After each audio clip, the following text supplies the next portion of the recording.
Let's start. Hello and welcome everyone who's here on site, and of course the ones who are joining us live and remotely over the live stream. It's been a wild year, and already this iteration we are sharing technical stuff at the beginning of the keynotes, so to warm up you and warm up the crowds who are maybe less technical, but they need to know those things. So who am I? My name is Bernhard Bloombergs, but everyone knows me as BB. I work for the CERT.LV, and I'm very honored to be part of the CERT.LV team to organize and bring you all of this conference to the highest level. This conference also is the opening event for the European Cyber Month. And there's going to be a lot of other events, so stay tuned. Yesterday, we already started with the CTF. How many of you already participated in a CTF? Okay, a few hands. Okay, maybe someone is still sleeping and trying to get over the 48 hours, give or take, of hacking constantly. But now, I wanted to focus on the conference, and the conference, we are bringing a lot of new topics for you. The current geopolitical situation has brought us more closer as allies. We're sharing more information. We're more open about what information we share with our allies. We're not afraid to give away our weaknesses to our allies, of course. So this is where we learn and become stronger.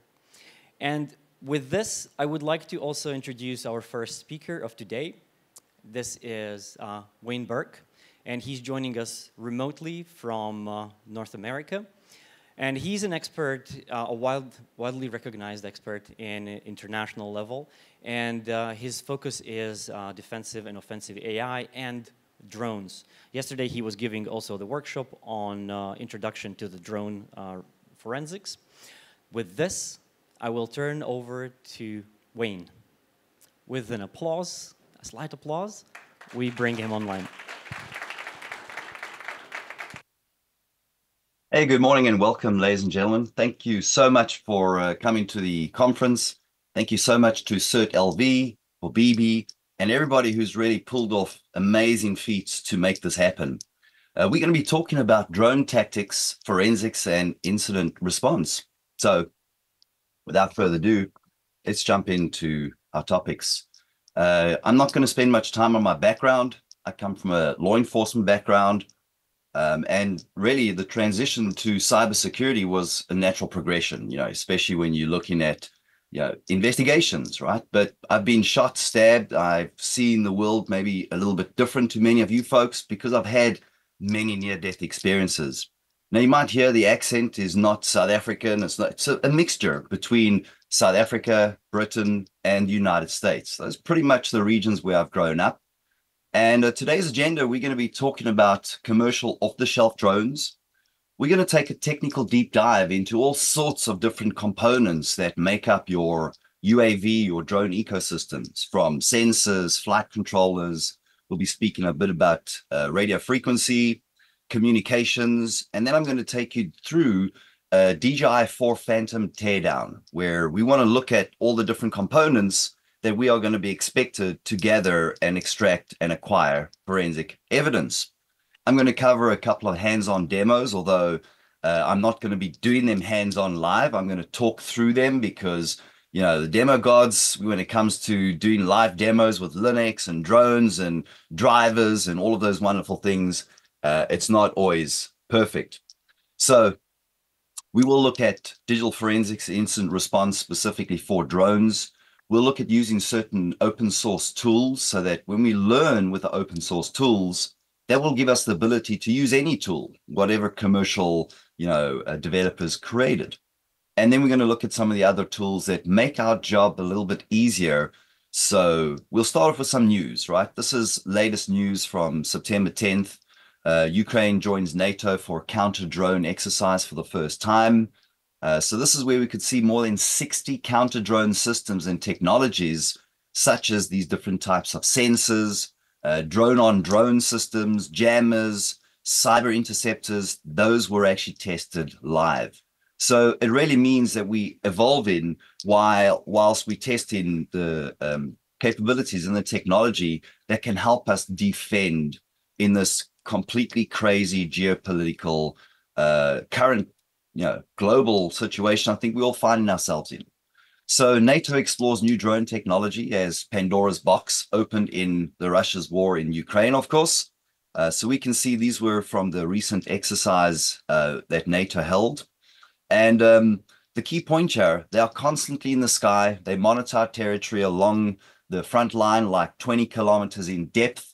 And this is where the biggest threat was the intelligence, surveillance, and reconnaissance drones, which obviously were used for surveillance. And this is, again, if somebody now takes that knowledge and decides to really attack some civilian object in Europe, as an example, with those types of first-person view drones, it would be extremely difficult to defend. And that's from Ukraine's Innovation Center at the Ministry of Defense. So I aim to bring you knowledge that's going to potentially help you to see the future, to see what things you might need to be focused more on. And this is a game where we can see it's a constant cat and mouse game, right? So this is Russia has a secret war drone project in China, and we can see some of the wonderful images from these looking crafts that don't look like normal quadcopters. Obviously, you got various different form factors when we generically use the term drones. We got quadcopters, we got fixed wings, we got all sorts of different form factors. And for those of you folks that really want to get into building your skills when it comes to digital forensics, I'm not connected to TryHackMe in any way, shape, or form, but you can get yourself a lot of free daily learning from TryHackMe, where you can actually do 1 hour of hands-on labs every day. That's one of the things that we need to be aware of. We've got to build our skills. Certifications are important, but really to do our job, we need to have the skills to do our job. So you can see there's a number of free rooms that you don't even have to have a paid subscription, and you can still participate for free for 1 hour every day, launching virtual machines, operating the cloud, going through hands-on learning. And this takes us straight into a quick deep dive. This is from a very old flight controller, and I really wanted just to give you a diagram that you can initially see the topology of, it's a flying computer system effectively, with batteries, with a lot of different radio frequency components, and a lot of electromagnetic interference, because there's 4 motors, or in a quadcopter, 4 plus as an example configuration. You're going to have 4 motors. You're going to actually have more if you design it in different configurations, like an octocopter or a hexacopter. And we can see we can add a companion computer such as a Raspberry Pi. That's one of the reasons why we would need to add a battery elimination circuit to obviously regulate converting our LiPo battery power from, let's say, 7.4 volts down to 5 volts, so you can communicate with your companion computer. You might be integrating artificial intelligence as an example. And well, now we're going to give you the problem, right? We want to talk about the problems, but we want to talk about the solutions at the same time. So this was me flying reconnaissance out in Eastern European country. I won't confirm or deny, but you're going to see that this drone was targeted with a very high-powered ground launched laser, green laser that was mounted on the ground. And let's take a look at this video.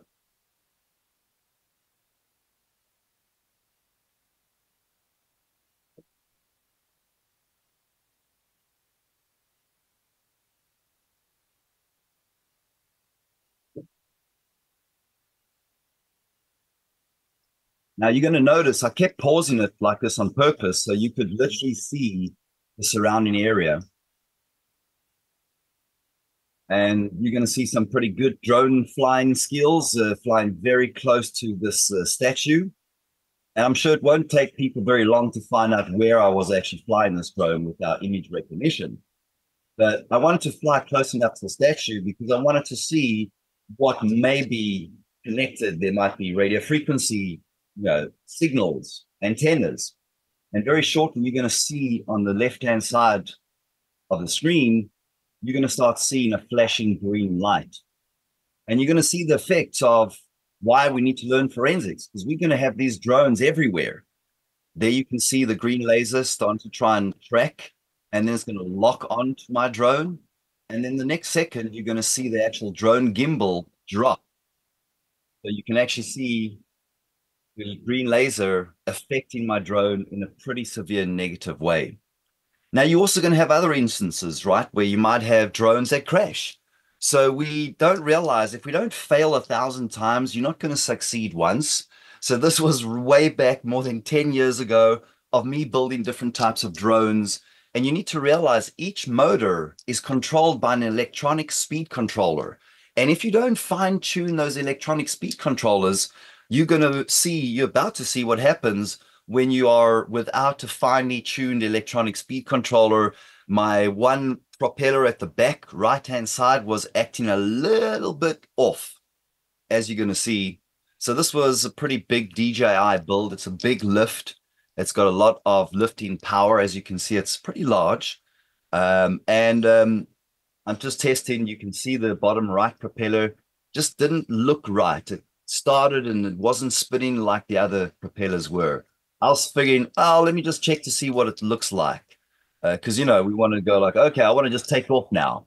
So I'm looking at the stability, testing to see if the props are balanced. And I should have learned right there, right? I should have been like, okay, we need to go back and do some fine tuning. But when you build drones, you just want to get them up in the air and test flight, right? You want to fly them. You want to test how they fly. And so we can see props still look like they're spinning okay. But imagine this now, having a drone crash in public where somebody's going to get injured. You're going to have to figure out who was responsible for that accident. Was it the machine or the operator? And obviously in a lot of countries, either way, you're going to be responsible to some extent. So the final part, I was like, okay, let's get this up. I gave a lot more thrust. So got it up in the air for a few seconds. I was all excited. And then all of a sudden, boom, crash. All right. So that's why we need to look at forensics. But of course, I came back with a rebuild. And this is just showing you a ground station.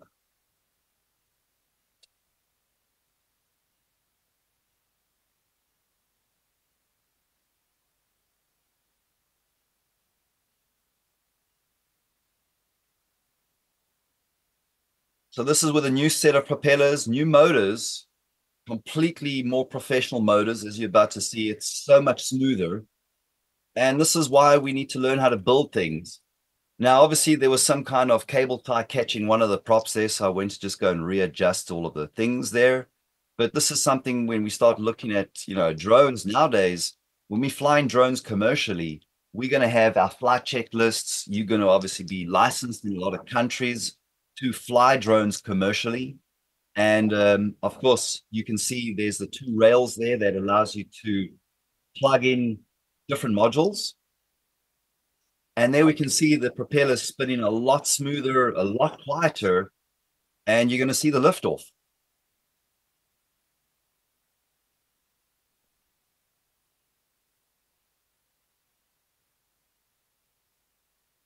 completely stable and smooth, beautiful. And of course, this is why we need to look at forensics. So we are seeing a huge amount of technology when we talk about a drone, but this is going to be a drone that looks like a bird, flies like a bird, and it's a robotic, autonomous vehicle.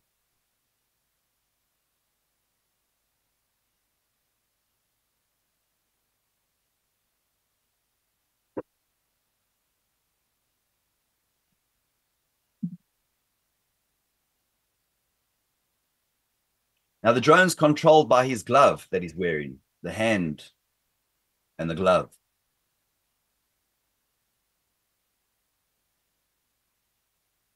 The virtual reality, AI for the autonomous flight.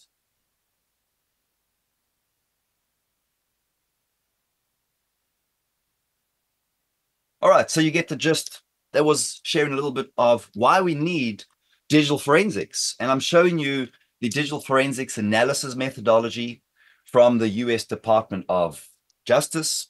And you can see the focus for us is to look at, the preparation, extraction, identification of evidence and artifacts, and then the actual analysis. Sure, you're going to have to acquire the image. We're going to be taking you through some examples, but this is the procedure, the method, the flow that we follow when collecting and analyzing our digital forensics. You can download the forensic examination of digital evidence, a guide for law enforcement. It really breaks it down into very chronological order, as you can see. And now we're going to start realizing that when we're looking at those commercial off-the-shelf drones, well, the DJIs, the Uniques, and so on, well, those generally have a lot more of the UART connectors, the FTDI, so you're going to be able to interface with the electronics much more efficiently. But when we're dealing with drones that are not commercial off-the-shelf, drones that are potentially weaponized, we are going to have much more of a challenge to collect the forensic evidence because they're much more simplified. Some of these drones are developed just to give you first-person view, and it's going to be a non-return drone. It's going to be used to fly improvised explosives to its given target, and you're about to see what these drones look like.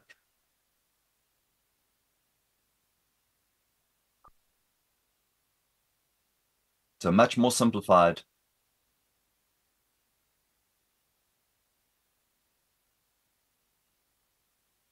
And so what does that mean? Well, we need to ensure that we know how to collect the digital evidence to figure out where the actual threat came from. So when we're dealing with different types of drones, you're dealing with fixed wing, you're dealing with multiple configuration motors, as you can see from some of these diagrams. And then you're dealing with the very small, sometimes used for your reconnaissance missions.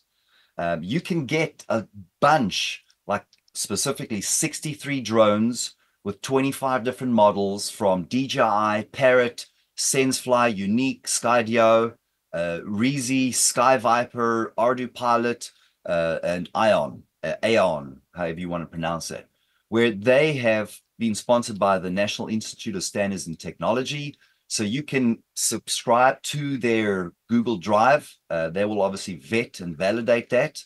So it was funded by the Department of Homeland Security, their Science and Technology Directorate. And you can then download all of the different forensic images for these commercial off-the-shelf drones. As I said to you, that's fine, but we also need to look at those non-commercial off-the-shelf drones that have been custom made. And so effectively they went out and they created all the different data sets for us. So you can see the general contents would be, there's pictures and videos that each of these drones have been flown in a way that they had flight data. So when you collected the forensic evidence, you are actually going through your full-blown triage of your UAV drone system. So not always just the drone, but the remote controls, the cell phones very often used to obviously manipulate the telemetry or your cameras, and then also your ground control stations that you're going to use to do pre-programmed flight pads. So for us, we're looking at specific types of data to retrieve, to try and figure out who, why, when, what. You're looking for serial numbers. You're looking for data that includes the flight path, so you know where it came from, where it was going to, the flight speed, the bearing, the launch and landing locations, obviously trying to find the actual pilot that may be piloting the drone, unless it's automated with AI, which is absolutely very popular and possible nowadays. You're looking for photos, videos, and then very, very specifically, depending on what login has been enabled on those commercial enterprise drones, you're looking at the log of actions the user made from the actual drone controller.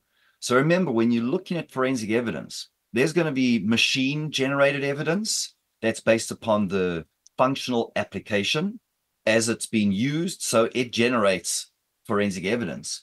But when you do something as a specific user and you specifically delete a file as an example, that's going to record from the actions of the human operator. So forensic evidence from the actual technology and your forensic evidence of the actual operator. So this first demo, we're going to be showing you how to use open source forensic tools. Now remember, this is the part that I've come from a law enforcement background. A lot of military folks are using open source technologies nowadays because of the sheer fact that many other commercial technologies are just not secure enough. This is where we can use open source technology, where if we don't like something or we want something more, we can add that.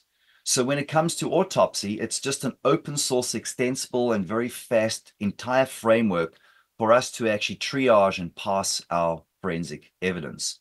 So the first thing is we go and set up a new case.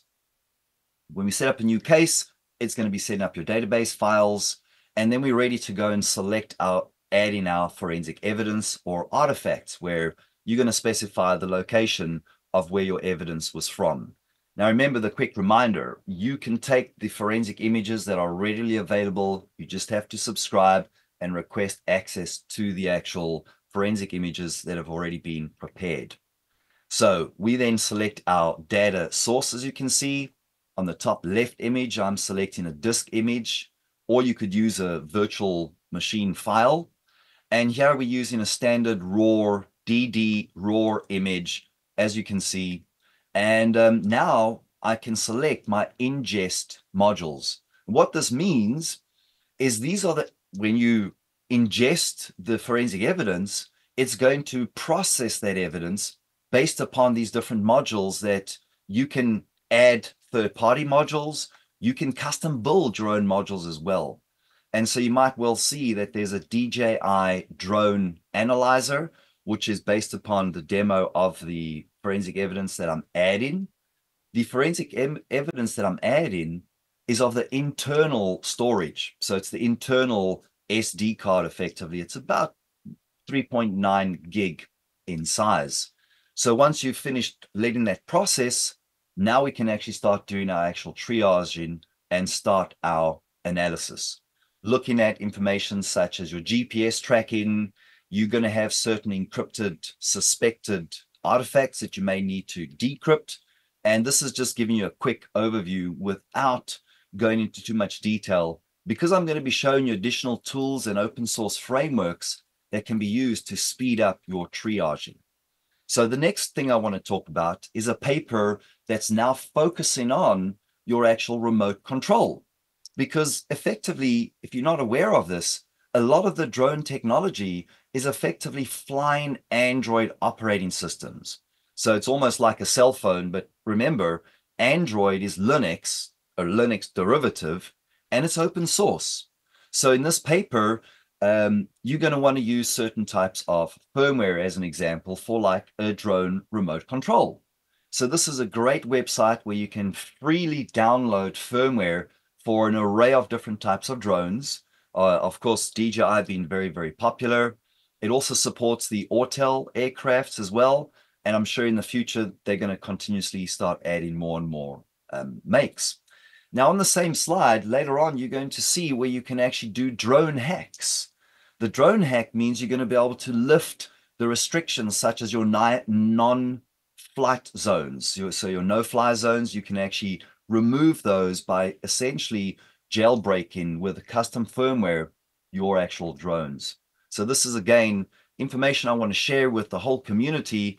So here we can actually see the different specific features of removing your NFZ removal, so your no-fly zones, your altitude limit removal, And then you can do a lot of firmware customization for law enforcement. This is a company based out in Slovakia, so based out in the European Union.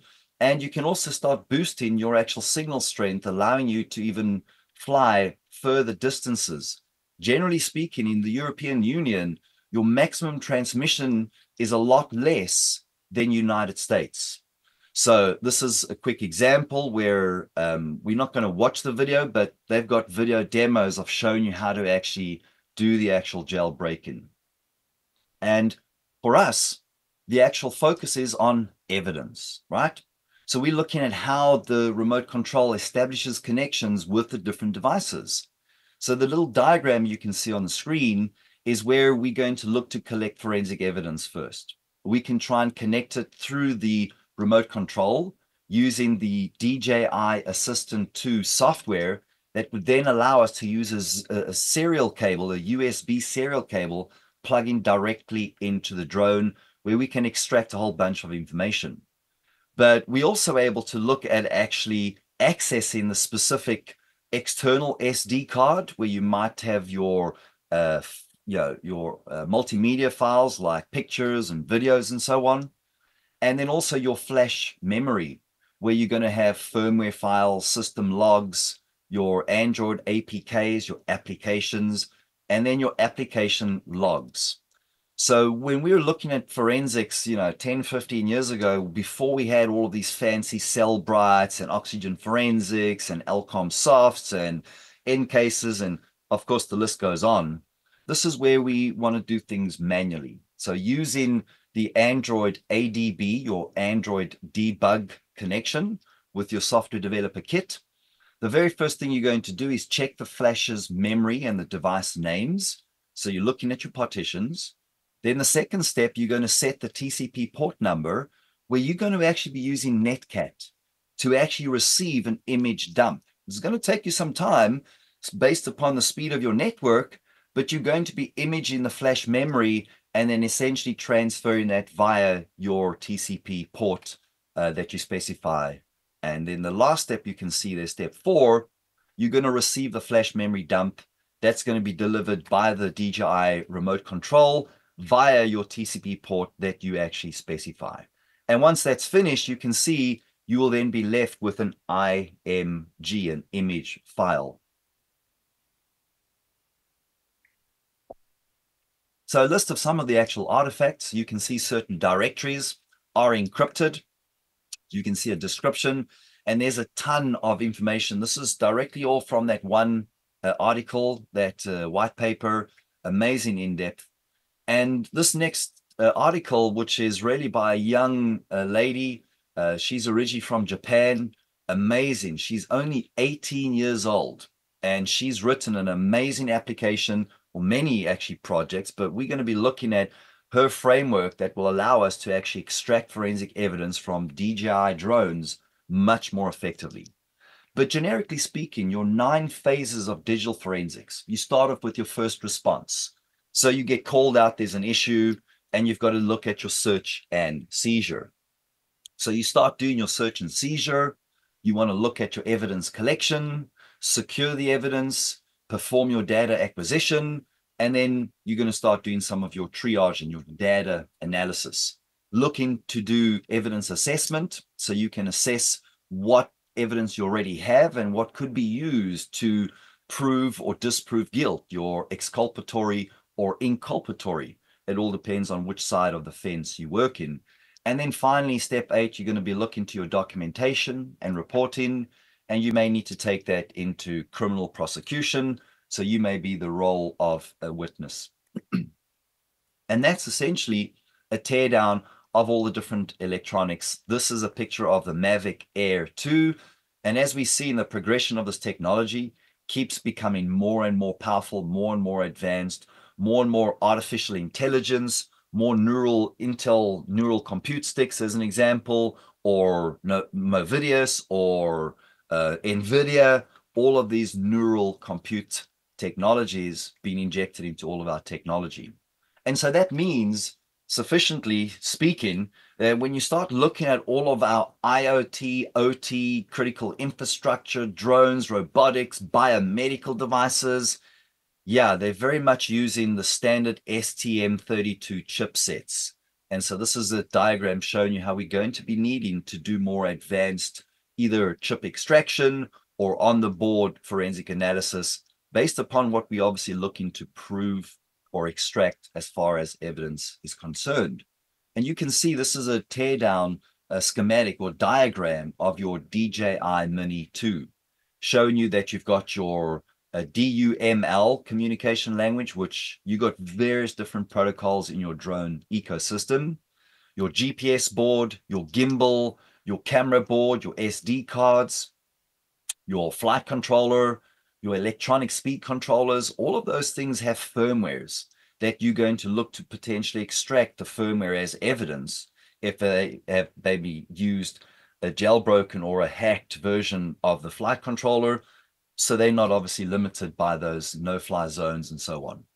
You're going to have video, you're going to have your transceiver using OcuSync, depending on obviously what version drone you have, Wi-Fi, Bluetooth, and then your various different types of video encoding and collision avoidance. So your actual vision system. Well, I think we all remember what just happened recently with the exploding pages. So yes, those were loaded and laced with a couple of grams of highly explosive substances. Of course, nobody's going to confirm or deny some of those things. But generally speaking, when we start looking at batteries, lithium batteries, they are energy dense like hydrogen, gasoline, or TNT explosive substances. They can release energy quickly, but not normally making a big boom. You will generally see that they'll start the igniting of a fire, and it's not always necessarily going to make a boom. In the case of the pages, well, I think it's not clear yet because it's not validated by any one party as yet, but it's pretty clear that even with 2 or 3 grams of shaped explosives that could have been hidden in the batteries. So this is where we've got to look at our actual supply chains, folks, because it's only going to get worse. All right, and this takes us to next, our DJI Phantom 4 teardown, where we want to look at being able to effectively collect the forensic evidence, but also at the same time, I'm going to be briefing you on this Chinese researcher did a great job of literally reverse engineering the hardware and the software to enable them to gain full access, because it's the same as a cell phone, right? When you want to access your cell phone as a root account, you need to look at jailbreaking or rooting your Apple or Android devices. Essentially, when you look at what that jailbreaking or rooting is it's a Linux file system. It's a Linux operating system. So you're looking at copying your super user binary file to the system partition so you can actually call up super root privileges, right? So you're going to have a root privilege on those devices. So starting off with the DJI architecture, the first inter-module communication, you can see 2 bytes represent the communication source address and destination address. So the example there is 03 represents the flight control, whilst your 06 represents the sticks sub function, which really is giving you different types of communication methods. You've got local, IP, UART, I2C, SPI, CAN bus, ADB. So there's an array of different types of communication protocols. Now, some of you might be going like, wait a second, isn't CAN buses used for motor vehicles? That is absolutely correct. Same as ADB is used for your Android debug bridge. So you have your communication protocols such as your Mavlink, your NAL, your V1, V0, and then your just general logic, depending on if it's proprietary types of protocols. So again, looking now more specifically at the actual hexadecimal forensic evidence, where you're going to need to be able to prove that the operator of that drone was doing nefarious things if they were, let's say, injuring people in a civilian gathering, as an example. So up next, we have the actual motherboard, and you can see the different chips. So that's a Movidius, that was a Movidius Intel Neural Compute Stick, for your AI, your vision system, and you can actually see the very specific make and manufacture of those chips. Your memory and storage, it's your Samsung, your eMMC, your DRAM, 4 gig built in, and that's where we looked at it earlier on, acquiring either the local SD card image. Normally, you're going to have your flight logs and you're going to have a whole lot of your machine forensic artifacts. So it all depends on the more expensive drones will have much greater storage and higher end components, whilst naturally the cheaper drones won't have as much complexity. So our objective is to be able to gain root access. In this case, we're using ADB to assist. So basically, we're going to be rooting your Android OS, so we can then get full access to the file system that includes even the encrypted components and the encrypted directories. Now, you'll remember earlier on, I was actually showing you a breakdown of the general artifacts, and there's a lot of artifacts that are encrypted. So we don't really have a choice. If we want to collect all of our forensic evidence, we're going to need to gain root level access. And we're using this bash script to basically achieve the root access. It's a relatively common method for rooting. It's going to need both software and hardware modifications. And obviously for us, our goal is to access the contents of memory, and more specifically, some of the actual artifacts that have been encrypted. So you can see a lot is to be done next, because we've got to use a heat gun to actually extract the chip off of the actual main board. So we're going to use an eMMC card reader. You can see the little image there. There's a lot more ingenuity nowadays, making it much easier for us to do chip or forensic investigations. So we need to locate the appropriate partition where our artifacts of interest are stored. We'll mount the file system partition using ext4, and then we'll look to modify the actual script we used so we can write the system image back to a raw data file without all of the encryption. So we'll simply use the same eMMC card reader to use a blank chip to write that back to, and then we can actually solder that back onto the actual chip socket. And of course, this is very, very, very time consuming. However, once your job succeeded, you're going to have achieved root level access. As you can see, this is essentially what you're going to find when you've been able to obviously gain access to any device that is pretty much using Android operating system elements.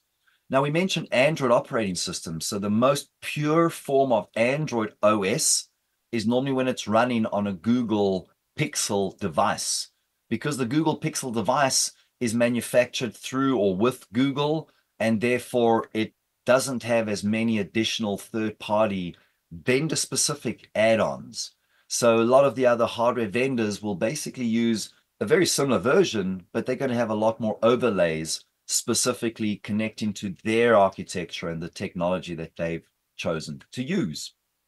Now, another very, very important element within drones is looking at your actual flight controller. In this case, our flight controller, we're using an Atmel chip. We're using a U-Blocks chip for your GPS. So you can see there we got our inertial measurement unit, which is your gyroscope and accelerometer. You've got a specific barometer chip. You've got your U-Blocks GPS module. You've got your double IST8310 compass module, and then your smart power, and then your electronic speed controller subsystem. This is pretty much what makes up your heart core architecture within your drone, right? That's like your central processing unit to a computer system. This is our flight controller. And then the next very, very critical and crucial part, as you can see, there's many different boards. This is from a Phantom 4, so a much bigger drone, where it's got pretty deep detail of vision processing. So you've got front, rear, bottom obstacle detection and distance measurements. You've got recognition of people, posture, water, region of interest. You've got infrared stereo obstacle avoidance. And then you've got your left and right infrared recognition. You've even got ultrasonic. So very often you will actually hold the drone up to your ear and you will hear the ultrasonic, the tick, tick, tick, tick, tick. It's making that ultrasonic sound. And obviously that's for detecting obstacles below the drone. So this is a very complex system that's going to hold a huge amount of forensic evidence based upon what the actual flight pilot was actually doing with the system. And then that brings us to our final part of the drone makeup system, which is where we haven't covered the ground control station, which is generally software / hardware to help you pre-program flight paths and missions and so forth. So you can actually see your architecture here for your remote control as well as your actual aircraft. And we can see as this is broken down, we're using OFDM wideband transmission for the modulation. We're using 1 megahertz and 10 megahertz bandwidth. You're using different types of channels for your remote control versus your air, your transceivers, your data control channels, supporting your frequency hopping, of course. And of course, it depends on the age of those drones, but very often you're going to be running 2.4 gigahertz as well as 5.8 gigahertz.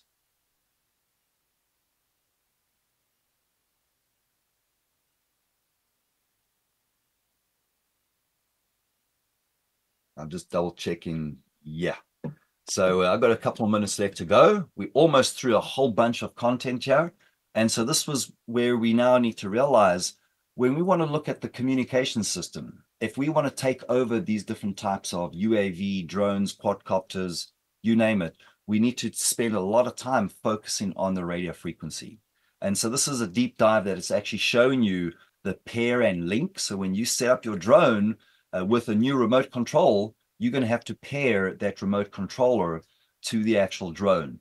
So it's using, as I mentioned, your frequency hopping. It's generated based upon the actual serial number and ID of the remote control. And we can actually see the actual RC initialization here using your NXP chip.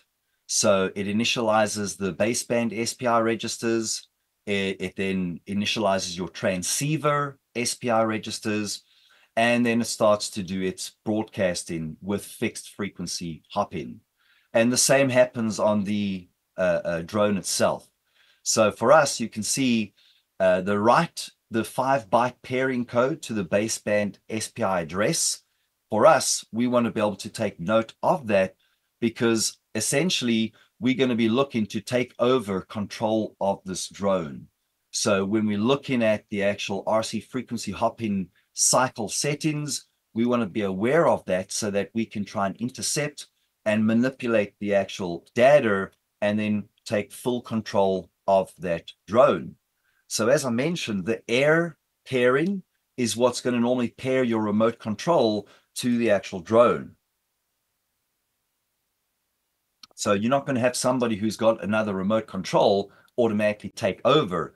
Obviously, for us, we're going to have to look at collecting the forensic evidence to see, well, maybe that commercial drone was flying over a music concert venue, as an example, or it was simply delivering packages like Amazon packages in the US, as an example, to its destination. And somebody would have figured out that they could hack the drone and obviously get those drones to be used as weapons. We're going to have to go and collect the forensic evidence. And that's the key for us. Cracking the code for a full takeover, the process is really simple, right? Modify the RC firmware that's going to better enable the baseband SPI pairing code register at a fixed frequency point, perhaps every 10 milliseconds. That will enable you to replay the fixed frequency point air signal every 10 milliseconds through the use of a software-defined radio. And then you're going to be looking specifically to read the values from the baseband SPI registers. Take note, when we're looking at how this could be cracked and taken over, we're going to be looking very, very specifically at those digital forensic artifacts. So we can then write the results to the serial port. The cracking must be done offline and cannot be performed in real time. So theoretical conservative estimate in cracking that without supercomputers is about 46 hours. However, once cracked, the pairing code of the drone can be remotely modified and full control of the drone can be taken. So it sounds like it's an easy task, but it really isn't. The last couple of minutes, you're going to see there's a bunch of tools. We will be sharing the slides with you folks. So this is some of the GitHub tools. I pointed out the firmware download and then doing firmware analysis. This is showing you Ember. It's an open source firmware analysis framework that I incorporated ChatGPT API use with this. It took 8 hours to do the firmware analysis and cost me $20 in tokens for ChatGPT. But essentially, as you can see, it's going to take a lot less of your time than when you're spending $20 to do your deep firmware analysis. So you can see it's showing you that the OpenAI API key's been loaded. And essentially, once it's finished the 8 hours and 35 minutes in this case, I was given an array of different types of CVEs to go and look at because there may be weaknesses within. It's a flying drone, right? That's based on Android for the most part, in a lot of drone manufacturers at least. So this has cut down a lot of your firmware reverse engineering analysis into a much more efficient way of doing your reconnaissance. And then the last tool here is the DJI triage tool. So this young girl, she's 18 years of age. This can be installed very, very quickly. It's developed in Golang, so it's much more memory controllable through the programming language itself. And so once you've installed this with 3 syntaxes, 3 commands, you're going to be able to do your DJI file parsing. You're going to be able to extract steganography content. You're going to be able to visualize your telemetry, your flight and integrity analysis. You can see those are the 3 steps to build from source. As long as you've got Golang or Go installed, it will be pretty easy. And then the final part there is to show you how you can actually use some of the third-party tools like air data usage for your flight data analysis. And then finally, there's a lot of artifacts in the test data directory to help you obviously get used to using the actual tool. So in summary, we covered a whole bunch in 45 minutes. I'm not going to speak much about what we've just covered. I will just say, once again, thank you so much for inviting me to speak. Thanks for the CERT.LV, for all of the people that have been participating to make this event so successful. BB, awesome. Every step of the way, he was there day and night, 24/7. It was an honor and a pleasure, folks, to be presenting this to you. And perfect, spot on time. We wish you a wonderful lunch break, a wonderful rest of the next afternoon set of session speakers, and a wonderful day tomorrow. Thank you so much, ladies and gentlemen, for listening to me and sharing your time with me. Thank you. With a round of applause. I would like to still ask you one question before you go. Maybe it's a set of a few questions together. I think it's a question because you were mostly focusing on the commercial off-the-shelf DJI drones. In your experience, because you've experienced more also custom-made drones, how would the forensic approach differ when you are reaching out and analyzing the custom-made drones? In addition, what tools apply from what you have done? And also, for me personally, is there a defense mechanisms that you might see that are implemented on the custom drones by the operators, either cyber or physical, like destruction of the drones, or not recording log files? So this is pretty much a longer question. Yeah, so I'll start off with the first thing is the commercial off-the-shelf drones. There's a lot of custom tools that are available, like the Cellbrite, the Oxygen Forensics, but it's the custom drones that we're going to be more concerned with because terrorists may be using them, obviously military use. So they are using a number of different types of defenses. So you're not just going to be able to get to the actual firmware. They're going to be using very protected firmware, locking everything up so you cannot get to their actual system. You're not just going to be using your standard LCOM soft or your FTK or your NCase. You're going to have to use good old-fashioned Linux open source tools that are generally hex editors. So you're going to be diving deep into extracting the actual chip from the devices, obviously where feasible. And so in my experience, it's only going to get worse. And the reason why it's only going to get worse is because we are building our own drones so we don't have all of those commercial limitations. Like I said to you, I've removed the cover of this drone, but you essentially got the same components, except the actual open source builder can lock up those components, making it a lot harder to actually get to any of the digital forensic artifacts. And protection of the drones, the destruction of the drones. You need to be careful when approaching custom drones, right? Maybe they can explode, or have you encountered that? Yeah, absolutely. So we can pull off enough videos on YouTube to see how some of the folks in the Russia and Ukrainian offense have been responding to those. But yes, absolutely, you're going to be very careful because very often those are booby trapped. So if you just go and pick it up, they might have a trip switch. There's all sorts of improvised explosives that are being used. And of course, as we figure out one style, so 3 other techniques and 3 other methods start coming out. You may have seen the new attack technique is literally a golden rain, because it's using a huge box of compressed thermite and literally just flying over, which is why it's called golden rain. So make sure you keep yourselves safe at first. When in doubt, chicken out. You folks are very near to the conflict, so you might get some stray targets drop off over in Latvia, and that's the part where you've got enough qualified personnel from the CERT.LV to assist you with that. But honestly, folks, if any of you want to connect with me, we do a lot of military-based training for special operations, so I'm happy to connect and communicate with any of you folks. I want to offer a lot of my time because this offense is going to get worse, and we can globally get together and work collaboratively to obviously take care of these global geopolitical threats as a team of global experts. All right. So once again, thanks so much. Thank you again. Thank you, Wayne. And of course, because this is a technical track, and this is more hands-on, deep dive, demos first, this is why we sacrificed to the demo gods a few keyboards and memory chips in the server room during nighttime.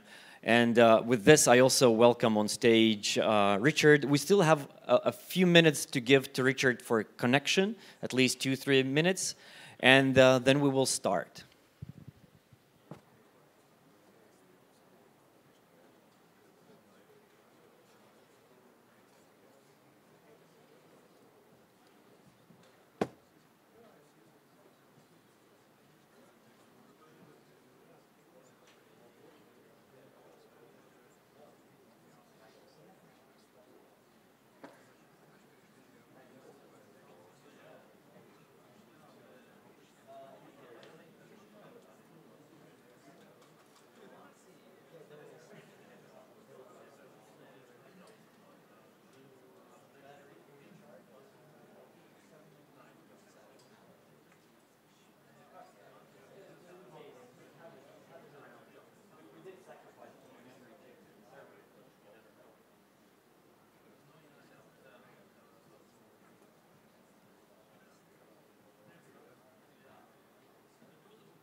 Okay, we are good to go.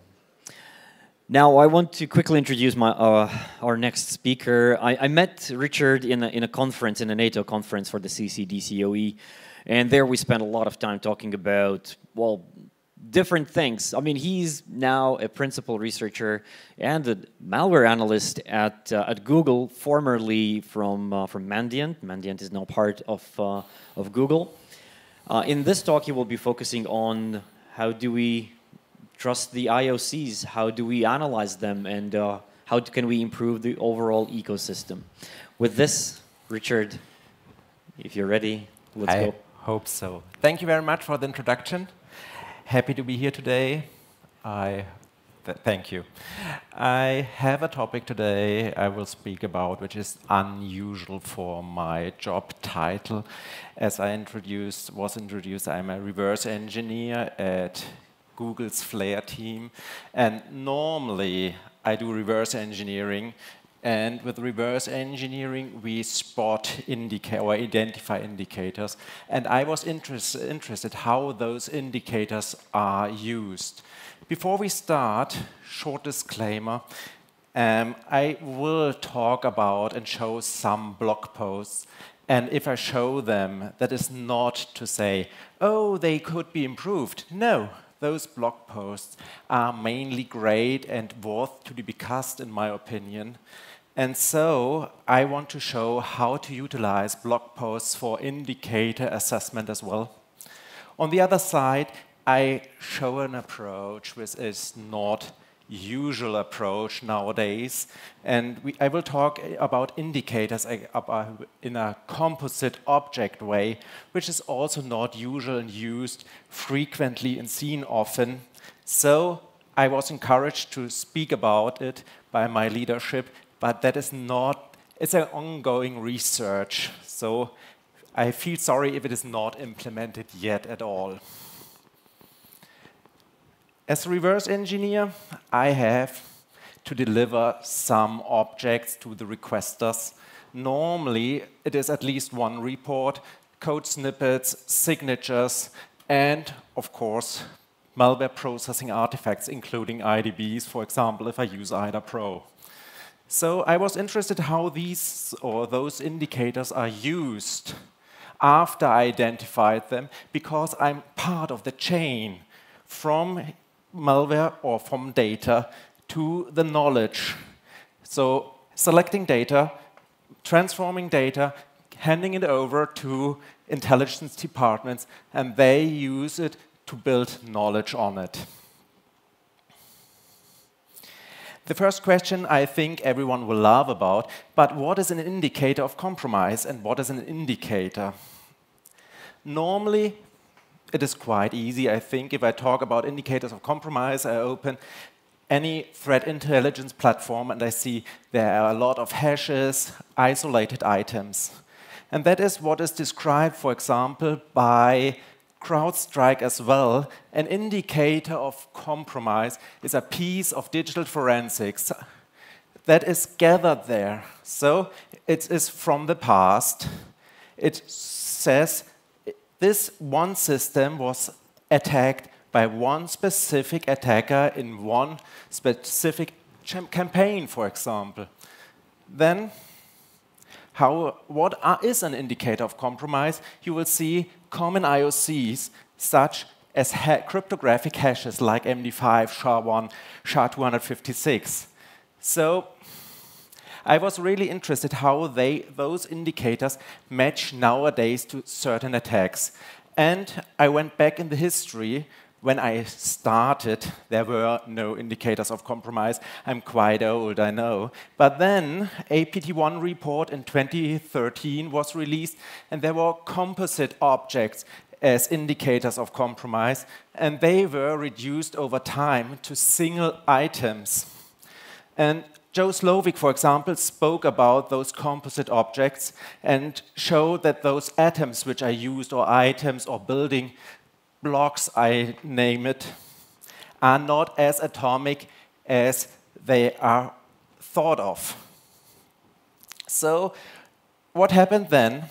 We went over from the composite object to network-based indicators or signatures and host-based indicators and host-based signatures. And those were then used as indicators of compromise. Why that happened? To get them, it was much faster. To share it is much faster. It's more human-centric, database-centric, how you can share it. And this shift happened over time.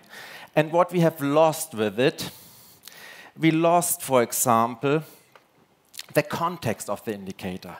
What does the hash reflect? So, from the past history, what is the today's world? We see that the cryptographic hashes, which I mentioned, are coming from one specific attack in the past, and they are used for protection of companies. And if I look in the past, it was 13 years, 20 years ago, it was quite good when indicator or attackers did not change their tooling, did not adapt their tooling, did not change indicators inside. If I change anything inside the file, or if I add something to the file, the hash will of course change. Then I saw hashes are clustered by attack. That is quite good if I'm interested in intelligence. Who attacked me? But is the who attacked me really the way to say how I detect it? Because I can only say who attacked me when I identified it before that I was attacked. So that is also a shift of idea how to use indicators. I mentioned the next one, indicators are used often without context, and you will see why that is important in the next slide, I think, because I asked Gemini and ChatGPT, because I was told every good presentation needs AI. So then we have no capabilities, or nearly no capabilities, to check the quality of the indicators. If I have a hash which is not available, for example, in VirusTotal, I have no idea how to check it, if it is a good one or not one. If I look into reports, I have to trust the report and the authors. And sometimes the indicators are, or most of the time, the indicators are good. What happens if the hash in the report is wrong? It does not reflect what I expect. Then, the next thing that is a common problem. I do not like to talk about policies and guidelines because I'm the wrong person. But if I ask someone, if you have a hash, how often do you check it in your environment? One time, continuously, instantly, live, all 15 minutes? How often do you check it and how long do you check it? And that is important because we heard that indicators are shared from CERTs, from government, from private sector companies, and those are shared with you at the end, and you have to decide what to do with it. There is no guidance. And what happened over the years? 10 years ago, hashes were really great. Oh, they are still great. Don't think I'm against hashes, but they were good enough for detection, identification, so we built systems around it which detect hashes. Sysmon, for example, okay, Sysmon is a bad example because it can more, but Sysmon is widely used and mainly used for identifying hashes, cryptographic hashes. And so we built our systems around hashes and single item indicators, not only hashes, also URLs and so on. And then we built it around, and now if I say we should use it in a different way, we are limited what we decided a decade ago and what we built up in our systems a decade ago. And then there's a mathematical approach. That is something where normally everyone runs away. When I say indicators of compromise have often no weights, they are not, I cannot say if it is a good indicator. If it is an indicator, how does it tell me how certain I'm breached or not? And I will show a way to derive such weights from the execution chain. And with this knowledge or with this information I gave you in the past minutes, you will see that there is another related issues coming with it together. How to evaluate if a report is a good one or not. When I share a malware analysis report, a blog post with you, you have to decide if you want to utilize it or not.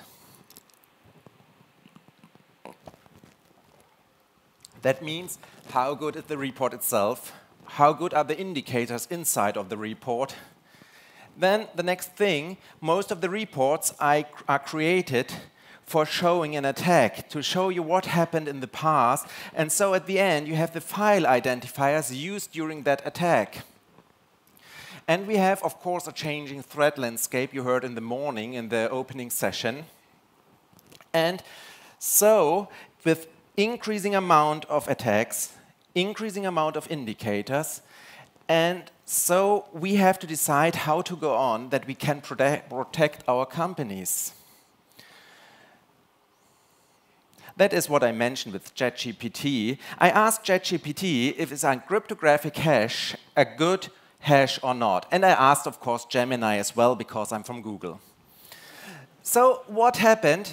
Both told me, yes, but. I do not like these yes, but sentences. But it was correct, because it told me, without context, the hash could be not so good as thought.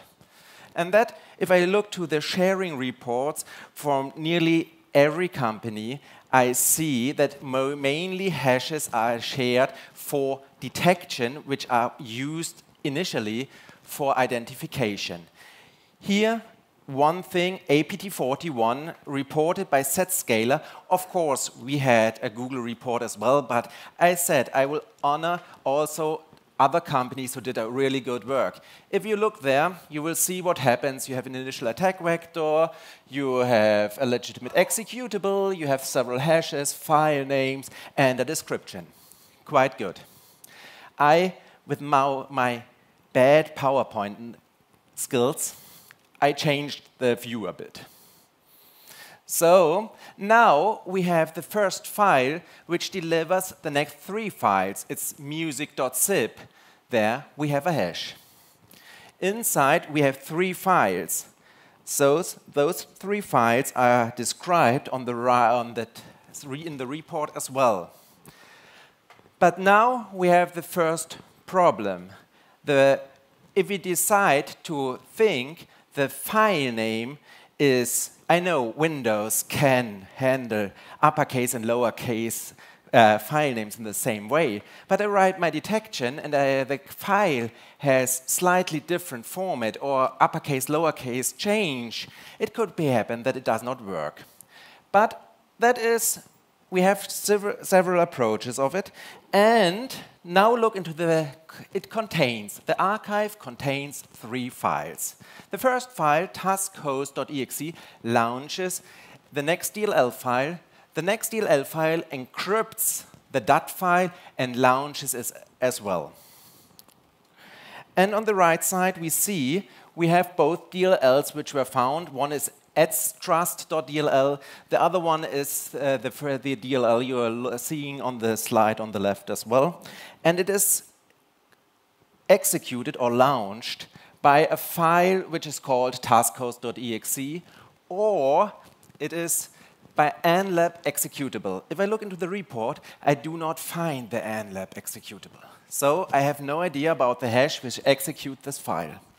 Probably I was misreading it, but I did not find it. Also, it is difficult to say now who executes it. And if I look to the archive, if I find the archive on my file system, do I have to check the 3 other files as well or not?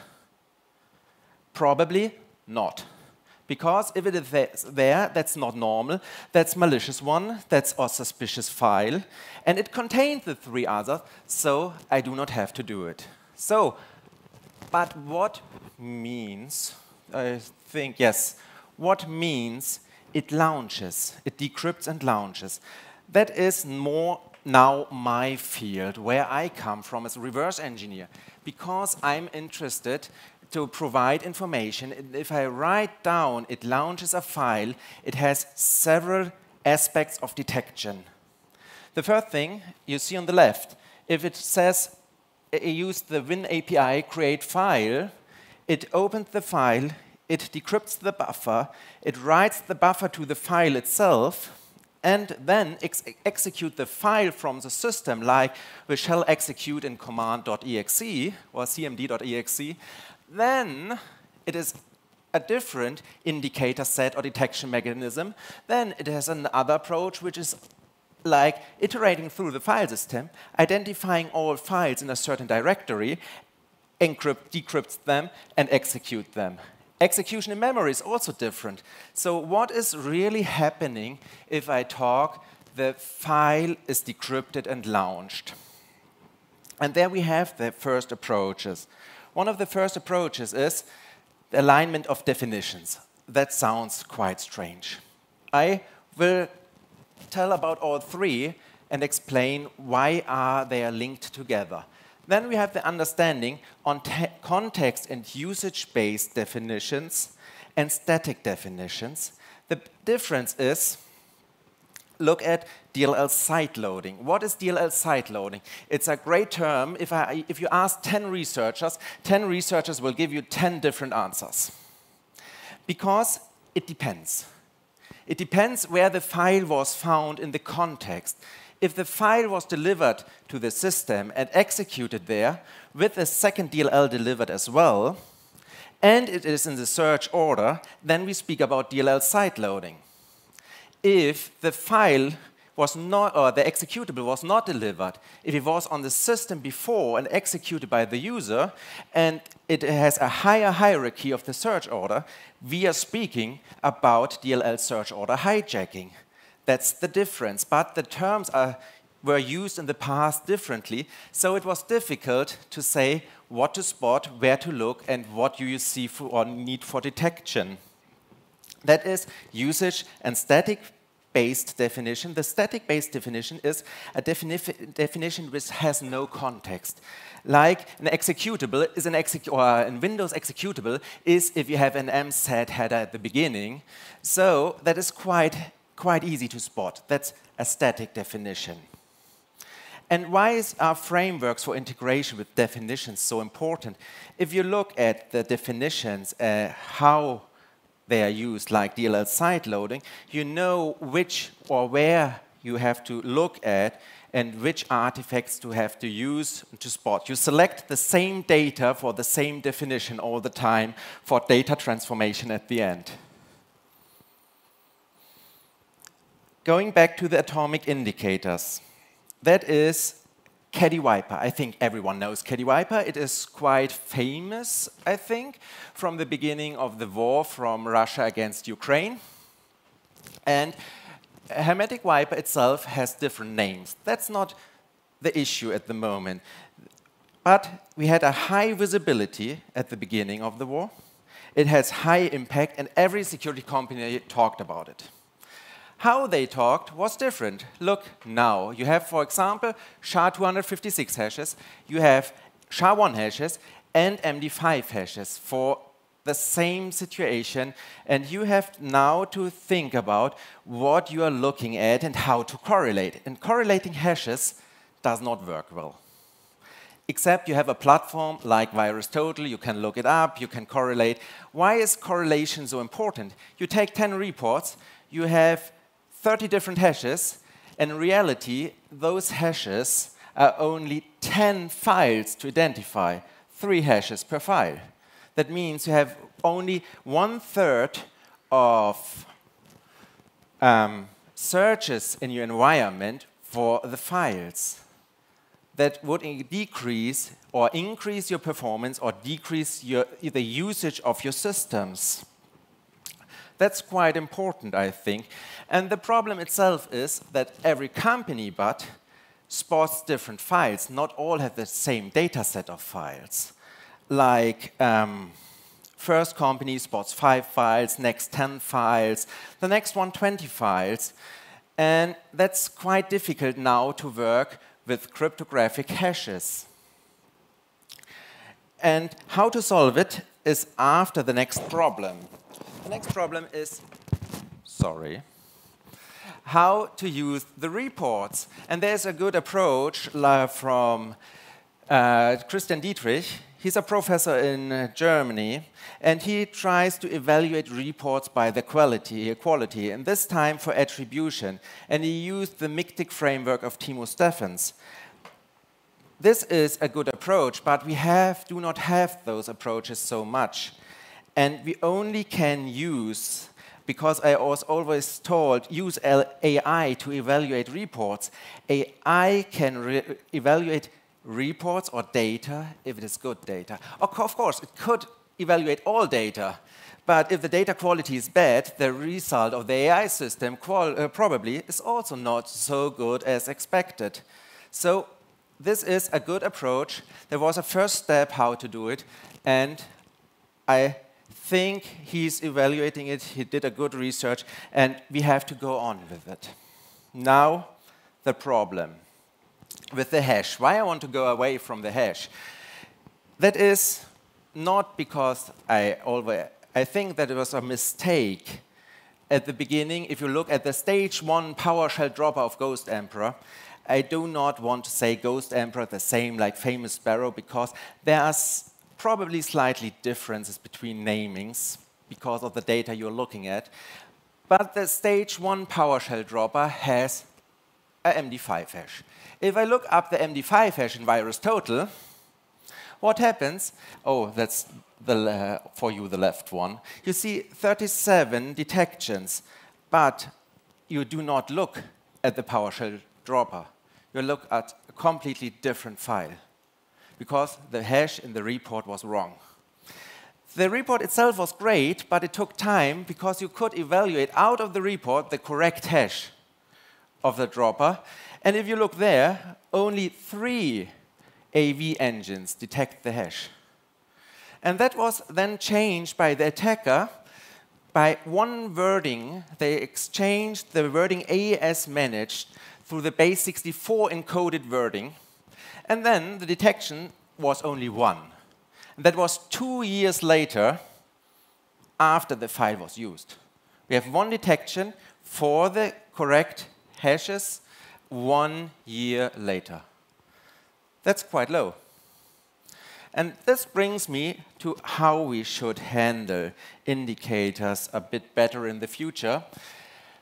We have, of course, cryptographic hashes like MD5, SHA-1, SHA-256, but we have also similarity hashes. Similarity hashes are organized in different categories like block-based hashing, context-triggered piecewise hashing. And the second one of the prominent or well-known mechanisms using CTPH is SSDeep. But this is looking at the whole file. But looking inside the file, now probably everyone will leave the room, because I say rich header is also great. And I was told, oh, rich header, oh, you know, Olympic Destroyer, the rich header was faked, and it was removed. And no, it was changed. That's the first thing. And the second thing is mainly the rich header is correct. It is not really faked often, so it is more a threat profiling attribute than a misleading artifact. And the rich header has several researchers. One is Peter Kalnay from ESET. He did research on the rich header, and the other one is Julian Kirsch. And Julian worked on similarity of rich header information, and he did quite well with it. And I feel sorry to say it is not often used nowadays, but the rich header is still a good indicator. If you look, for example, at a Themida packed file, you use the rich header because the rich header is not changed. And you take it over to VirusTotal and look there for the rich header as well. You will find often the unpacked version of the file as well, based on the rich header information. And then you can analyze the unpacked file and then use it to say the breakpoints for my indicators as that offsets or that functions, and you set the breakpoints there, and you can directly find your indicators of, which you will use for your report. So we have several methods, like Yara, like strings, capabilities. What string is a good string? That is one of the main questions, but also we will look at it. What is a good string? But you see now, only relying on hashes or single item indicators is not the best approach. And Yara was a good approach for similarity, but Yara has a big problem. And that's not a problem. It is intended. It is a good program. If you use it in an intended way, it is doing great work. But it is used for several aspects: for hunting, for detection, for digital forensics, for malware triage. So you have different purposes and accuracy and detailed levels how you can use Yara. And that you should know if you use Yara for your detection in your production environment. For example, this rule is meant for hunting. It is not tested to run in a production environment. Probably you should not use it. But Also, which files I will spot with it is also not described. What was the time when the file was created? That brings me to meta information of indicators. The meta information are really essential. And the second thing is, how often are those rules maintained and updated? They are created for a blog post, for a first triage system, for your tooling and your production, but how often are those updated? And the third thing is, what happens with a Trojanized file? Like, you have a file which has a legit component and you put the malicious code on top of it. And now you write a Yara rule, but you don't know which is the Trojanized part and which is the malicious part. And if now the Trojanized or the legit part changes, but the malicious part is still the same, you will not spot all the new files. This brings me to some techniques, like APT41 report. On the left side, you see what we have in our blog post. This time I used the Mandiant Google blog post. On the left side, you see all the hashes included as host-based indicators. What I did, I used Moonin, a tool from Florian Roth, quite old tool, but still a really great tool, open source available, and I used it to gather or to search in VirusTotal, in Malware Bazaar, and different sharing platforms if the files are available. So I created the table around, and I saw there some of, or most of them, I have not only one hash, I have all three hashes. And additional to them, I have similarity hashes as well. So first step, using Moonin. Second one, looking at similarity. Here is the similarity overview. And with the similarity overview, I saw I can reduce many of them by only using the similarity hash. And the imp hash, for example, is available in Sysmon, and you can use it. So you have to can reduce your results as well. Third thing. Second, I was a bit lazy. I thought I'd click on the link in the report to look what happens. So I was guided to the VirusTotal collection, and I saw the VirusTotal collection includes of the missing files, of the 5 missing files, not the MD5, but the SHA-256 hash. So I had more hashes to correlate now and was able to use them. So know your tools, and VirusTotal is a great tool. Then I built a compound structure out of it. That is more a tree-like structure. I started with the hashes, and I bubbled it up what was identical. Like the imp hash was identical and the rich header hash was identical. So I was able to say those 3 files has not to be tagged if I use another sharing, like similarity hash sharing indicators. And if I add it to it, I have more context. So you see, my indicators look like more a tree structure. The problem with this tree structure, let me have a look. I have still minutes left. That's great. Is also good, but not good enough. You will see where the tree structure will probably fail a bit. First riddle of the day. Is the imp hash enough for detection? That is something you should think about. If you use Sysmon and you want to spot those 3 files, you can cluster those 3 files by the imp hash. Why does it match? Oh, this SSD, for example, hashes only one of them. The similarity hash SSD tells me only one of the files is identical. The others are not identical to the first file. Why? I think they contain the same. Is now the imp hash and or the rich header PE or the rich header hash more precise than the SSD hash? And that is not the case. This time it is the case. Why? The file is quite small. It has only 40 kilobytes. And one is the 32-bit version, and the other one is a 64-bit version. So you can use, for example, the imp hash and the rich header hash to spot now both versions, the 32-bit and the 64-bit. That is great. Sometimes As I mentioned, bubble it up what is identical, build a tree structure, and share it. Why is the tree structure a problem? Because it is not human brain-centric, and on the other side, the tree structure does not fit in an SQL database. And normally, we share IOC in a database format. And to the indicator sharing, some considerations. Add meta-informations to the indicators you share. That is, for example, the status. When it was developed, is it tested, is it in production, when was it updated, what was updated, add a comment to it. That's a tuple where you can add those informations. You have the severity and how often the search recommendations, the reference where you take it from. That is really important to know where comes this hash from. Comes it from a public report? Probably a report you do not trust. Then you know probably I should recheck it before I use it in my environment. For example, if you use a hash which is a good file or legit file, and it was used in the attack, but you use it as well in your complete environment and on every system, then you search for it and every system will be shown as infected. That is probably not the good situation. Then add file type information. The operation system. It is for Linux, it is for Mac OS, it is for Windows, or it is application specific, like a PDF file.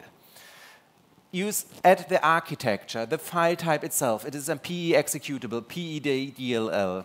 Then the source, where comes this file from?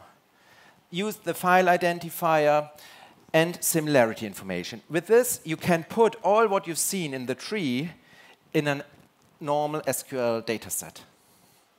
And then you can share it. But additionally, I would recommend to add the tree or the graph itself as well as one data blob. This brings me, what hash is the best hash now? This is a discussion I heard so often. Is SHA-256 better than SHA-1 or MD5? And this brings me to, it's a mathematical situation. I can calculate how probably is a collision of a SHA-256. But sometimes I see that some hashes are not able to correlate. The standard format of the NSLR list, for example, uses MD5 and SHA-1. So you should use normally all hashes for correlation as well. And that is what you should bring to the companies and governmental institutions, public sector institutions who share the information with you. Why? That is, one person or one organization who shares has only do the time once. If I share to the companies like a snowball, every company at the end who gets this information has to do the attribution enrichment on its own. And that is quite time-consuming. If it is done once at the beginning, it's much easier, and mainly the persons at the beginning have all those informations. The companies at the end probably do not have it. And that brings me a bit to the path of the future. My opinion is it is better to add a composite structure or a composite object again as IOC, at least at the meta information. Then use similarity for clustering. Because in detection, it is not important, as I mentioned in the beginning, that you use, for example, which attacker attacked me. It's a later process. It's for intelligence gathering at the end when you spotted it that you were attacked. Then convince the providers to add more context. Ask the providers for more context. And how often, if you request 10 times a day from a company you're using the threat intelligence platform to add more context to the IOC, what happens? At a certain point of time, they have to do it automatically because they have no time to do it manually. So they will share it in advance. Then movement from identification to really detection purpose of reports. That is, for detection, the better way. Then the more context, of course, and the weighting. That's really important. And that brings me to the second riddle for your time at home then, after sharing the slides. I will also share the hashes, by the way. If I use the rich header, I get those 3 hashes. What are you looking and tell a story about it? Because those 3 files are, let me have a look, near miss. Near miss, you have seen before, kill disk, hermetic wiper. And what is the story behind? One is not detected, for example, as near miss. But all of 3 are part of the near miss evolution chain. So my recommendation, look at it, and there you will identify why, for example, similarity is better than only relying on cryptographic hashes. So add context to your hashes, please. Also to CERT institutions who shares indicators of compromise, because that helps to protect all companies around the world. Before I show you something with the strings, here some acknowledgement. Of course, the first thing, BB, thank you for being invited. I hope next time again. And on the other side, there are several researchers, also from Peter Kalnay from ESET. Thank you very much for your rich header help. And also other persons who drank a lot of coffee with me to create the presentation and find the correct files. So thank you very much. Do I have 5 minutes? 5 minutes? It's between you and lunch, right? Okay. Who wants to go to lunch? No one. Thank you. Thank you very much. No. I will share as video what I want to share with the strings, how to identify a good string, how to bubble it up. I will share this video after the presentation. If you are interested, send me a link, or I send it to BB and he can share it. We can play the video during the lunchtime. Okay. All right. I would like to also use the opportunity to ask a few questions. Maybe let's start with the audience as well. Are there any questions from the audience? Okay, while the audience is warming up. There's one question from the audience. Oh, there is. Let's go with one. Hello, thank you for a great presentation. My name is Ricardo Juncha, and I'm coming from Montenegro government, sir. Close. Your opinion on the ISCs, do you think that is a dead concept in modern cybersecurity? Because considering the advancement in techniques and use of advanced analytics, does IOC still hold a relevant role in threat detection? Okay. Coming from like the first point of view of institution, when they get the IOC, is that too late because they're in that perspective? Thank you. Okay, now I have to think about the answer correctly to be political correct. But my manager knows I'm never political correct, so apologize. So I think the indicators are valid and they are good for second line of defense, for detecting if I'm breached, if I add context, like behavior. I can add behavior to IOCs. Like I say, the structure tells me my first indicator is a zip file or an email. The email contains a zip archive. The zip archive contains and drops to disk. Then if I have this chain, I can use the chain for detection. Then it is useful. A single hash could be changed a lot, but on the other side, if you do not check and it's delivered, for example, from the public sector and you are breached at the end and you are asked, have you checked the hash? And you said no, probably you will have a larger problem. But I think the concept is quite old. It is a good concept, but it should be added. It should be improved, and it has not improved over years. That is my personal opinion. So please apologize to everyone who listens to me and has another opinion. Just a question from my side as well. You talked about the similarity hashes, yes, right? And we know that the statically linked binaries or Go binaries, they will have all the libraries built in, which might constitute the majority of the code, right? Which in the end might be, you might be matching other code with the same libraries that are included.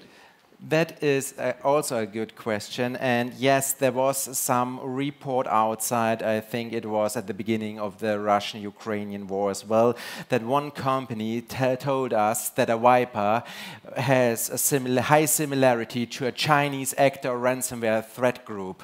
Where I thought, oh, great. And they used, as you mentioned, the statical linked libraries for simulation. So 80% of the library was, or of the code was identical, and only the user-created code was different. So high similarity. But that is the reason why I mentioned different similarity approaches. And for example, you have different, like the rich header, which is only taking a part of the information. You also could use information which Go binaries are used by the Go binary itself to correlate the modules or the package which are used and out of the functions. Then you go more inside the functional similarity. This can also be used. But there are several similarity approaches outside. And what I mentioned, for example, the SSD hash was not similar, even if it is a similarity hash over the whole file. So probably you can also go to the code similarity itself, where you only look at the main functions, the user-written code. All right, thank you. With this, let's give a round of applause to Richard. If you will like to play the video, I would do it manually if you're interested. So have a seat. If not, there's the door. Please enjoy your lunch. It was great to have you here. Thank you very much. But before that, a few notes. Please do carry your bags with you. This is Cybersecurity Conference, not a physical security conference. Please take care of your belongings as well. Now, enjoy the lunch. After lunch, here we will look at the future of how to predict vulnerabilities and look how to integrate AI into your malware detection or analysis chains. Stay tuned. In the main hall for CyberChess, there will be a discussion, a panel on the NATO. And in the cyber stories, you will be able to hear about the ransomware and the cases about the cybersecurity insurance. Now with this, enjoy the lunch, enjoy the video. See you soon.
Also a tuple, like it is the string itself, it is unencrypted, and my recommendation, use the offset in the file as well, that anyone who wants to look at or want to write an automation, add the offsets as well. That is not often seen, I know. And then write which Windows API function uses it. And if you identified the string, you can say, oh,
I hope you enjoyed the previous session and the day as a whole.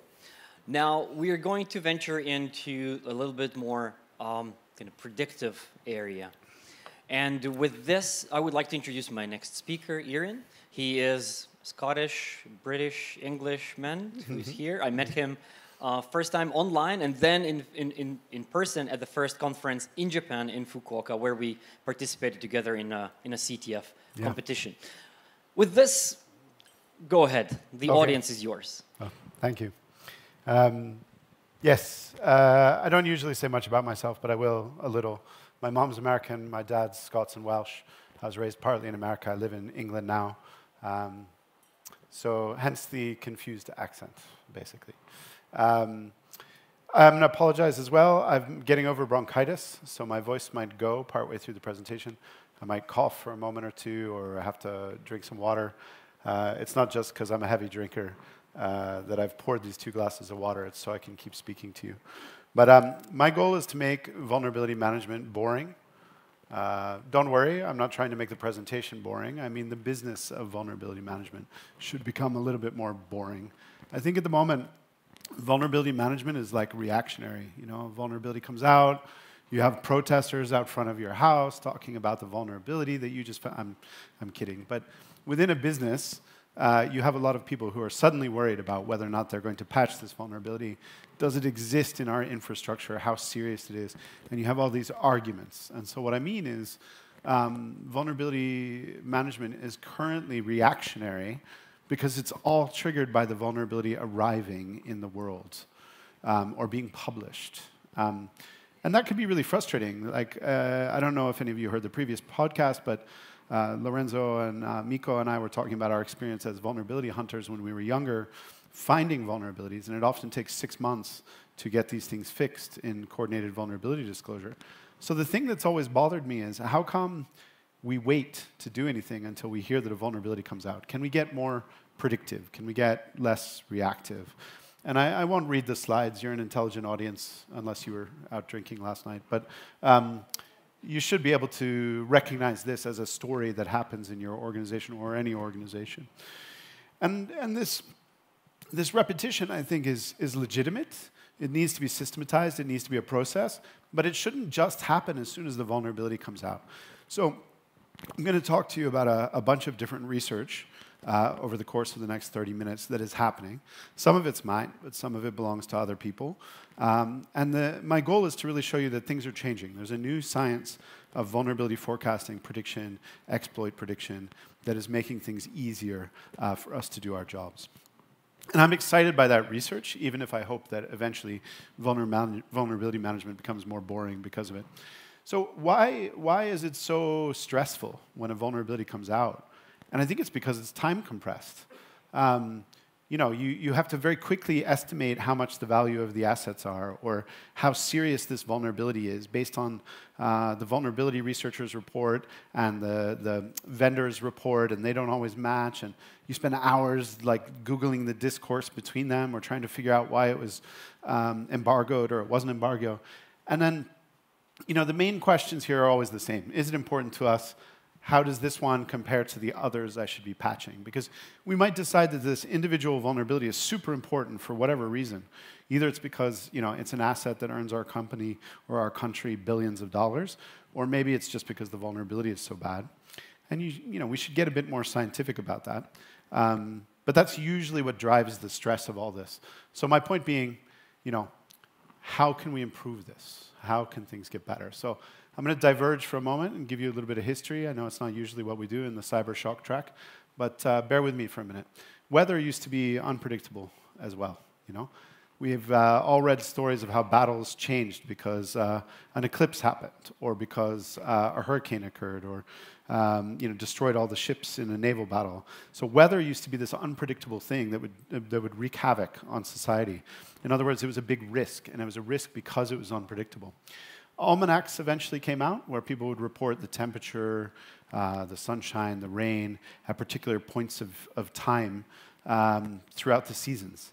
And then we got a bit better at saying, okay, well, if it's September, the temperature will probably be this. If it's December, the temperature will be that. And almanacs allowed you to look at last year's weather and say next year's weather is probably going to be a bit similar. And then we got more serious. We got to the point where we have meteorology departments, and they're driving computer science, and they're making, you know, million-dollar models to predict what the next 2 weeks of weather is like. And that became like a bar for forecasting, right? If you can't forecast 6 months in advance what the weather is, you can still look at the almanac to see what it was like. So it's like a trade-off strategy, okay? So my point being, why can't vulnerabilities be more like this, okay? I'm prone to vanity, like anyone, so I name silly concepts after myself in the hope that they'll stick and be memorable. But the point is, every time I go to an organization to talk about when something should be patched, the discussion always revolves around how important it is, and then they decide not to patch it because it's so important. And this goes in a silly cycle for days or weeks or months. And my point is, if this asset is so important to you, why haven't you practiced patching it over and over and over again until you can do it easily and make all the decisions quickly? Because it is so important to you, it needs to be patched faster, not discussed more, right? Okay, another strong opinion I have, alerts. I think most of us have alert fatigue if we've been in the industry a few years. I know I certainly do. I find alerts really exhausting. And it's like a de facto way that we do business in this industry. Like, I will alert you that a vulnerability is going to come out, and then it's your problem. And I hate that. I want to get predictive. I want to get scientific. I want to have a theory. I want to forecast something. And I'll show you those forecasts in a moment.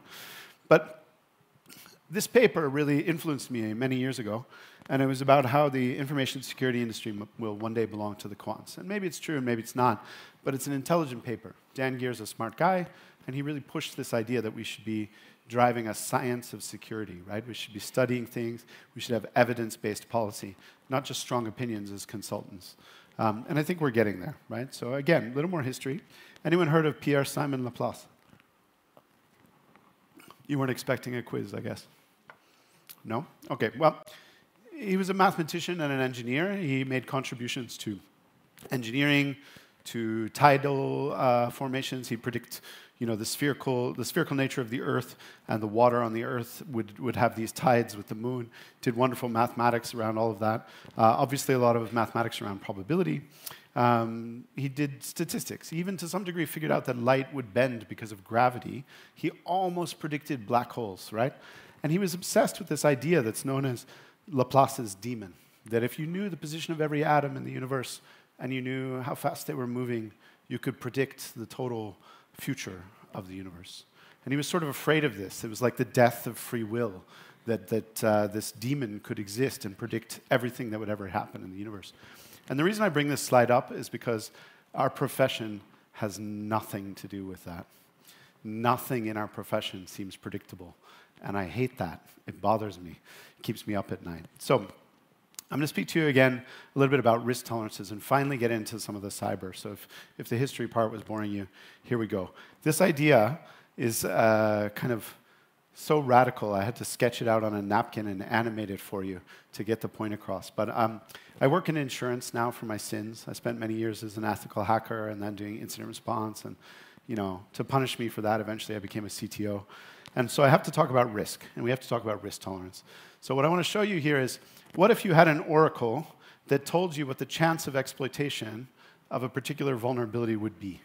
We all dream of that. We all argue that the maths is wrong, but we dream of it existing. And then on the bottom, you have this idea of time. So like the things that were highest chance, I'll move on a little bit. So you have things that you patch in a day, things you patch in a week, things you patch in a month. I also like to think of patching of last resort. So like if you're in an OT network, the answer is never. That's why we call them forever days. But if you're like in a cloud environment, you spin down a VM and you spin up a new one, and some of the things have been patched for you. So that's what I think of as patching of last resort. So there's like a natural refresh rate of technology that takes vulnerabilities off the table. But it's somewhere out here, right? 2 years, 5 years, whatever. Okay, so imagine on this side, you have the chance of exploitation, okay? Now you need to start to talk about a risk tolerance for patching. How quickly do we patch things that have 100% chance of exploitation? How quickly do we patch things that have a 50% chance of exploitation or a 10% chance of exploitation? And I think that's like an important concept for us to get right, is like, what is our target rate for patching? I hear people talk about patch cadence. I hate averages because I'm kind of a quant and a maths guy. It's a thing. But the point I want to make is this. Imagine you knew the exact date you were going to get exploited by any particular vulnerability. Laplace's daemon shows up and tells you, these are the days you will be exploited with this CVE and this CVE. You'd patch like the day before, or the week before, right? And you'd be perfect. You'd be perfect at defending yourself, but your patch cadence would look terrible because 90% of vulnerabilities you would never patch because you don't need to, because you know you're not going to be exploited by them. And that's why I don't like patch cadences, and that's why I like this kind of approach. So imagine, I graph this, by the way. I graph this stuff for individual companies. And like, I mark out like when they patch certain vulnerabilities based on the chance of exploitation. And I get this nice array.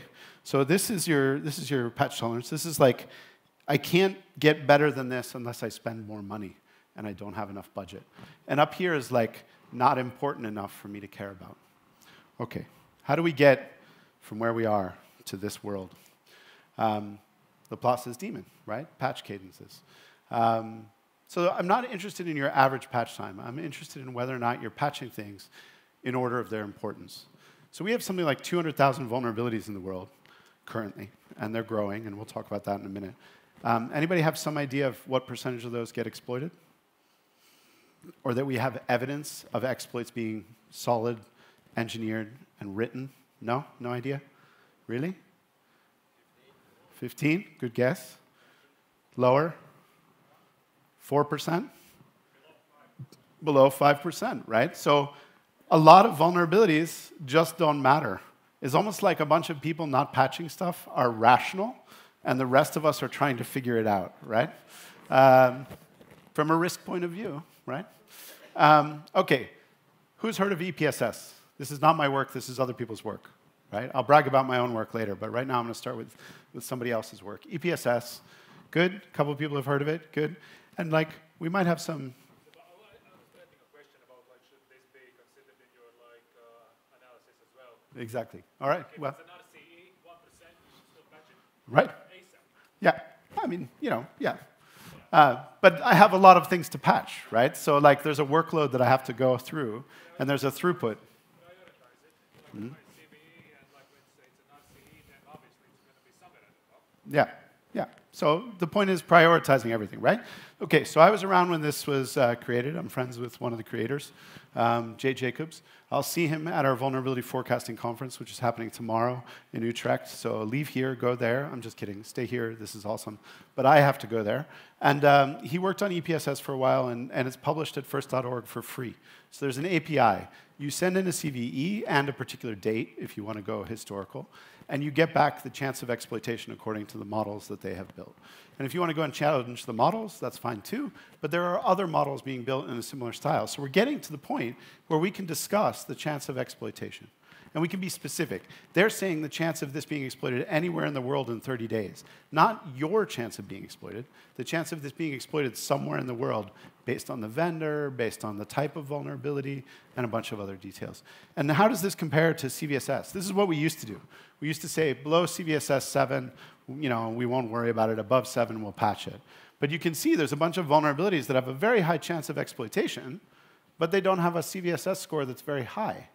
And any of us who've been on the red team know why. I chained together a privilege escalation that's probably like a CVSS 3 with you know, authentication bypass that might be a higher CVSS. So it makes sense that some things are low CVSS, but still highly likely to be exploited.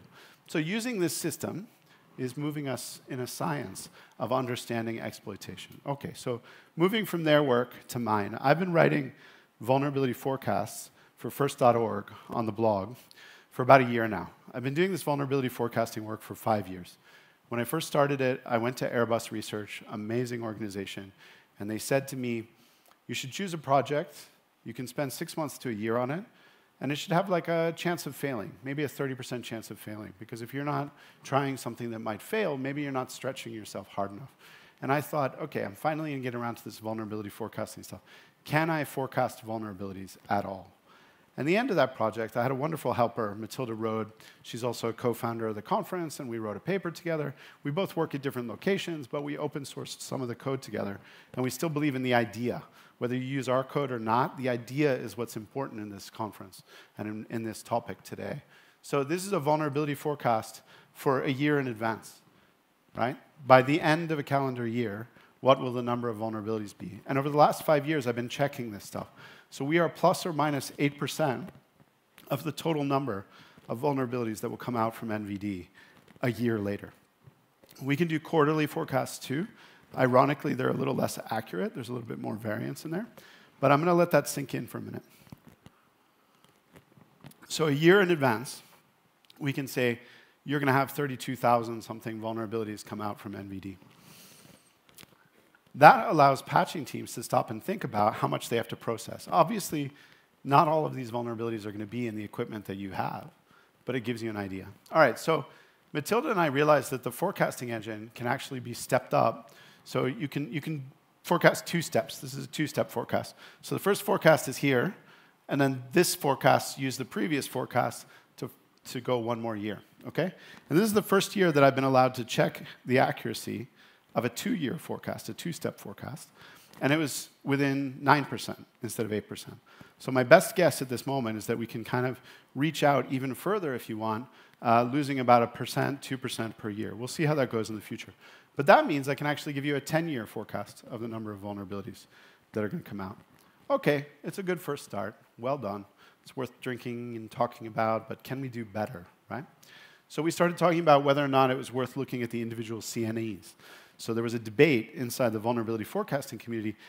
Does the number of CNAs increase the number of vulnerabilities that are published? And we saw that it correlated, but it was a bad predictor. And that's because, like, if you think of this like a river, like the CNAs, you know, the CVE numbering authorities, they're like tributaries to NVD. They're like little rivers that contribute. And some of those rivers are small and some of them are big. So the number of them is not important. What's important is the flow rate for each of them. So I decided, let's just go down to the individual assigners and the individual CNAs. Can we forecast these individual CNAs? And the basic answer is, as long as they're big enough, as long as they have a couple vulnerabilities under their belt, a couple hundred, 200 vulnerabilities or so, and they've existed for 3 years, that's when they start to become more forecastable. So this is a forecast for F5. And you can see the number of vulnerabilities that they're likely to publish in the next 2 years as an individual organization. Now, not all CNAs are vendors. Some of them are bug bounty programs, right? And that might not give you any information about the types of vulnerabilities, particularly because they have a diverse array of them. But sometimes, with the vendors, you get these different forecasts. These are the uncertainty bars. I'm a big fan of uncertainty bars. So this is how wildly wrong I can be.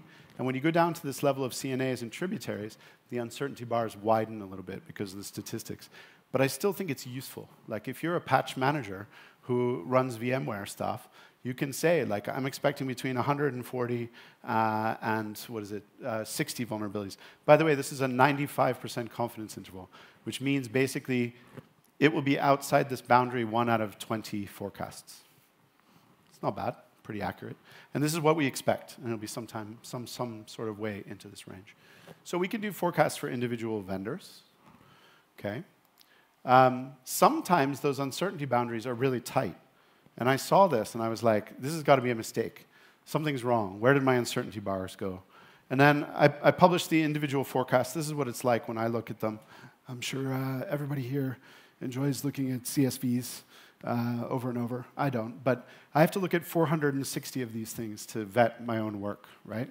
And I have to do it every quarter, and then again at the end of every year to see how well we did and improve all of the science behind this. Okay. So the gist of it was, I realized that these confidence intervals, this is the lower confidence interval, this is the upper one, they're basically the same as the forecast, which means for some vendors, we can be really confident about the numbers. Or some, in this particular, well, vendors, yeah. We can look at Apache, right? We can see roughly the number of Apache vulnerabilities that you might deal with. But it still is, in a way, it's not enough information, right? Just because it's Apache, again, doesn't mean it's likely to be exploited. It doesn't give me any CVSS score. It doesn't give me any CVSS vectors. So could we do something with those vectors? Could we start to figure out a little bit more? This is Microsoft, in case this is useful. And like I say, these are yearly forecasts, but I also do quarterly. I got a bit of applause in the middle. That's never happened to me. I sort of don't know what to do now. Anyways, quite helpful, I think. So if you're part of the patching team, could you use this in your yearly planning is basically where I'm going. And can I do more for you? Or can anybody do more for you? Like the vulnerability forecasting conference is 2 years old. It went from 25 people last year to 50 people this year. I hope it'll grow to another 50. I don't want it to be huge. I just want a small community of people who care about this stuff. And I don't really care if you want to forecast vulnerabilities, or you want to predict exploitation, or you want to predict the growth of software or CPE strings. But if you basically want to nerd out on any of those topics and get scientific, that's what we're trying to do as a community. And then another dialogue that I'm trying to open up with anyone in this room is how can we make this more useful to you in your vulnerability management teams? Are we missing a trick? Do you do business in a certain way that this isn't helpful to you, but something else might be? So that's when we started looking into a few other things. So vectors. Everyone here sits around at night looking at CVSS scores and vectors, right? I mean, I do.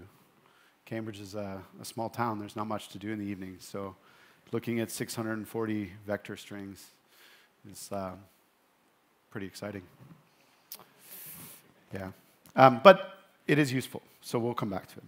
I used to think that the chance of a vulnerability being, let's say, network accessible or local, and it being unauthenticated, like any of these individual components of a CVSS vector string would be independent. And most of them would be equally likely. But when you start to look at the data, guess what? Particularly with all the bug bounty programs that are coming out, it turns out that unauthenticated remote is slightly more popular than other types of vulnerabilities. I don't know why. Maybe it's because we pay for those vulnerabilities or something, but for some reason they are wildly more popular than the others, right? So for those of you who haven't really dug into this stuff, you know the CVSS numbers, and there are different versions of CVS over time, and it's changed, and when I look at the data, I have to take that into account. But these numbers are actually part of these vector strings. And they're distributed sort of normally because of the maths behind it. So these vector strings turn out to be really stable. Some of them happen far more often than others. Some of them are represented thousands and thousands of times. Some of them are represented a couple hundred times. So even though there's like 640 of them to get your head around, there's a lot to work with. And then the newer versions of CVSS3, I don't have as much history. And so the variance is a little higher, which means the uncertainty is higher, so I'm worse at predicting those. But it turns out with the CVSS 2.3 strings, I can be reasonably accurate. So what does that mean? It means I can start to get my head around this, and I can take a forecast that I have, and I can multiply it matrix style against the vector proportions, and I can come out and tell you, out of this number of vulnerabilities I'm expecting to occur, these are the vector strings that I expect them to have. And I would hope that a patch management team that has no idea what a vulnerability is going to be, but still might have some idea of whether the CVSS vector string matters to them, could start to work on this stuff. Now I realize in this presentation I forgot to mention another group that's doing great work at CISA. It's the SSVC program. And they've created like a decision tree to help you decide whether or not to patch. And you put your own information into it, you make your own decisions. But it's a way of recording your decisions, and you get a decision string that comes out of it. And that means you could revisit your decision at a later time because now we know that an exploit exists for this. And you can compare your new risk-based decision against your old risk-based decision just around a single vulnerability. And I think that's really exciting, and these vector strings are also useful there. So what I'm trying to do here is not just talk about my own research, but paint you a picture that there's a bunch of great science and decision management and risk analysis going into the vulnerability and exploitation space. And that should get very useful in the next 5 to 6 years. Probably even the next 2 to 3 years. But I'll let you be the judge of that. So I remember when I first started some of this research, I'm old enough that I use Heartbleed as an example, but I felt like I had to update things for you, awesome, younger, talented people. So I looked up this vulnerability and thought, okay, this is one of the serious ones recently. And it was a use after free. It was in Windows 10, and it came out on this date. And that must seem entirely unpredictable. But the point I want to make is that the proportion of vulnerabilities in Windows 10 is, again, relatively stable. And it's worth saying that I think Microsoft did the whole Patch Tuesday thing to become more predictable. to make it easier for you to patch their stuff. And any vendor of a certain size and responsibility is probably going to do the same. They're going to try and make it more predictable for you to patch and less likely to break everything that's going on. And I think that's good. Again, use after free, relatively common, probably because it's popular in vulnerability bug bounty programs. But also, there's a fashion in vulnerability exploitation. You know, XSS comes out, everyone does that. Remember when SQL injection came out, everybody did that for a while. Heap exploitation, that was really, you know, a thing for a period of time. And then, you know, format string vulnerabilities, equally similar. So I think we go through these periods of popularity with certain types of vulnerabilities, and that's a little bit variable. This stuff, not so much, because the most popular software in use on the internet tends to get exploited more, and people tend to find vulnerabilities in it because it promotes their career. Now, a vulnerability coming out on this individual date, highly unpredictable, right? I don't know. What I want to convince you is that each of these things is kind of proportional, right? Okay, that's one date. There might be 200, 300 vulnerabilities that came out that day over the number of total vulnerabilities. But these CPE strings as well, what's the number of Windows 10 vulnerabilities over all vulnerabilities? What's the number of CWE 416 vulnerabilities over all vulnerabilities? This stuff is becoming more predictable because we have 25 years of data. So it's worth saying for a minute that those 25 years of data were built up because previous hackers thought it was a good idea to record this stuff. And we do have some problems in the NVD program and MITRE. NVD is not the only database that exists. There's a Chinese database, CNNVD. There's the Japan vulnerability notes. I like that database as well. If you like some of this work, take the same code and try and forecast off of the JVN. There's no reason it can't be done. You just need to rework things to work with the new data format, right? So I'd love to see this work being extended to different databases. But hopefully you get the basic idea. This is a conditional probability.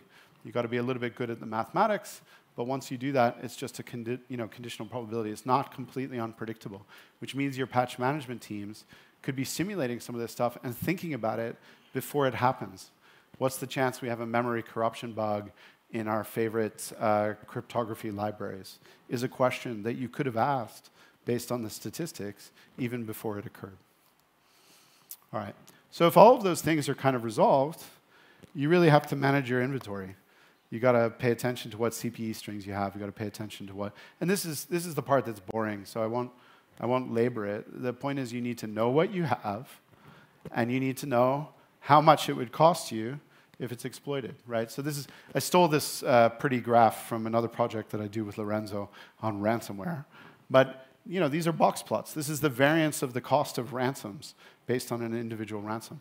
So if you know your assets and you know how much it might cost you, or even if you know how much it earns you, I feel like you can get serious about the risk management behind some of these things, and you can start to use some of these predictive techniques on vulnerabilities and exploits. Like I said, EPSS is looking at the probability of a particular vulnerability having an exploit written, if you like, right? Other people I know are looking at the chance that a vulnerability exists in a network that they scan. Like if I didn't see it last month, how likely am I to see it this month? We're getting to the point where you might not have to do the vulnerability scans because you're predicting where the vulnerabilities might emerge. Or you can even try and predict, you know, which business is most likely to be hit by ransomware gangs this year. I don't do any of that stuff, but it's possible. We're getting to the point where it's possible to be more predictive. And I hope that means we do better risk management. So, all right, a little bit of an ideological position for a minute, but I think that vulnerability forecasting, some of it, should be open source. I do keep some code that I use in a proprietary manner, but the reason that I have a conference on the topic is so young, talented people can come there and do some of this stuff and make it open source. And I, too, have done that. So this is the code that I wrote with Matilda. We wrote it once for Airbus, and then we realized it could be better and faster and be done in a Jupyter notebook that explains why we're doing what we're doing. And we published that under first.org. So I hope many of you know who first.org is. If you don't, find out. Wonderful organization. Is where BB and I were hanging out in Japan. It's a week of incident responders giving each other lessons and sharing stories and building trust. And I love that it's particularly international. So this GitHub repo is available. You can go and download the code. And I've put in notes to explain why I'm doing some of the things I'm doing. You might find a model that's even better and works better, and I hope that you do. But the point is that some of this stuff needs to be open source, even if people do have proprietary solutions for some of it as well. I'm coming to the end so we can take some questions. Basic idea, hopefully I've convinced you that we're getting more predictive, more scientific, we have a good theory, and I hope that we've also convinced you that we have a theory of change. How does our industry change? How does vulnerability management change? Is, I think, an important part of the dialogue. So spread the ideas for me, commit some code to the GitHub repo if you want, improve the usability. We have a mailing list at First where you can talk about these topics. We have a conference if you want to come and present at the conference. There's the GitHub. You can talk to me a little bit today or talk to Lorenzo and Bibi because I'll have to take off for the conference immediately after this. But at least for the next 15 minutes, I'll take some questions. All right, let's give an applause to the speaker. Now, regarding the questions, there are at least a few ways you can ask the questions. First of all, if you're here, raise a hand. We'll give you a microphone, so it's a priority if you're here on site versus being remote. If you're remote or you're a very shy one, please use the Menti and Menti code that's showed on the screen and ask that there. And the other way is just grab Ian after, or any of our speakers after the talk and just ask. Because the priority is for the ones who are here. Are there any questions from the audience?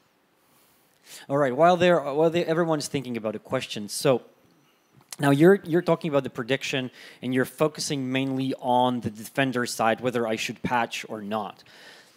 Maybe you touched upon it a little bit, but does this vulnerability prediction also allows the software developer to kind of focus their software development lifecycle and focus more on a particular kind of vulnerability that they need to kind of have in their software development lifecycle to look for? Yeah, that's a brilliant question, and it reminds me of something that I maybe forgot to tell you. There's a lot going on in this space, but there are people who predict the number of vulnerabilities from GitHub or from any code base.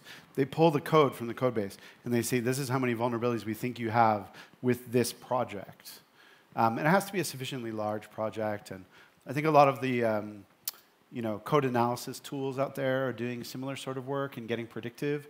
I chose to do this based on NVD rather than knowledge of the code. And you have some interesting problems of code coverage if you do it that way. But basically, that's also a science that is emerging, taking an existing code base and telling you what kinds of vulnerabilities you're likely to see, what kinds of vulnerabilities you should be training your developers on because they're turning up so often in the code base. So yeah, that is also cool research. And there's a couple, there was a guy called Carlos Buda, I think, at our first conference who was doing that kind of work, and other academics doing that kind of work too. It's very cool. So in your work here are, if I understood it correctly, I hope I understood it correctly, so you are doing prediction based on the CVSS string and then trying to see which CVSS strings potentially can be abused in a future, right? Mm-hmm. Maybe it's worth setting these questions up with this. Whenever you're doing predictive work or statistics work, you need a thing called a reference class, right? And the reference class, for me, is the NVD database. Correct. For these other people, it's like the code base, or it's like an Nmap, series of Nmap scans over time, or things like this. So depending on your starting reference class, you'll get kind of different answers. Right, we'll come down to CVSS as well. Sure. Now, NVD also has the CWE, the weakness enumeration, right? Mm-hmm. Do you do forecasting based on the CWE? It would be nice, I mean, OWASP top 10, right? Mm-hmm. They are not very frequent, but they do update it once in a while. It would be nice that every morning I just see what potential vulnerabilities or weaknesses I might encounter today, right? Mm-hmm. Is that something that you could help out? I'm pushing in that direction, as you saw from the research. But the reason it's not easy is because you have to check whether each of these component parts are a dependent variable of a previous forecast. So you have to, what I'm getting at is you have to forecast them in the right order and then build a hierarchical forecast out of them.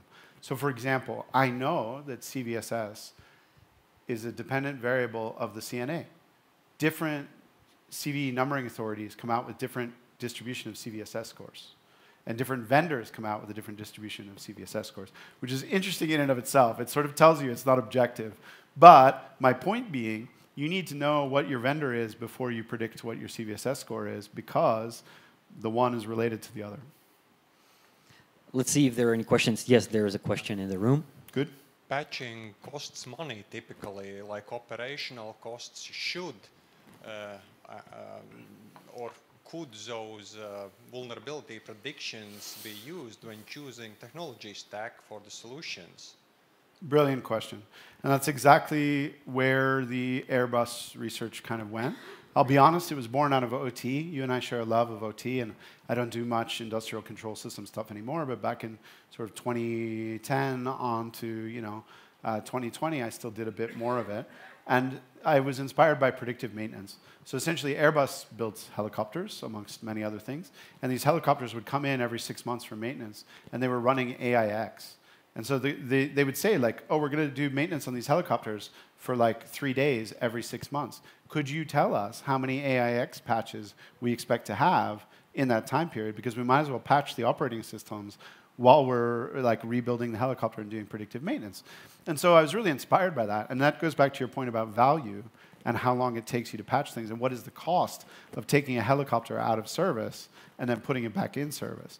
And so I can't necessarily tell you the value to your organization of that, but if you tell me that, I can roll that into a deeper analysis of what vendors you might choose based on the number of vulnerabilities and the number of patches you might have to install. We have to be a little careful in the sense that 5 or 6 vulnerabilities might be fixed in a single patch, and that has to be kind of bespoke research based on the vendor. But basically, yes, you can go in that direction. So my goal is to make these so useful for you that you could then do that work by adding in the value to your organization. Now, I think you already touched upon this, that everything is based on the input data, right? And you said if you trust the CNA, if you trust the vendor who is kind of pushing the CVSS. Now, in general, when I look at the CVSS, it's ambiguous, and it mostly depends on the one who has submitted the CVS string. Is the researcher and his view on the particular vulnerability. And we've heard there are review programs that will review, and typically they will downgrade. In not most of the cases, but in majority of the cases, it will be downgraded the value, right? So when we're dealing with a prediction, are you taking into account that this fuzziness about or inconclusiveness about the CVSS strings? Not really, in the sense that I'm not going to look at the history of any individual vulnerability and how it's had change. But it all shakes out roughly the same way, in that the proportions, like if you look at the proportion of CVSS vector strings or numbers over time, these lines are like perfectly in proportion to the number of vulnerabilities. They're very stable. It's not like CVSS2 was 2% of vulnerabilities one year and was 20% the next year. It's a very stable percentage. And I think that's because, even though you might argue about an individual CVSS vector string, people look at some of them more than others, right? And also, some of them are impossible in certain technologies. Like, if it's not a network device, it's always going to be a local CVSS vector string. So there's a relationship between that, as well as not just technology, but programming language, right? Like, if it's C, you might have some memory corruption, and if it's OCaml, you shouldn't, at least in theory. What do you think if the exploit development or the market for cyber weapons or exploits, I mean, there are even price lists, how much the remote code execution on the Windows would cost, or iPhone unlock. Is that market also impacting where everyone is going to look, the security researchers, and that's pretty much what drives that, right? And ironically, I think it's just going to make it more predictable, right? So like, it's not going to make my job harder, it's going to make my job easier as a forecaster and a predictor of these things, because we know how much money and time and effort it takes to find certain things. And maybe some of this research could also be used by bug bounty programs to reprioritize what you're hunting for. Like, you could either go against the grain of what I'm seeing and say, I want to incentivize something different, or you could go, all right, this is where things happen to be, let's keep going in that direction. And I refer to that as like vulnerability or exploit fashion. Like, I know it's a bit glib, but I think exploitation is the cutting edge of fashion. Like, zero-day creators like get really obsessed with a certain idea and want to find certain kinds of vulnerability, and they set the tone for all the juniors.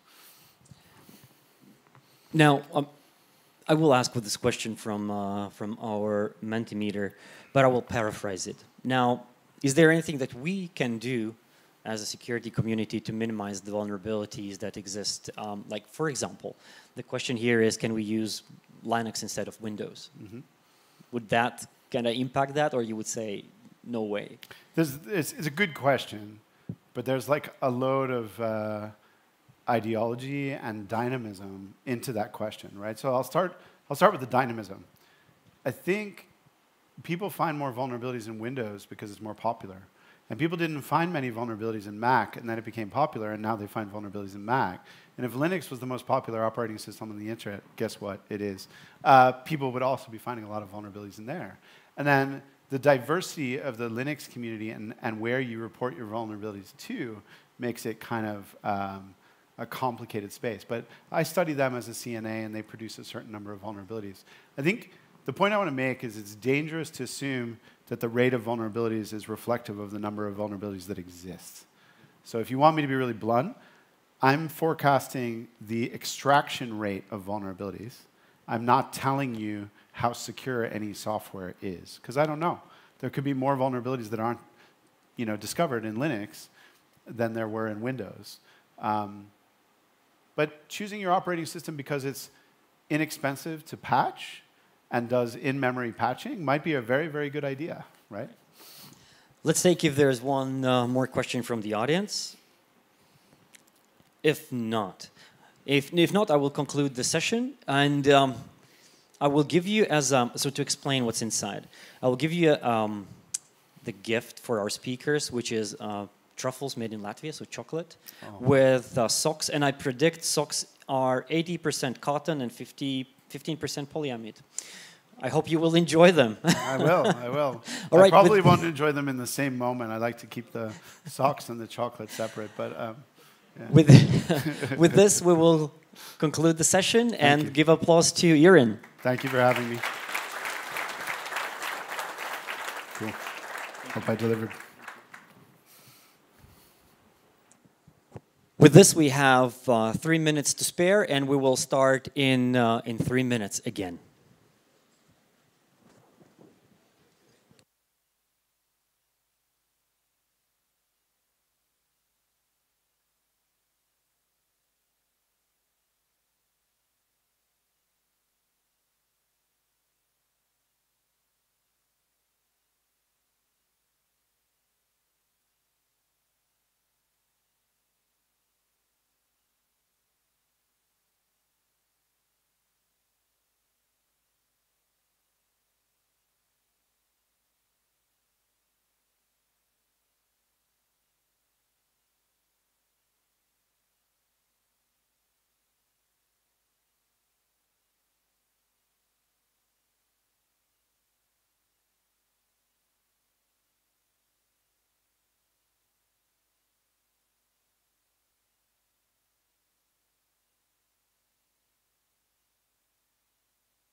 Okay.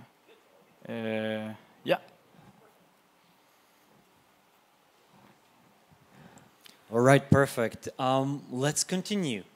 I want to introduce Jose Luis from VirusTotal. He was introduced to me from my neighbor in Japan, and apparently my neighbor in Japan also works for VirusTotal, and he was the speaker here last year. So with this, I do welcome Jose Luis on the stage, and he will talk about, I think it's your research, right? That you're something that we are doing into VirusTotal, yeah. Yes, perfect. With this, welcome. Okay, so, well, thank you very much, first of all, BB and the entire organization, CERT.LV, for having me here today. So the talk is about how we are doing some kind of research or using VirusTotal information, not into the platform. And in this case, what we are going to see is how we are using the VT information to create automatically emulations to help the purple teams in order to generate the purple team exercise in their organizations. So just a brief introduction about myself. My name is Jose Luis, also known as Joselillo, coming from the south of Spain. So I was previously working at McAfee and BlackBerry as a threat researcher, and right now I'm working in VirusTotal as a security engineer. So as Richard said before, we are now part of Google, so it's not a secret. So yeah, what we are doing right now. So this is not something new that we are starting to try to identify and get more insights and knowledge about how the AI can be used to generate automatically great information for the threat analyst. So this is something that we have been exploring from the last year. Last year, we presented at RSA in 2023 something called Code Insight, which is a new feature that we introduced into VirusTotal for all the community, for all the users, even the free users. And this is something like a kind of analysis that we are doing right now against the scripts, not only scripts like, for example, Python scripts or Visual Basic script, but also text in general, PowerShell, and so on. So if you go to the platform and you try to look for any kind of, for example, in this case, a PowerShell script, what you are going to see is a description created automatically by the AI, in this case, trying to explain you what is the code in this during the execution trying to do in our sandboxes. So just to highlight something from here, there is the last comment says something like, the code downloads no remote file, it loads and executes a file from the local system. The path to the file indicates the file is likely stored within the user's app data directory. So the code employs techniques such as string manipulation, base64 decoding, and byte reversal, which could be used for obfuscation. At the end, it's trying to explain to the user what it's trying to do, the code snippet in this case. It's something that can save us time during the research, during the malware analysis. It's not definitely, it's not something that obviously we take into account at the 100% because there are some time fails and errors, but it's something that we have to use to use during our research activities. And the next step that we did was during this year, we tried and we are trying to integrate at the 100% into the platform, exactly the same, but for binaries.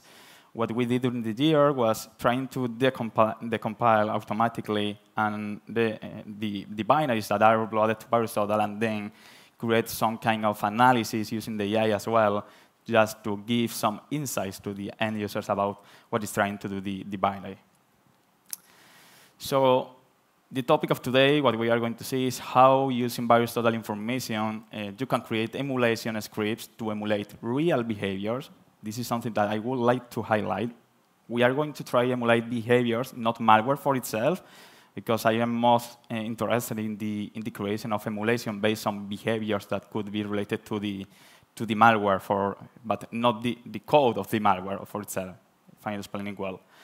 So based on that activity related to the threat actor, and those files that are uploaded automatically or by the users, in the platform. So obviously, we are pretty sure that this approach can be done using other platforms or external or internal information that you already have. But the topic for today is just using the VirusTotal data because we wanted to identify if it could be valuable for the users or not. So another important point that we are going to see today are the limitations or cons that we found during the research, okay? So these are the points that we are going to cover. First of all, we are going through the motivation, why we are here. Then we are going to see the high-level process that we are applying, followed by how we are applying the AI. And if I have time, I will show you a small demo about how we are creating the emulations that we are doing with, in this case, with Gemini, which is the Google AI. I have tried also with ChatGPT, and more or less the results were pretty similar. Finally, we are going to see some example and results and the conclusions. So the motivation. Our motivation remains in help teams to create emulations based on interesting behaviors automatically. Okay, that's the main goal for us, the main motivation that we have. So may this presentation serve as an idea and can be used for future projects. If you are doing, if anybody here or in the live stream is trying to do something similar of what we are going to show today, please, if you have any doubt or if you want to collaborate or whatever, we are very, very open to see other approaches that the community is trying to do to emulate behaviors using AI in this case. So, and of course, we will continue exploring this idea. I mean, we just started. This is not the end of the project, just started, and we wanted to share the knowledge that we have at this moment during the investigation. So the process.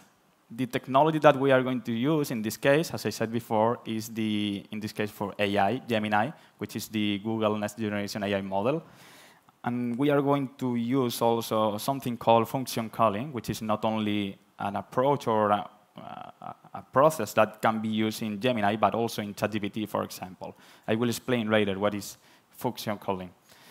Then we are going to use as well the API of VirusTotal, specifically these two endpoints. By the way, you have the API reference with all information about all the endpoints that we already have in the platform. We are going to create in this case, the emulations using Google Colab, which is like a Jupyter Notebooks, but you can convert the Google Colab to an independent Python script and execute in your environment if you want. And finally, the other two technologies that we are going to use are Sysmon events and Circulate, which is an open source project that was created as a standalone to detect behaviors based on Sigma rules. It's a really nice project. If you are doing some kind of detection engineering or something like that, I will recommend you to use that specific tool. So how we are going to create the emulation? What is the data that we are consuming to create the emulations? The data that we are consuming is based on Sigma rules matches. Okay, so all the matches that we have into the platform in VirusTotal, I don't know if we are going to see an example, but when there is a malware or whatever kind of file executed into the sandbox, if there are Sigma rules that are matching behaviors, you are going to see the Sysmon event that was matching exactly the specific Sigma rule into the sandbox. We are going to see an example. But what we are not covering today is something that we want to explore as well is use not only the Sigma event or the Sysmon event, but also the entire behavior report that is automatically generated by our sandboxes, which contains useful information to create probably other kind of emulation or something like that. And we are not covering either the entire Sysmon events generated by the sandbox. I mean, when there is a sample executed into our sandboxes in VirusTotal, there is an option that you can download the entire EBTX file about the execution into the sandbox. And that specific file contains not only the malicious activity, but also the legitimate one generated by the sandbox for itself during the execution. So as I said, the main information that we are going to use are the Sigma rules. If you go to any sample in VirusTotal which containing malicious activity, probably you are going to see a section called Crowdsource Sigma rules under the detection tab. And here you have all the different Sigma rules that were triggered during the execution of the malware. If you take a look or you get the same information through the API, you are going to get not only the context of or the information about the Sigma rule, like the title, the description, the author, and so on, but also the other information that you are going to have is the exact Sysmon event log that was triggered for the Sigma rule. In some cases, we are not only having just one Sysmon event, but we are having multiple Sysmon events that were triggering the behavior. So that is specifically the information that we are going to consume to create the emulation, the Sysmon events generated by the sandbox. So, well, now we have the data that we want to consume in order to create the emulation, but now we have to apply or try to figure out how to apply the AI or the LLMs in general in order to create correctly the emulation that we want to emulate. First of all, one of the best resources that I found was this one, promptingguide.ai, which is a guide for prompt engineering. It's quite useful because this resource explains you the best ways that you have to follow in order to create a prompt for the AI. Because at the end, it's not only the data that I'm going to provide to the AI to create the emulation. It's about the way that I'm going to create the prompt in order to finally get the correct emulation to be executed into my internal system. So if I don't have any, if I don't have a correct prompt created for the AI, probably I am not going to be successful. Probably the emulation that was created was not enough for the purpose that I wanted to have. So obviously, we had to modify the prompt multiple times because at the end, when we started, we initially provided not too much information about the context of the Sigma or maybe the correct syntax in the prompt. So one of the things that we were trying to modify in our prompt were, like, for example, we iteratively refine our prompts to, as I said, to improve the Gemini understanding and the output. We in the early prompts were simple and focused on basic information extraction. I mean, I was not providing, for example, examples about Sigma rules, about how the AI could take the match in order to create a Python script. Later, I was creating like prompts with code snippets about, okay, if you want to, for example, create a process into the system, use this specific module from Python to do that. So when we were moving forward in the prompt, we were giving more context and more information to the AI to create the emulation. So yeah, as I said, we incorporated more sophisticated techniques, such as providing specific words, context related to the rules, function calling, etc. This iterative process led to improvements in the quality and relevance of Gemini analysis, of course. So the other thing that we provided when we were moving forward was the content of the Sigma rule, because if you remember in the other screenshot that I showed you about the match of the Sigma rule, the only context that we had about the Sigma was the description and the title, but we had not the content, the entire detection logic of the Sigma rule. So when we were trying to improve the prompt, we implemented the function calling to get dynamically the Sigma rules, all the detection logic of the Sigma rules, and provide that information to the AI. And that was a great improvement in this case because helped us to create better emulation at the end, having the detection logic of the Sigma rule. So from the prompt 1, we go through the prompt 2, and then the 3 and multiple prompts that we had at the end.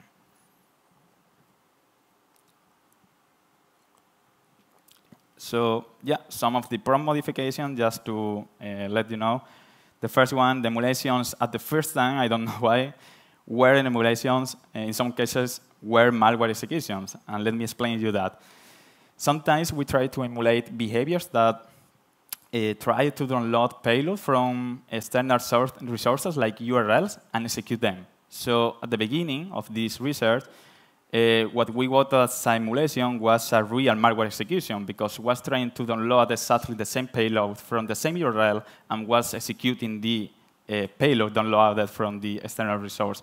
So, okay, it was something that we discovered in the early prompt. So we modified the prompt saying like, okay, if you are seeing a URL downloading a specific payload, try to modify the URL or something like that, because maybe we are not interested for itself in the payload that is downloading, but we are interested just in the communication because it's using some kind of command line or whatever, which is included into the sigma rule, okay? The second point was that we had a mix of Windows and Linux command. So for this case, we were trying to emulate only Windows behaviors. So our emulation were, as I said, focused only on Windows, and for some reason that I don't know, the AI decided to include Linux path in some of the commands executed. So we had to explain to the AI, okay, you are going to emulate something only for Windows. Do not mix paths related to Linux or command related to Linux in this case. The use of sandbox username in paths. So the username should be identified dynamically by the emulation. In other words, when you are uploading something in VirusTotal, this is executed into the sandbox, and the username generated in the sandbox is dynamically created. So in the sysmon event that is matching the sigma rule, you are going to see the path, for example, T users George as a username. So the AI was using that specific username for all the emulation until I told to the AI, okay, try to get the username dynamically in the system that you are being executed, because we don't have all the usernames that you are going to receive in the matches of the sysmon. Okay, it's another modification that we did. Another interesting point was that the AI used username paths in the registry keys, something like that you are seeing there, for some reason. So it was another interesting case that we discovered and tried to explain to the AI that a Windows path, is not the same as registry key. So we tried to avoid these kind of errors that were generated by the AI in this case. Were some of the modifications. We made many other modifications during the research, because we tried to get the most from the prompt to create the emulation. Some examples. So this is an emulation created by the AI, but it is not an emulation, I mean. Because there are sometimes, at the beginning, the AI was creating the emulation for all the files that we share with the AI. For example, let's suppose a bunch of 50 ISCs or something like that. And then if the AI created previously some kind of emulation, sometimes after that, it's going to say you, hey, I already created an emulation for that, so I am going to assume that this specific file is already created in the system. So execute this file, and the emulation is done. And that was not my goal. I mean, what I wanted initially was independent emulations, not in order to be executed in the system. And once the emulation is executed in the system, the next step that I am going to take is get the sysmon events from the Windows and run CyberChess to see if that specific emulation for only one sigma rule is detected or not. And then the same with the next one, and the next one. So this kind of fake emulations, we had to deal with them in the prompt. Another example here is, as I said before, mixing Linux commands and Windows stuff. So in this case, was trying to execute a file.exe, but then the next step was use chmod. So was something interesting as well, some of the fails that we discovered. As I said, The username path, George, is a username created dynamically by the VirusTotal sandbox. It doesn't exist in my environment system, so I had to tell to the AI, don't use that. And the last one is the same that I mentioned before as well, the combination of user path in Windows into the registry keys. Some of the fails that we discovered as an example. Okay, some statements of my prompt at the very beginning. Whenever possible, use similar values to those identified in the sigma rule matches for your emulation. Okay, literally, it's going to use exactly the same values, even if the file doesn't exist in my environment. I mean, that statement led to use files that wasn't exist in my environment that were identified in the sigma content of the Sysmon event. So something that I had is this specific statement that I used in the very beginning of the research. I had to modify and adapt some of the words that I was using just to avoid literally use exactly the same values that were discovered in the Sysmon event. The other one was, if you need to create some type of file for your emulation, you can. Okay? Following that is like the continuation of this specific statement. Okay, you are trying to create something that doesn't exist in the system, but if you need to create a file, do it, don't worry. Basically, this creates a need to the AI to create absolutely everything, even native system DLLs. I got some examples that were a bit funny because I was trying to create from scratch kernel32.dll just to call some functions, some methods from that specific DLL in the system. So it was a bit weird when I discovered that. Okay, function calling, how it works. This is like, as I said before, this is not only something that you can use with Gemini, but also with ChatGPT. You have the documentation in their website in case you want to use. Initially, we have an user prompt, which is sent to the application that we have. And then internally in the Google Colab, in this case, the Jupyter Notebook, we are going to define some functions. Okay, the functions that we are going to define are like, in this case, getting the sigma rules, the content of the sigma rules dynamically. So in that case, when the prompt, in this case, of the user is something like, OK, I have this hash and this sigma rule that was matched with the hash, give me or create an emulation for me. Automatically, the AI is going to identify that needs to identify the content of the sigma rule just with the title that I provided in the user prompt. So with that specific keyword is going to call, in this case, not an API, it's just a path, a function that I have in my code. But if needed, the function call can call dynamically APIs from VirusTotal, for example, to get more information or get more context. And then with the response, with that specific data, which is giving more context to the prompt, is creating another request to the AI in order to add the new response with the context and generate the final response. Just to explain you like my high-level process, how it works. First of all, I was cloning the sigma repo, which is public. So with that specific sigma repo, I created a prompt in my application where I tell to the AI, hey, create an emulation for this specific hash and this specific sigma rule. With that, the application in this case is going to get, doing a call to VirusTotal API, all the sigma matches for that hash that I provided in the user prompt.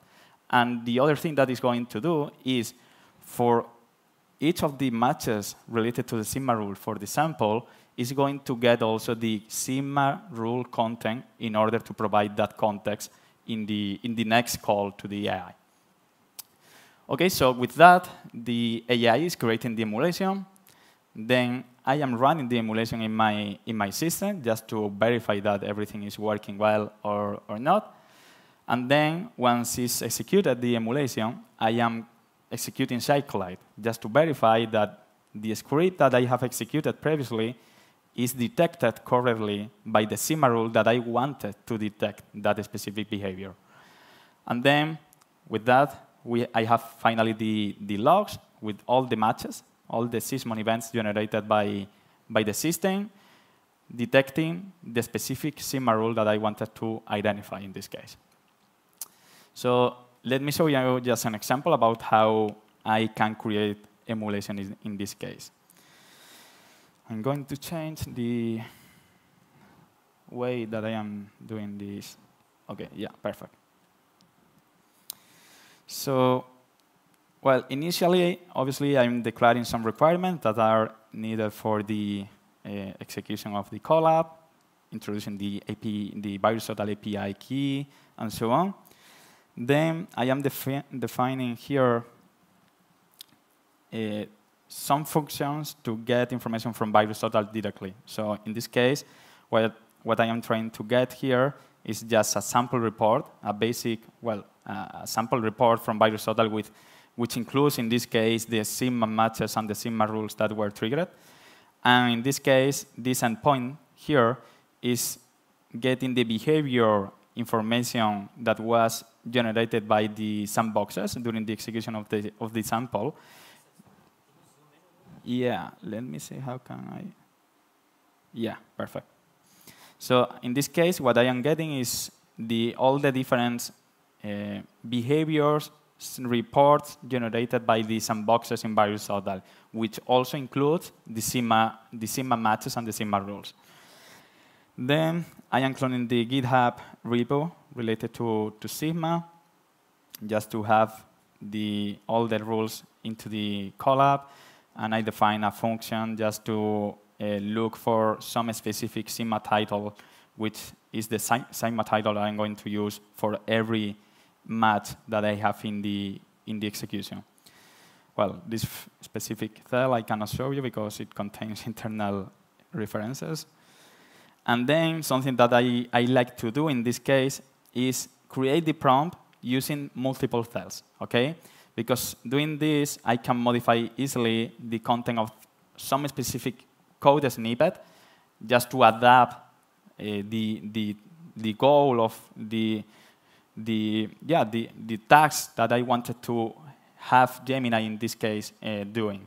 So if you have worked already with AI, ChatGPT or whatever, at the very beginning, I declare the AI that is a professional knowledge of Python development and detection engineering. So with that, whatever thing that is going to do after that, the AI is an incredible researcher. So yeah, I defined the goal, blah, blah, blah. In this case, I gave some examples to the AI as well. Let me collapse this one. So examples with the SIGMA titles, the SIGMA detection condition, which is the logic that which was created, the SIGMA rule. I am providing also a match of that specific SIGMA, and then I am explaining to the AI what could be the best way to detect that specific SIGMA having that specific match. So I'm doing the same for 3 different examples in this case, just to provide some examples, because what we discovered is that if you are giving to the AI examples, probably it's getting or creating better results in order to, since it contains some references to take into account, OK? More instructions, context, I am giving more context. Some of these files are not being used because we're adding a bit noise sometimes. So I decided to remove some of them. So at the end, I have here some declaration. Well, I have some tips as well, like if you need to create some type of file, you can. Don't use double quotes to set pass using subprocess because it's going to fail. Use double backslash for passing your code, and so on. These were some of the things that I discovered during the research that should be done by the AI. And then I am creating the final internal prompt, which is going to be used when calling the AI, the LLM. So in this case, this is the function call that I am doing. So dynamically, what it's going to do in this case, the AI, when I provide the initial user prompt with this one, is going to automatically go to the path where I have all the sigma rules, call a function that I defined previously in my code, and try to identify the sigma rule with the content of the sigma rule to provide that information in the final in the final prompt that I am going to send to the LLM. So it's something amazing. I mean, the AI is automatically knows when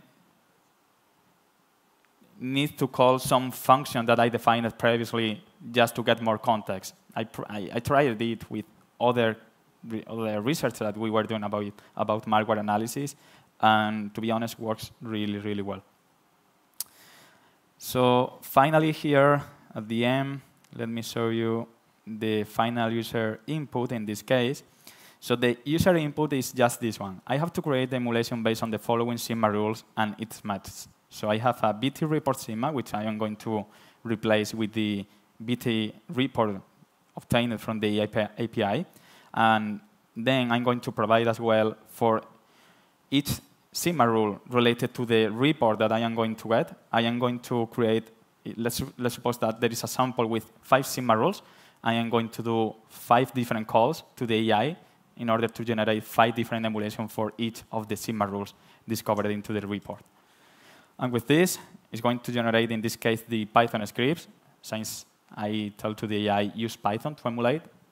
Something that we are exploring is change the language and so on. So as you can see here, we have a TXT with a hash, which is related to Luma-C and Stealer.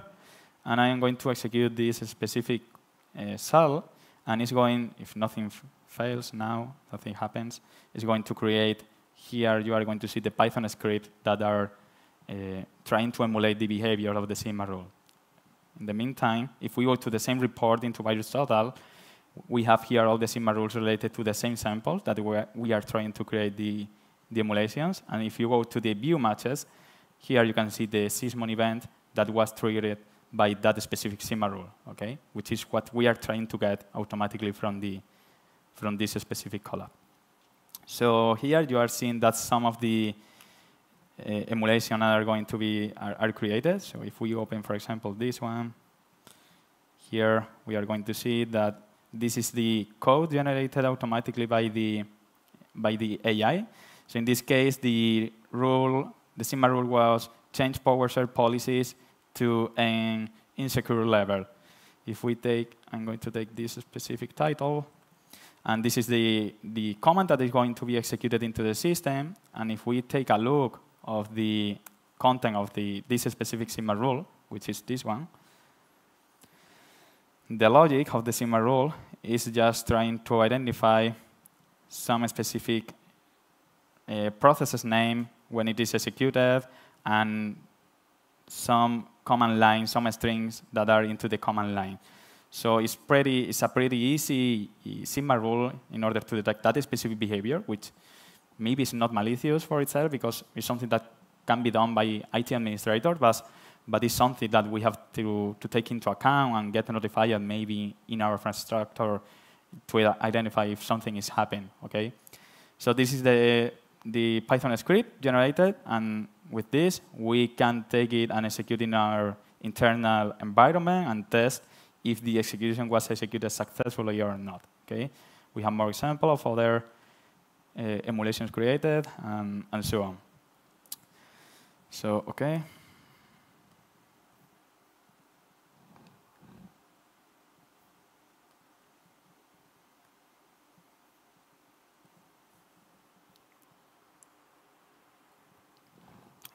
Cool. Some examples. Bypass USC via CMSTP. An easy sigma rule, I would say, is easy detection. So the logic is quite easy. As I said, just need to understand that in the command line, the image ends with that specific string or the original file name, which is automatically extracted by the process creation event #1 in Sysmon, is that one. Then it's going to take a look into the command line and should contain at least one of all these different strings. it's an easy sigma rule. I mean, it's even easy for the AI in order to emulate it. So this is the sample that was having that specific sigma rule related. So if we take a look into the match, into Aristotle, there is the command line that was executed and the image in this case.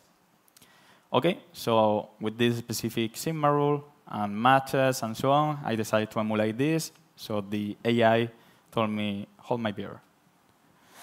Why? Because the emulation was quite different to, well, was identifying what I wanted, but it was also doing some kind of stuff that I didn't ask to the AI to create. So, for example, the first part of the emulation, which is this one, is trying to create an information file, adding the specific content, which is pretty nice, at least in my opinion. It's trying to add some content which probably was into the initial file related to a SYNRAT, and then it's executing the process, the CMSTP, with that specific command line, which is related, or that should be enough for the emulation. But if we go back to the initial emulation created, for some reason here, the AI decided to load the user32 DLL and call two different methods of that specific DLL in the system, just because it wanted to know if the current session ID is an administrator or no, or whatever. So because of that, when I executed that specific emulation into my environment, there was an error into the execution because the code couldn't identify that specific function into the DLL. However, when I executed CyberChess to identify if the sigma rule was detected or was detecting the behavior that I wanted to identify, this specific CyberChess execution was successfully identifying the sigma rule that I wanted to detect. But should we consider that emulation good? Because we had some kind of error during the execution, but successfully because at the beginning of the emulation, at this point, it was executed. But then when the Python script continued executing it, then it was a call to a DLL that I didn't ask to the AI to call. And because of that, it was failing during the execution. So yeah, is good enough, or I don't know. 100% of the sigma rules related to red line and scheduled tasks were created and executed successfully. Okay, something interesting, because those specific sigma rules that are related to scheduled tasks, different sigma rules trying to identify different behavior from the same Windows binary, were all of them identified correctly, which is pretty nice for just to know. Another example related to red line in this case. Okay, so this is just an example of emulation that we did for the reader line. If we go here, there is a specific command line which is trying to call scheduletask.exe and creating a scheduled task with content related to the red line sample that we discovered. This is one of the what I said before, that usually when we are talking about the scheduled task.exe, the emulation were executed in a good way. So another thing that we discovered is the inconsistency. I mean, in a massive generation of script related to Amadeus samples for the same sigma rule, we identified that some of the emulations created by the AI were created in a good way, I would say. There were some other files in the same sigma rule, in different execution, that were not correctly created and were not doing the purpose of the emulation at the end. Some good results, for example. This is in this case, it's a sample related to Amadeus, as I said, trying to create a register key just to create persistence into the system. Another example, pretty much similar in this case, just changing the file names that is going to be set into the register key, and same another example here. But if we take a look at the bad results, what we are going to see is what I said previously. I don't know why, but in the same execution, executing the same sample, in order to create emulation multiple times. Sometimes the AI decided to, even when I tell to the AI in the prompt, hey, take care using the user profile in the registry key because that is not going to work. Even saying that in the prompt, sometimes the AI is using that user profile into the registry key finally, which is going to don't detect correctly the emulation that I wanted to identify.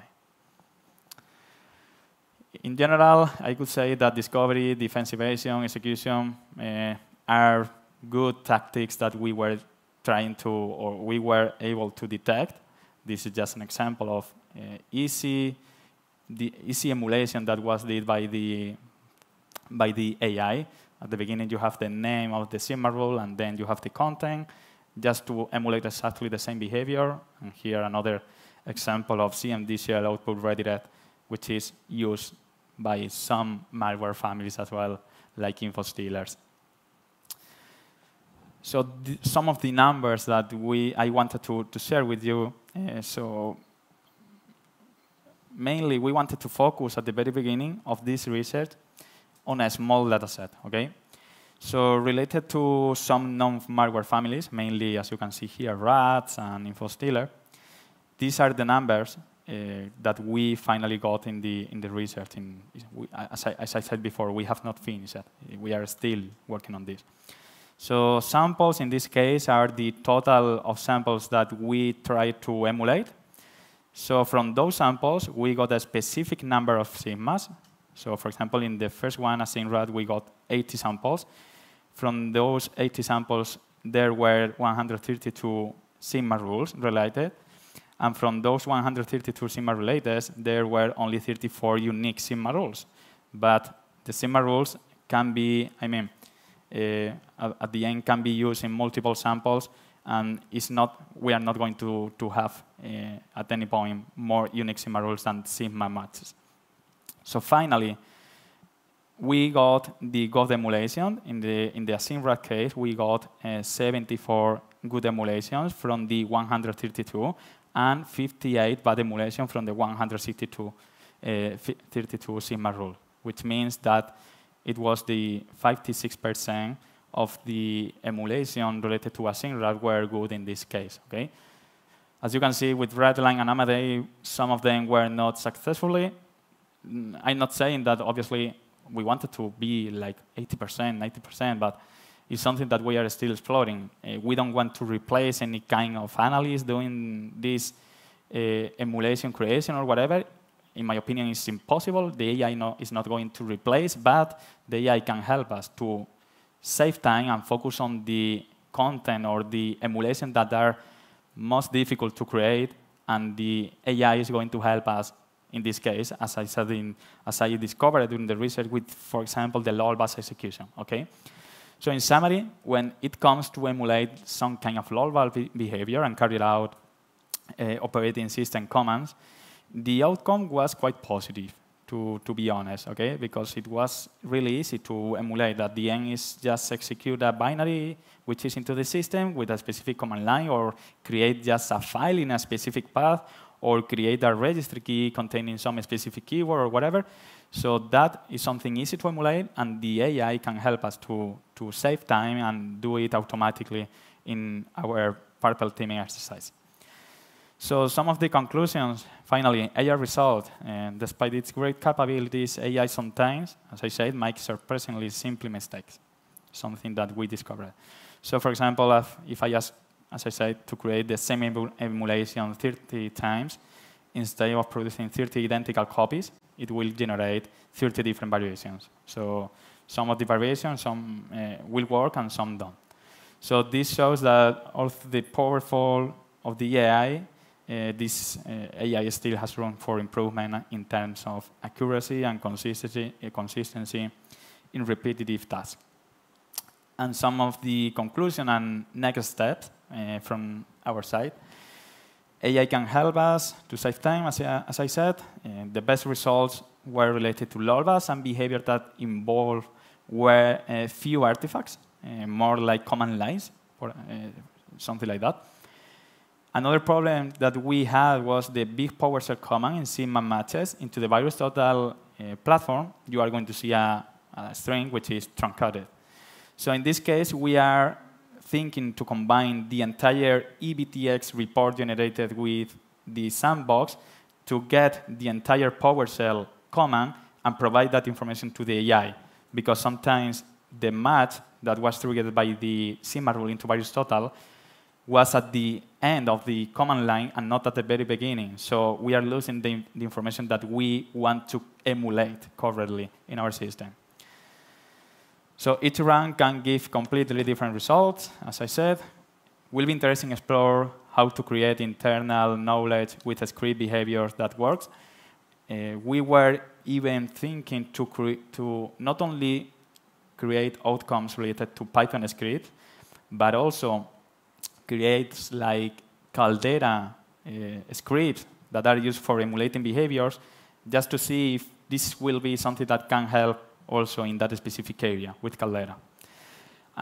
Finally, something that we want to add is an extra step to verify code sections and ensure that we'll work with some special code LLM. I mean, in the final step, when the emulation is created, I would like to add another process verification or something like that, just to verify if the code generated initially is a good code and is not going to fail once executed.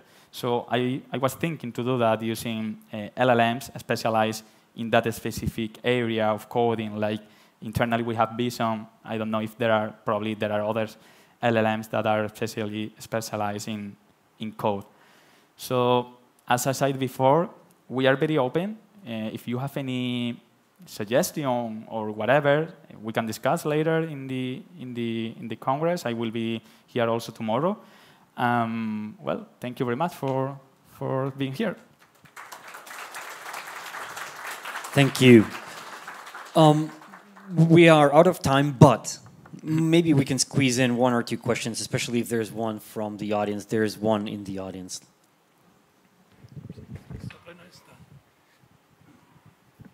Thank you. So you mentioned that if you run the same prompt for 30 times, you get 30 different answers. Have you tried to play around with the temperature and the randomness level? Yeah, we try to play with that also with the typical. Well, internally in Gemini, there are some policies that if you are trying to generate some kind of malicious code or something like that, it's not going to generate that as well in ChatGPT. So yeah, we try to play with that, and even with that, we got different results. So something that we were thinking about was like create some kind of internal database with the different results that were successfully executed and the others that were not successfully executed, and then provide that context to the AI in order to try and create the definitive or the emulation that will work correctly into the system. It's something that, I don't know, maybe will work or not, because it is, I mean, something magic, the AI. And we're trying to use AI to understand AI as well. Now, unless there is one more question, I will ask a question. Okay. Because we're going to break for the coffee break. Now, the question from my side about the use cases. I would foresee that the use case here is trying to once the emulation runs and executes, you can use your defense tools, log analysis tools to kind of verify if they're able to detect this malicious behavior, right?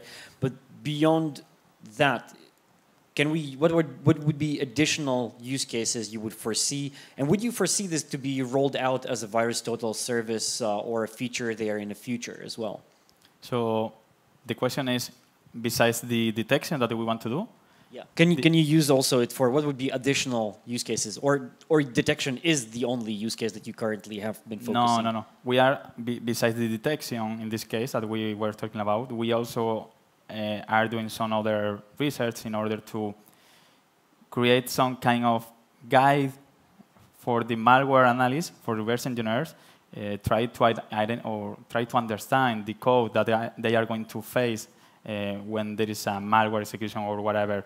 We are going to provide also, I don't know, maybe in 1 or 2 months or something like that, we created, well, a colleague of mine, which is Gerardo, created a plugin for IDA in order to automatically to create a conversation with Gemini and the compiled code in order to provide context about the malware that is going to analyze in IDA, giving some functions and providing the AI context about that function in order to get more knowledge about what is going to analyze. And not only for that specific sample that you are going to analyze, but also like internal database for the future. If there is another malware doing exactly the same function, the AI will understand at that point that it was previously analyzed and already know what it's going to do, something that we are also exploring.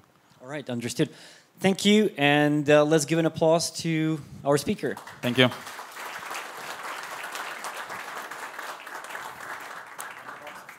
Oh, thank you very much. Appreciate it. Thank you so much. So with this, we go on a break. However, after the break, what you're going to experience in the main room, we are going to talk about the nanotechnology, human augmentation, and threat landscape in medical sector. Here, we're going to focus on threat hunting and machine learning for log file analysis. And in the cyber stories, we're going to talk about exploitation forecasting, sounds already familiar, about machine learning, AI, and phishing. With this, see you very soon.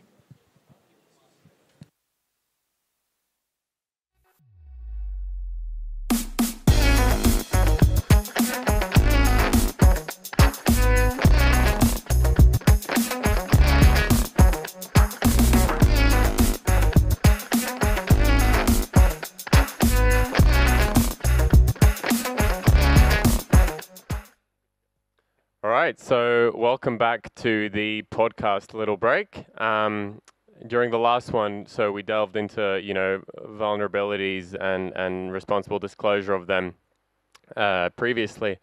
Now I've got the privilege to welcome 3 very highly leveled experts as well, perhaps more touching onto the topic of artificial intelligence these days, as it is a very exciting topic. Everyone, almost all the companies are now putting artificial intelligence on all their products to trying to sell them as something new.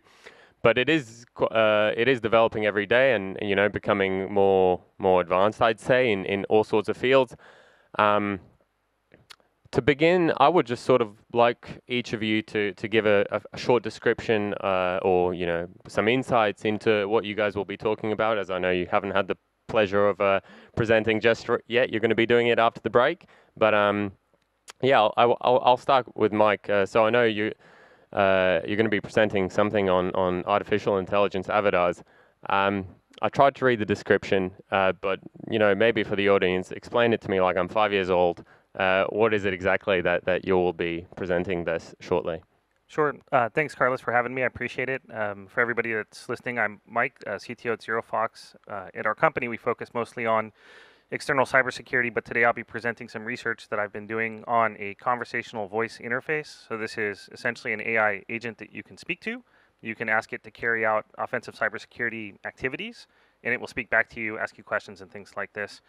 So for example, you can run this piece of software and ask it to perform attack surface identification to find targets. You can ask it to ping hosts or port scan them or conduct exploitation against them and things like this.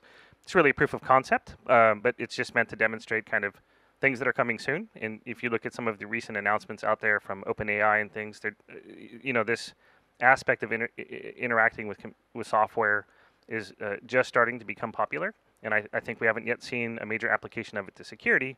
So I think we'll get to see a little bit of a glimpse into what this might look like in the future. So awesome. And Marvin, so I know Elastic is a renowned, world-leading also service and vendor when it comes to cybersecurity solutions. Obviously, Elastic products have been at the top of the game for quite a while now. And what interests me is then how is Elastic then using artificial intelligence or machine learning algorithms to further augment Elastic's capability in providing defensive solutions to customers. Yeah, absolutely. I mean, so the advent of Gen AI, I mean, Gen AI has been around for a long time, but now it's gone on this cave where everyone is adopting it. It's put us in a situation where we're seeing a lot of challenges that it's solving for security teams, but primarily our focus is on efficiency, right? And I think that's the biggest value that Gen AI or AI brings into the security operations space, particularly in an elastic context. We've looked at what challenges today's enterprise is facing, and that constitutes, you know, a lot of data as a result of digital transformation, and then obviously with the geopolitical situation, we've seen like new techniques in terms of cybersecurity activity, and it's not a secret, right? We do know that there's a shortage of cybersecurity skills on the market. So we're looking at those challenges that the classic enterprise is facing today, and we're plugging in Gen AI or AI capability into our technology to say, how can we help with that? Specific workflows include everything from doing alert triaging, right? So again, the metric that we're tracking there is things such as mean time to respond, right? So typically security teams have to comprehend or really address so many alerts on a daily basis. But how about we bring in AI and then also help them to like really narrow down on those things that are really important? So our focus is on what are the key workflows that do matter from a security operations point of view, and how can we use this capability and embed it with Elastic. The other part that is also quite interesting in how we like, you know, augmenting AI into our technology is organizations store their private data on Elastic. LLMs, on the other hand, which is like the capability behind AI, they are trained on public data.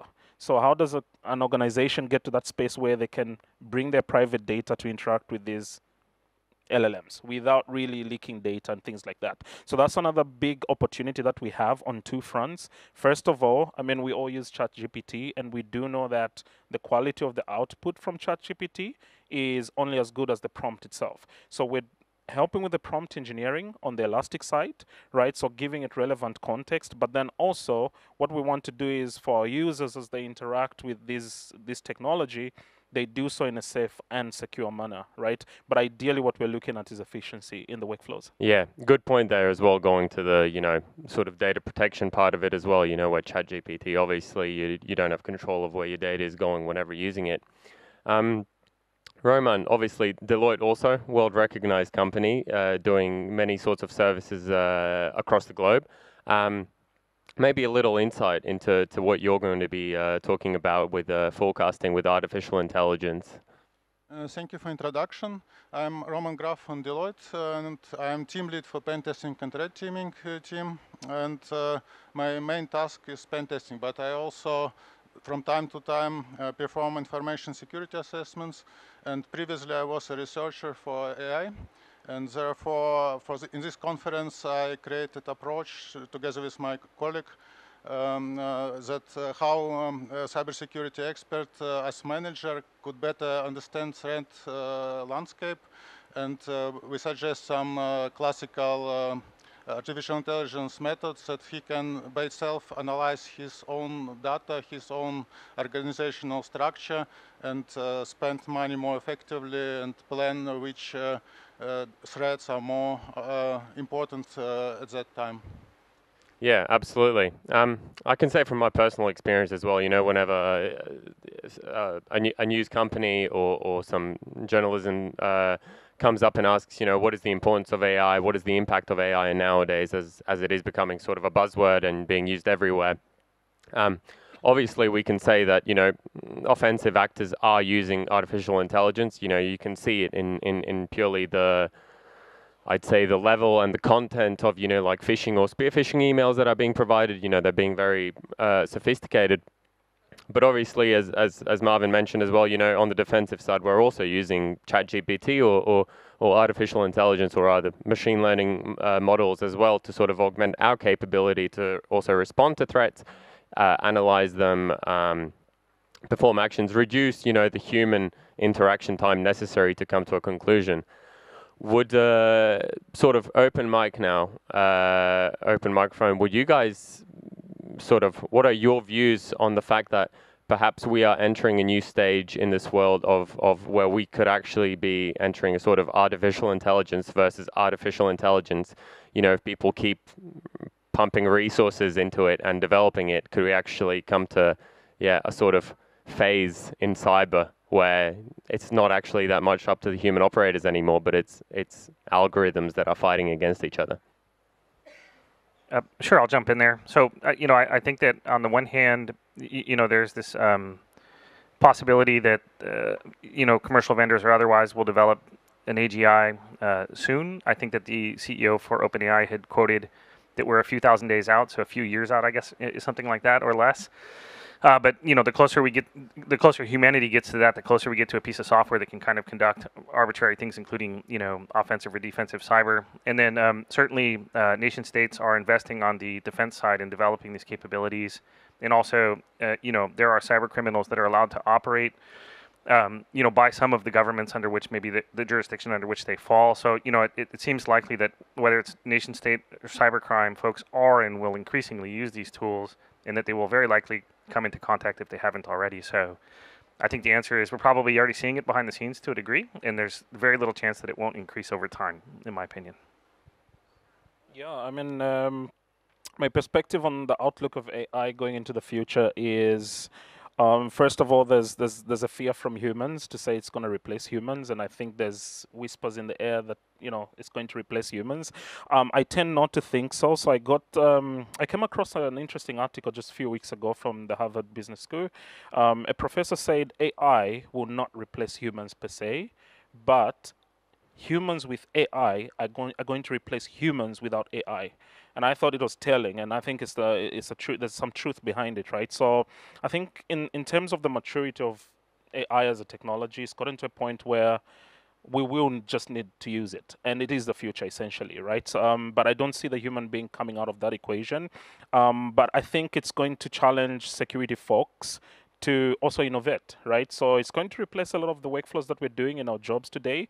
But also I think it's still going to open more avenues for lack of a better phrase, innovation in terms of what we're doing within the security operations context. There's also something that you touched on that was quite interesting where you say AI versus AI.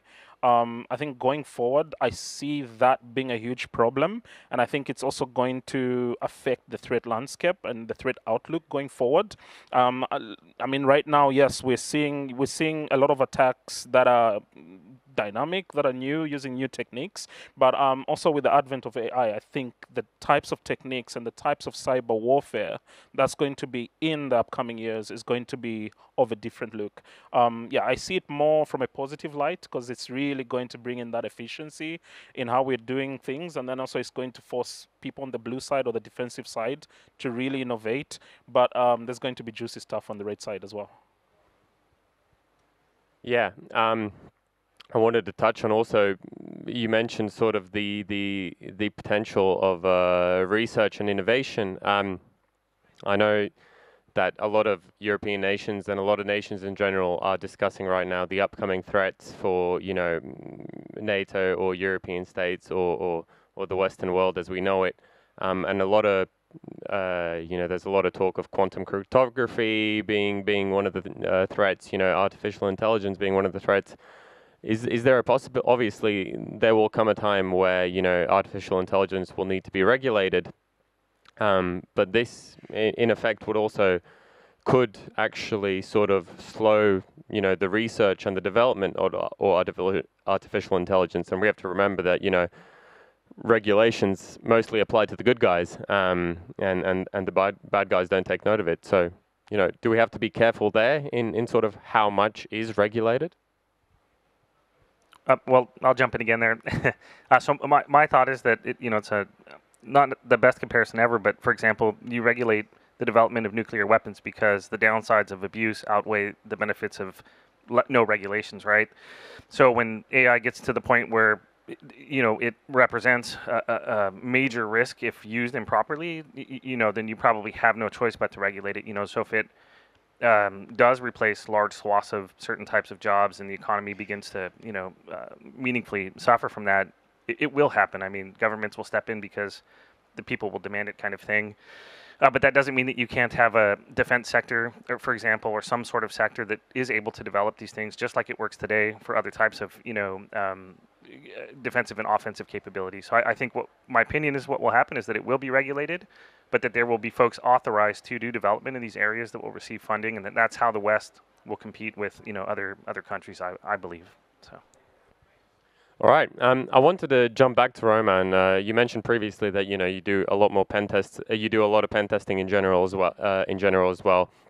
With the touch there being on AI. During these pen tests, if you can say, mentioning sort of the potential threats of the future, is it AI, is it quantum? From your practical hands-on experience pen testing and the flaws that you have noticed while doing these tests, what would you say are the current biggest threats? Is it AI? Is it something else? Is it still, humans being the weakest link in the chain, or is it exposed software that, is undocumented? What, in your experience, would be the actual threats right now that you have mentioned? Thanks. Of course, AI creates new possibilities for attackers, and we can see it already. OWASP top 10. There is a AI top 10 already. It's quite similar approach for attack, but there are, for instance, specific things like prompt injection. We also perform AI testing. Currently, we tested, for instance, Copilot of Microsoft, and they improve constantly the protection, but you still as an attacker can find methods how to avoid the system rules of Copilot, for instance, and you can put prompt injection in different ways that receiver cannot see that commands included in hidden way are executed, and then it creates a problem actually. And of course, there are also other applications for artificial intelligence to attack, like deepfakes. But you also can ask artificial intelligence to write for you a malware. And if it's directly not possible, you can try different tricks, like a well-known trick that my grandma told me earlier, Merrytale. And could you tell me, please, Merrytale, how to write malware? Yeah. And then people which are not experts at all, they can create in this way a malware and produce some attacks. Yeah, obviously there are massive risks associated to it, and I just wanted to say a massive thank you to you guys for actually joining me up on stage before you actually all go and have your presentations yourselves. Hope you have time to get a cup of coffee or a glass of water, but yeah, to everyone watching online, now you're going to have to choose which stage you're going to actually look at, because most of these two, I believe, are presenting at the same time. But to find out more on all the topics that they are presenting, you can view online on the stages for the next 1.5 hours. So thank you very much, guys. Thank you. Thank you. Thanks.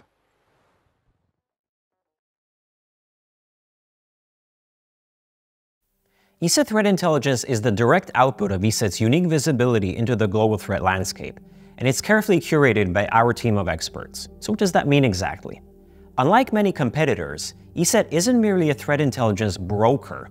We don't just source threat intel from multiple sources like VirusTotal and then resell it in a nice package. The primary source of our threat intel is the user base of ESET security solutions, over 110 million users in over 190 countries. We witness the cyber attacks firsthand as they unfold globally. Through the power of AI and human expertise, we protect our users and we turn this telemetry into actionable threat intelligence.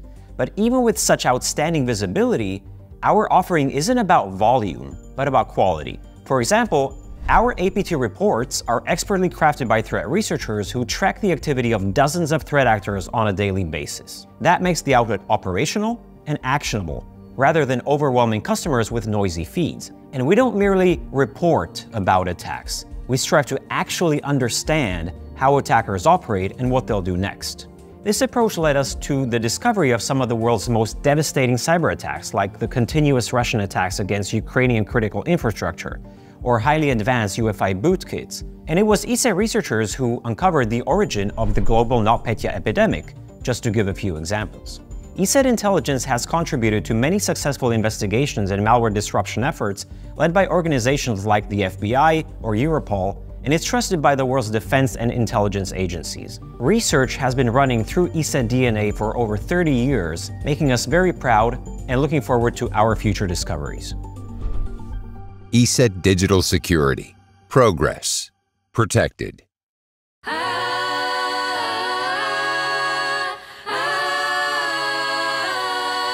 We work to connect what matters most. Families with loved ones, businesses with customers, Latvia with the whole world. We strive to connect colleagues, friends, and generations. We've been doing it every second for decades now. TED holds all of Latvia's digital connections in its hands. Sure, it's not easy. That's why our team gives its all, day and night, ensuring our customers always stay connected, empowering them to achieve their plans, ideas, goals, and dreams. This is what inspires us and drives us forward. People are the strongest connection. Here and everywhere, now and forever. TED, strongest connection.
Resuming our technical session.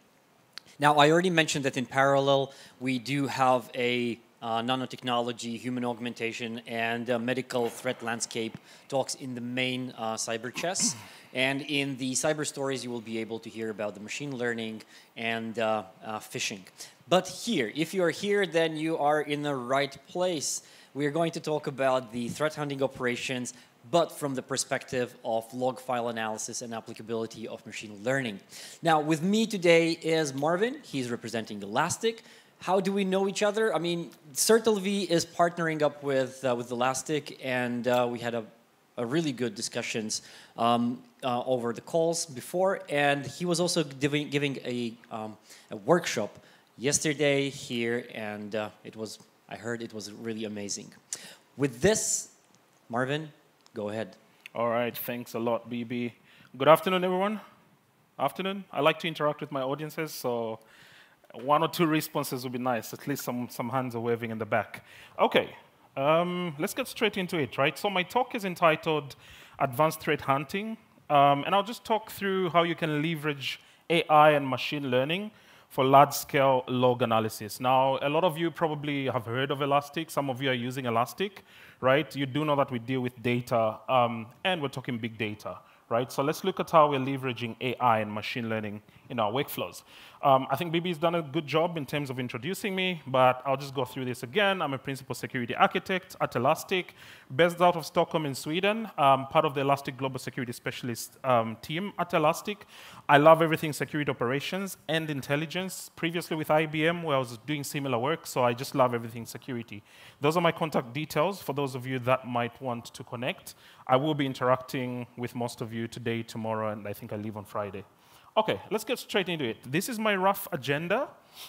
I'll start with an intro to threat hunting, and then we're going to look at basically threat hunting and machine learning and how they merge together. I'll give a slight introduction to some of the good things we're doing on security or within security as Elastic, and then I'll close it off with the exciting stuff talking about Gen AI. Hopefully there's going to be time for a Q&A, but that's my agenda.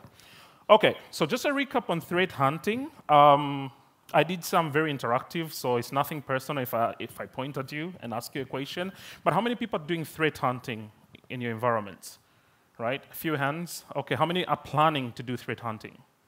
Okay, more hands. That's interesting. Let's look at threat hunting, right? What is a hunt? A hunt is basically a search, right? It's a search where you go into your environment, right? But it all starts with telemetry. You're doing a search, and search works on data, right? So you want to be in a place where you've collected as much telemetry as possible, and then you're running these interesting searches on that data.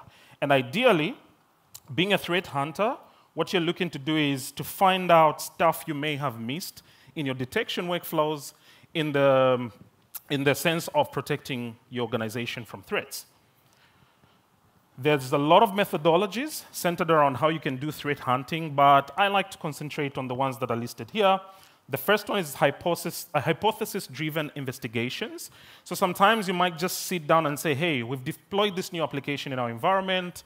There's a new system that we've deployed and commissioned into production. Could there be malicious stuff going on there? So you create a hypothesis and begin to chase leads to see if your hypothesis is valid, right? It's also a situational type of methodology. The next one, which is also my favorite, is that of intelligence-driven types of threat hunts, right? Classic example, let's say you're a bank in Latvia, Bank A, and then you hear Bank B had a cybersecurity incident, and the steps that attackers took in their environments have been shared. So you just want to understand if your organization has been affected as well. So you're using that intelligence to do your threat hunt.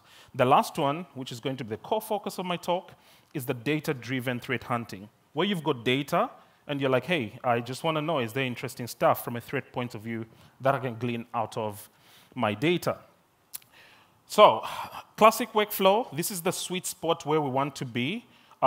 Please focus on the workflow at the bottom. So you want to run queries, you want to automate some of those workflows, do a threat hunt, and essentially you want to find those bad things in your environment, right? There's multiple outcomes to a threat hunt, but personally I think the more you can find bad things, the better, or the more you can educate your detection workflows, the better as well, right? So we really want to resolve those hidden things in our environments. Now, we're talking threat hunting, we're talking machine learning. How does machine learning come into the play? So again, just a recap for those of you that are not well-versed in machine learning or just want a recap. So Wikipedia defines machine learning. I'm not going to go through all the text, but the key part is machine learning is essentially a set of algorithms and statistical methods. And the goal that we want to accomplish is to identify patterns and then also inferences, right? So making use of the data and getting certain information that we may not have used, that we may not have found out had we not used the algorithms or the statistical methods. Now, to use machine learning in your environment, you need to know your data. You also need to know your use case, right? Because machine learning is applied everywhere today. In the security space, we like to focus on what's called anomaly detection. So there's two classes, the unsupervised machine learning and the supervised machine learning. We focus on anomaly detection because usually it works on time series data. When we're collecting our security logs, usually there's a timestamp associated with them, and that's where like anomaly detection falls nicely into the play. So let's focus in on anomaly detection, right? So the whole goal of anomaly detection is you want to bring a sufficient set of data, and then you want to learn certain trends or just the behaviors of that data set over time. But the place you want to get into is where you actually start, first of all, having nice findings, and then also predictions of what's coming up after you do the learning itself. And then based on that prediction and the learnings and the outcomes, you want to operationalize it to create that value for your organization. So just a question, what is abnormal here and why is it abnormal, right? I don't expect an answer from you, but I'm using a data set. So this is an airline website, right? Airline booking platform. And each one of the colors is a disparate airline, right? There's KLM, there's a few, hopefully there's Air Baltic there. But anywho, when you look at this, you can see that we've got a population. And one of the members of this population at some point exhibited a trend that is very unusual from their usual trend, right? So again, that could be possibly an anomaly. Here, what is abnormal, right? Basically, if something changes, its behavior compared to its own history, then that change is anomalous. All right, and then we're going to look at another one, right? So it's a similar data set. We're still looking at airlines, but what is abnormal here? It's multiple airlines. There's a certain trend over time, but there's a certain airline where the data is completely skewed from the rest of the population, right? So if something is drastically different than others within a population, then that entity is anomalous. And then, and what exactly is an anomaly, right? Again, we're tracking behaviors of a data set over time, and we're just trying to see if that data or those entities that we're monitoring skew away from their normal operation at some point. So just visually looking at this, you can tell where the anomaly is. So just to cap it off, there's two types of anomalies, or there's two ways to look at anomalies. The first one is something behaves in an inconsistent way with respect to itself over a given period of time. Then the next one is something, over time, behaves in an inconsistent way compared against similar entities, right? So please just bear in mind these concepts as we go forward into the whole conversation. So before I go any further, just a brief introduction to Elastic Security. A lot of you might know us as ELK, whatever you want to know us as, but there's interesting stuff we're doing in the security space, right? So overall, security is a platform that allows you to do observability for IT ops people to monitor your systems in your environment. You can also monitor your systems from a security viewpoint. We also do search. We're born as a search company. We still are a search company. But the platform also allows you to do AI and machine learning in addition to these workflows. So just expanding on the Elastic Security part of it, We're trying to enable you to collect data. So whatever data source you've got, we want you to bring it into the platform and then operationalize that data, right? And from a security viewpoint, what we want you to do is to detect, analyze, investigate, and find interesting insights in your data, right? And then the last part is obviously we want you to take response actions in that sense. Now, when you look at what we've seen so far, what is threat hunting, what is machine learning, what is elastic security?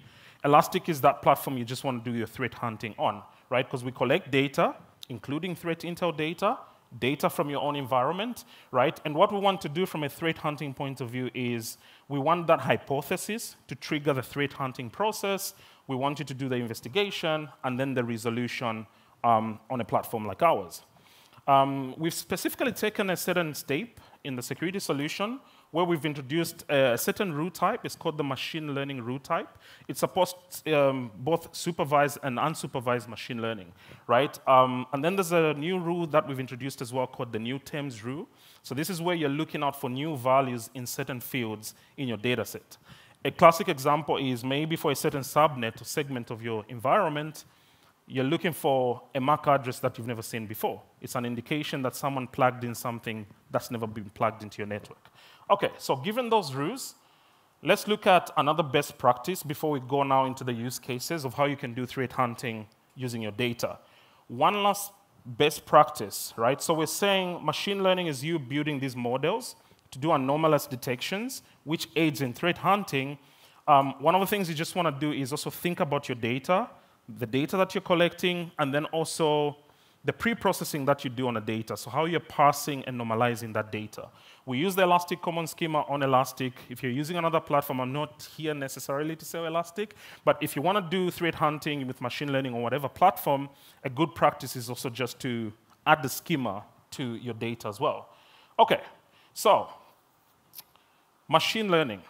What use cases does it cover from a security viewpoint, right? Generally speaking, you can do anomaly detection at the network level, right, just to see if there's anomalies in the way certain entities on the network are behaving.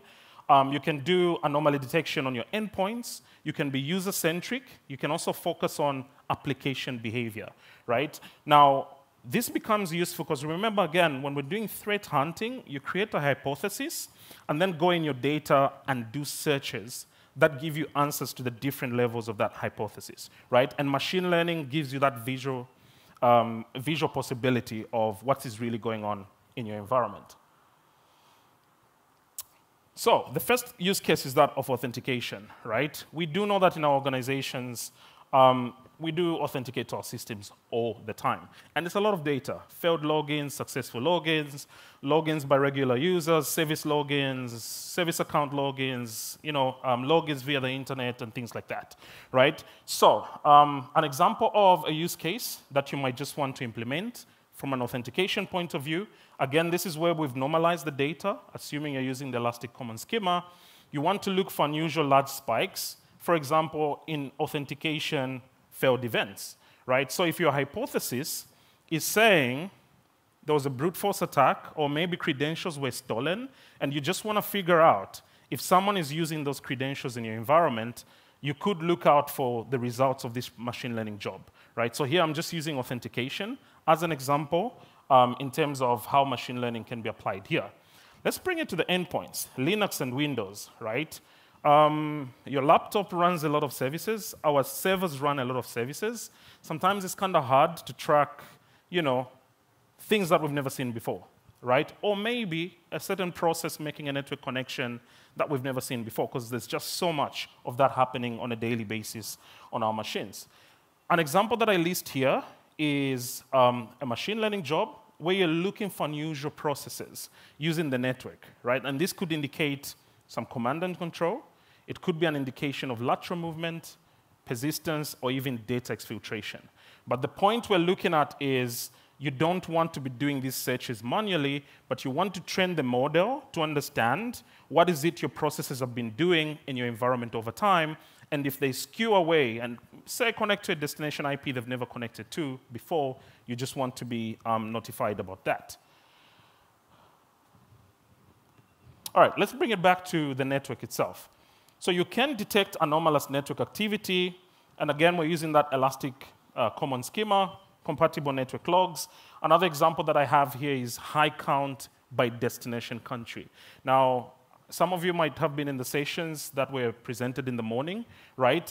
We saw like, the ESET presentation where they were looking at command and control traffic and how the attackers are spinning up all these botnets and the servers out there on the internet.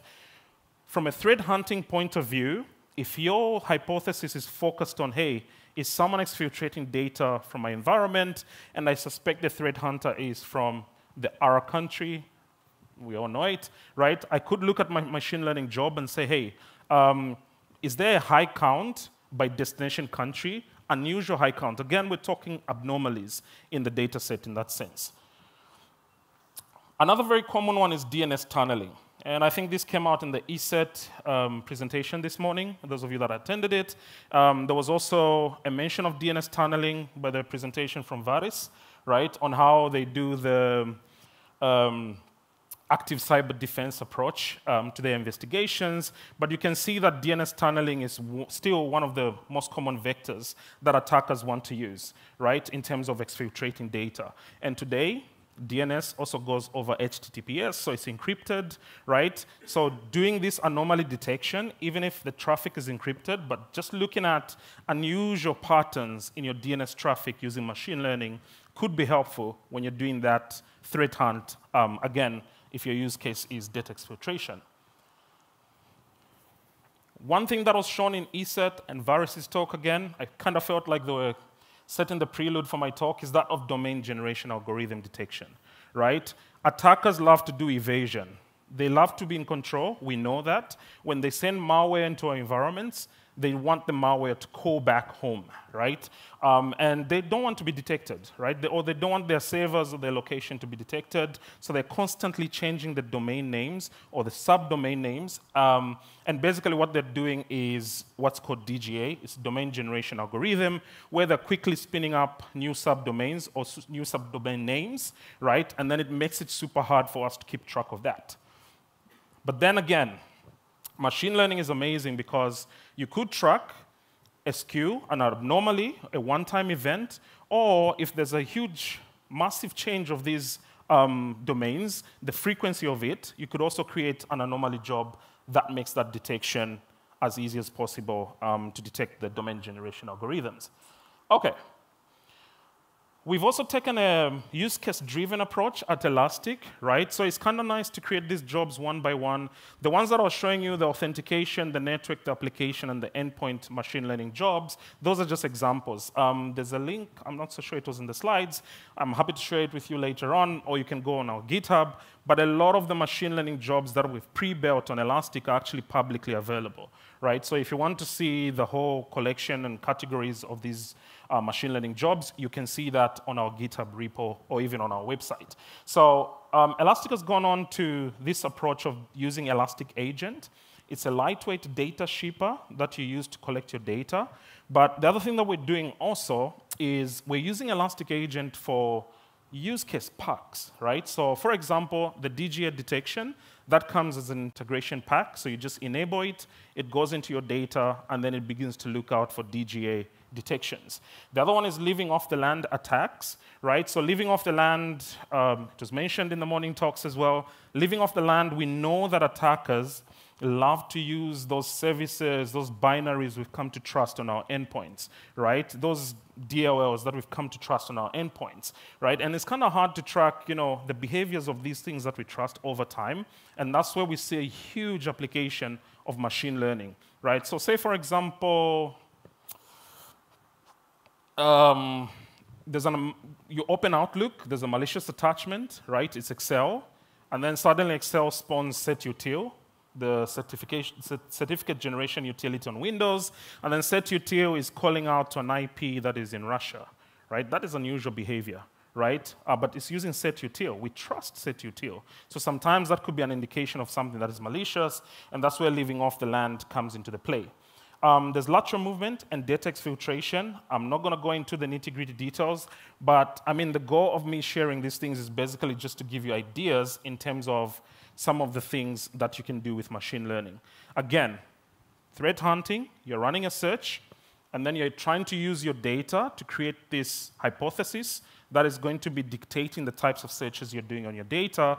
Essentially, you need to use machine learning. You can use machine learning for some of those workflows. So you want to operationalize your data, and we're looking at data science for everyone, right? So if those of you that are really heavy on data science and writing your own models and things like that, you can bring your models to Elastic. But for those of you that say, hey, I'm not a data scientist, but this looks cool and I want to try it out, Elastic has really made it easy for you to get up and running in terms of configuring machine learning jobs in the different categories. Again, I'm around if you want a demo of this later on. OK, so we've touched on threat hunting. We've touched on machine learning. And we've seen how machine learning can aid the threat hunting workflow, right? By really surfacing things that we may not see with the naked eye or things that we may not easily identify by running manual queries. But there's a new kid in town, right? AI. How many of us are using ChatGPT? At work, personal lives, don't be shy. How many of us are not using ChatGPT or any similar technology? I see 2 hands.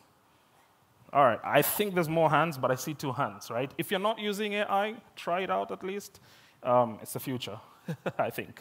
OK, so we're at an inflection point, right? When you look at the history of AI, for a long time we've been saying, OK, started out with statistical methods, then there were simple algorithms, then the Bayesian methods came up in the engineering space. Between 1960 and 1970, there was an AI winter, right? We gave up. We said, this thing is not going to fly, right? And then it sort of came out again, right? And then there was unsupervised machine learning, Google with the deep learning and everything. We saw that, OK, maybe this can become a reality. But we've come to this inflection point, right, where we're seeing that ChatGPT is not perfect. There's issues, there's privacy concerns, but this technology is becoming more and more adopted. I wanted to show numbers about the adoption rates in Europe, but this is a technical track, so I don't want to really be at that business level. This I screenshot in the morning, right? It's a simple Google trend, and I looked at ChatGPT, how often Latvians search for ChatGPT. It's quite telling, isn't it? All right, let's start with, that's October last year. People were back at work. The use of ChatGPT or searching for ChatGPT increased. I can see that Latvians love their Christmas as well, right? And I think they also like their Easter weekends, right? And they love their summers. We can already see that. If I pull out the one for Sweden, similar trends as well. But this is telling. It means people are using this at work a lot, right? Because when we're on holiday, we're not really using ChatGPT. When we're back in the office, yeah, maybe your boss shouldn't know, but yeah, that's the reality on the ground. OK, so how can we incorporate Gen AI into security workflows, right? And I'm still looking at this from an angle of threat hunting, but there's also other workflows that AI is empowering in that sense. Now, we're a data company. We do search. We've jumped on this bandwagon, and we see a lot of opportunities, right, for security investigations and threat hunting workflows as well. So we've created what we call the Elastic AI Assistant. And basically what it does is it looks at the workflows that you do from a SOC perspective. The SOC core functions, for those of you that were in my workshop yesterday, are basically to collect relevant data and then to write detections on that data. And then the output of the detections is alerts. So we want to do that alert triaging workflow. And then alert triaging is supposed to surface the priority alerts, and then we do the investigation, and then we do the response action. Now, the alert summarization or investigation is also a parallel workflow to threat hunting, because you can investigate, or you can do a hypothesis and chase that hypothesis. Essentially, it's also an investigation, right? So with AI, we've said, how can we help SOC folks or the security analyst folks or the investigators to really cut down on those hours that we're spending doing these workflows? So these are the workflows we've come up with: alert summarization, query generation, workflow suggestions, data ingestion help as well, and then also query conversion and agent integration advice. So what does this mean? From an alert summarization point of view, sometimes, let's be honest, alerts fire in our environments, or we receive certain events in our monitoring systems. it's not all the time that we make sense of these events, right? So with AI, you can actually give this context to the AI platform, and then it actually explains, because again, they're being trained on a lot of data and this public data as well. And then the query generation is interesting, right? There was a nice presentation in the morning, I think it was Varis as well, where he shared about, when they do these investigations, then they share them with government agencies and they share them with other people. And, in that sense, when you receive a threat report, what you want to do is also run a query in your data to see if you've been impacted by what they've seen, right? But sometimes writing queries takes a lot of time. So why can't you use the AI, why can't you use Gen AI to help you with the query generation as well? Okay. So how are we doing this at Elastic? And I know some of you are already having questions of privacy, safety, the data that I'm saying. Was that a sneeze or a yes? All right, that was a sneeze, right? Okay. All right, cool. So what we've done at Elastic is we've said, hey, people are storing their data on Elastic. It's a lot of data. It's private organization data. And that data from a security viewpoint comprises alerts, logs and events, and then obviously they're trying to onboard the data. There's data quality issues there. It's incident response data. And then also sometimes there's natural language use cases, right? Bring all this context into Elastic, into what we call the AI assistant, and then get out tangible outcomes. At the end of the day, we're looking at efficiency, right? The mean time to respond, the mean time to detect. I've been told there's a mean time to collect, how fast you're collecting your data into your platform. But then also, you want to gain that industry insight into attack patterns. What do I mean? The classic scenario in our organizations is we come in for work, there's a lot of alerts, then we need to sift through those alerts one by one. Lucky you if you've got a SOAR platform, right? But sometimes it's not easy to, out of say 100 alerts, how many of these 100 alerts are associated with one attack campaign, right? Sometimes it's not trivial to answer that question, and we're looking at really making use of AI for those workflows. Now, I will be showing a lot of these things in the demo. I still have a bit of time. How is this built in the background, right? So where do I start from? On the left-hand side, maybe? So everything on the left-hand side of LLM of choice is what is happening on Elastic. So essentially, you're bringing your data from your environment, including whatever is happening on Elastic, the results you're getting, the alerts and everything. That is your knowledge base, right? That knowledge base can constitute Elastic-provided content. It can be alerts, it can be your own data as well. But we know, for those of you that are using ChatGPT, that usually the quality of the response from ChatGPT is determined by the quality of the prompt, right? And that's why we have that context window.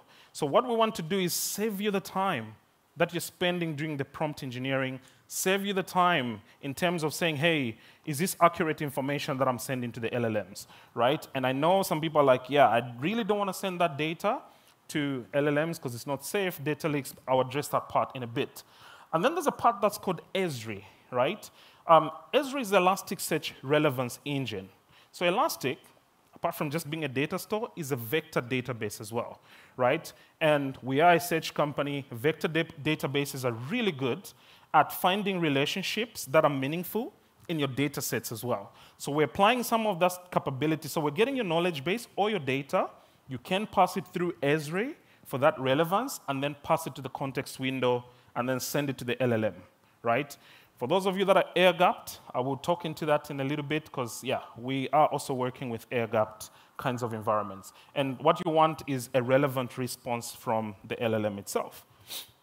So I said LLM of choice, so essentially bring your own LLM. As of today, we support a lot of models. So Amazon Bedrock and all those cloud models, Cloud 3 models, and all those, yeah, all the juicy stuff from Amazon Bedrock. We do have a connector for it. We recently introduced the Google Vertex AI into Elastic. You can also use OpenAI. For those of you that are saying, hey, I'm on-prem, I don't have a connection to the internet, or I'm not allowed to make a cloud connection, you can run on-prem LLMs and connect them to Elastic, right? Okay. Demo time. May the gods be with me. All right. I had a bad experience at Elasticon last year, so I hope that doesn't repeat here. But BB's on stage, I think that's good luck, so let's get into it. Okay, all right, I'll just come back to my slides, and let's look at the workflows, right? So we're talking about alert summarization. So let's go into it. Typically, this is what you see on Elastic. For those of you that are security analysts, I know a few people are using Elastic. This is what you see on a typical day, right? Oh, okay, so this is today, a couple of alerts are fired. I don't really know what's going on. You know, the typical workflow is you start going through the individual alerts, you know, and trying to do that alert triage, doing a few queries just to see what's important and what's not important.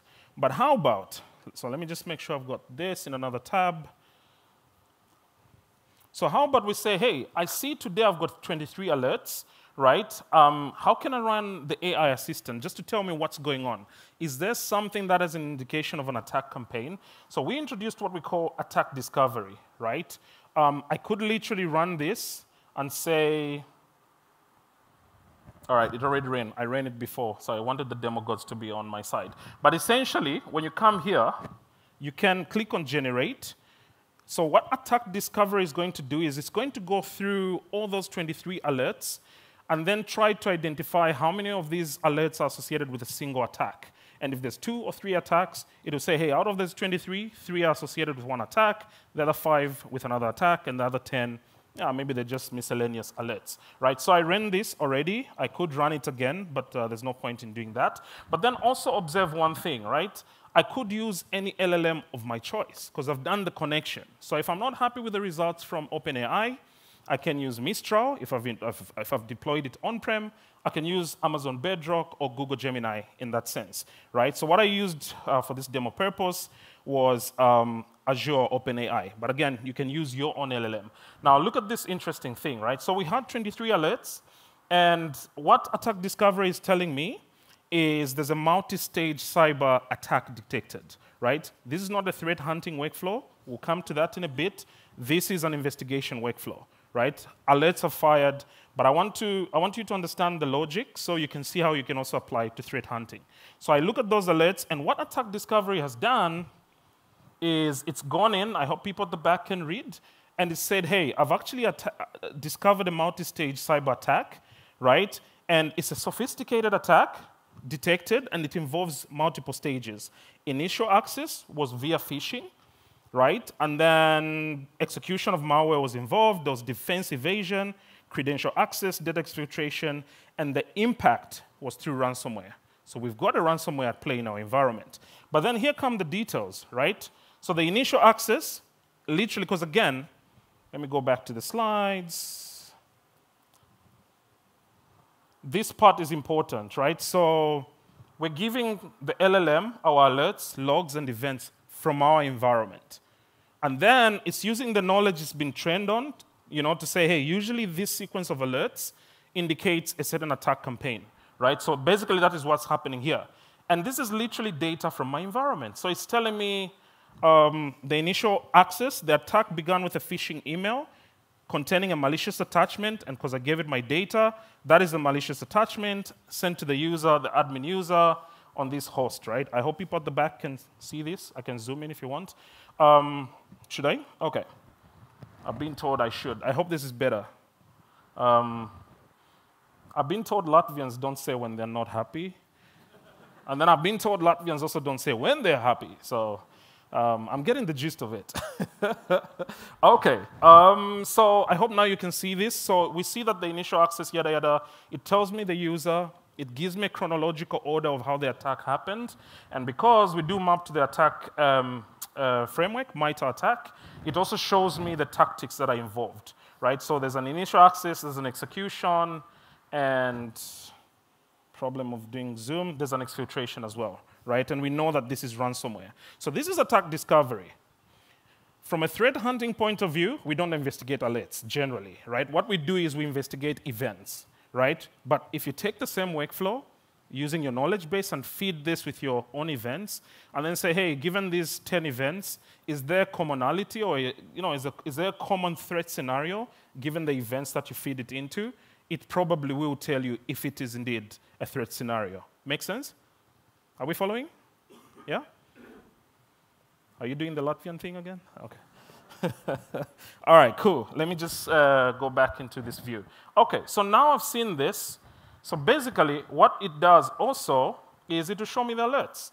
Remember, we had 23 alerts initially, and now it's telling me out of those 23, 16 of the alerts, or 20 of the alerts, sorry, are associated with this particular multi-staged attack. So now I know, okay, out of the 23, 20 are actually associated with a real attack. And I can begin to zone in. Again, it's chronological order. I can see where stuff started happening. I can begin to do my incident response in that sense. Okay. Let's go back into the alert view, right? Alert summarization. Quite a very good concept as well. So this is my list of alerts again. So we've gotten away from the attack anatomy thing. What I'm going to do now is, let's start with this machine learning rule, right? So let me just expand this alert view. My screen is dark. I can't really brighten it, so I'm having a struggle seeing this. OK, so I get this alert.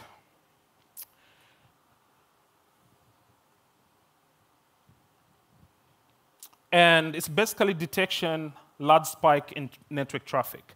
Now, remember the anomaly detections, right, or abnormalities we looked at in the graphs and everything. So this is one of those rules. It's said, hey, there's suddenly a large spike in your network traffic, and this is very unusual, right? So what I can just do is go back to my alert view.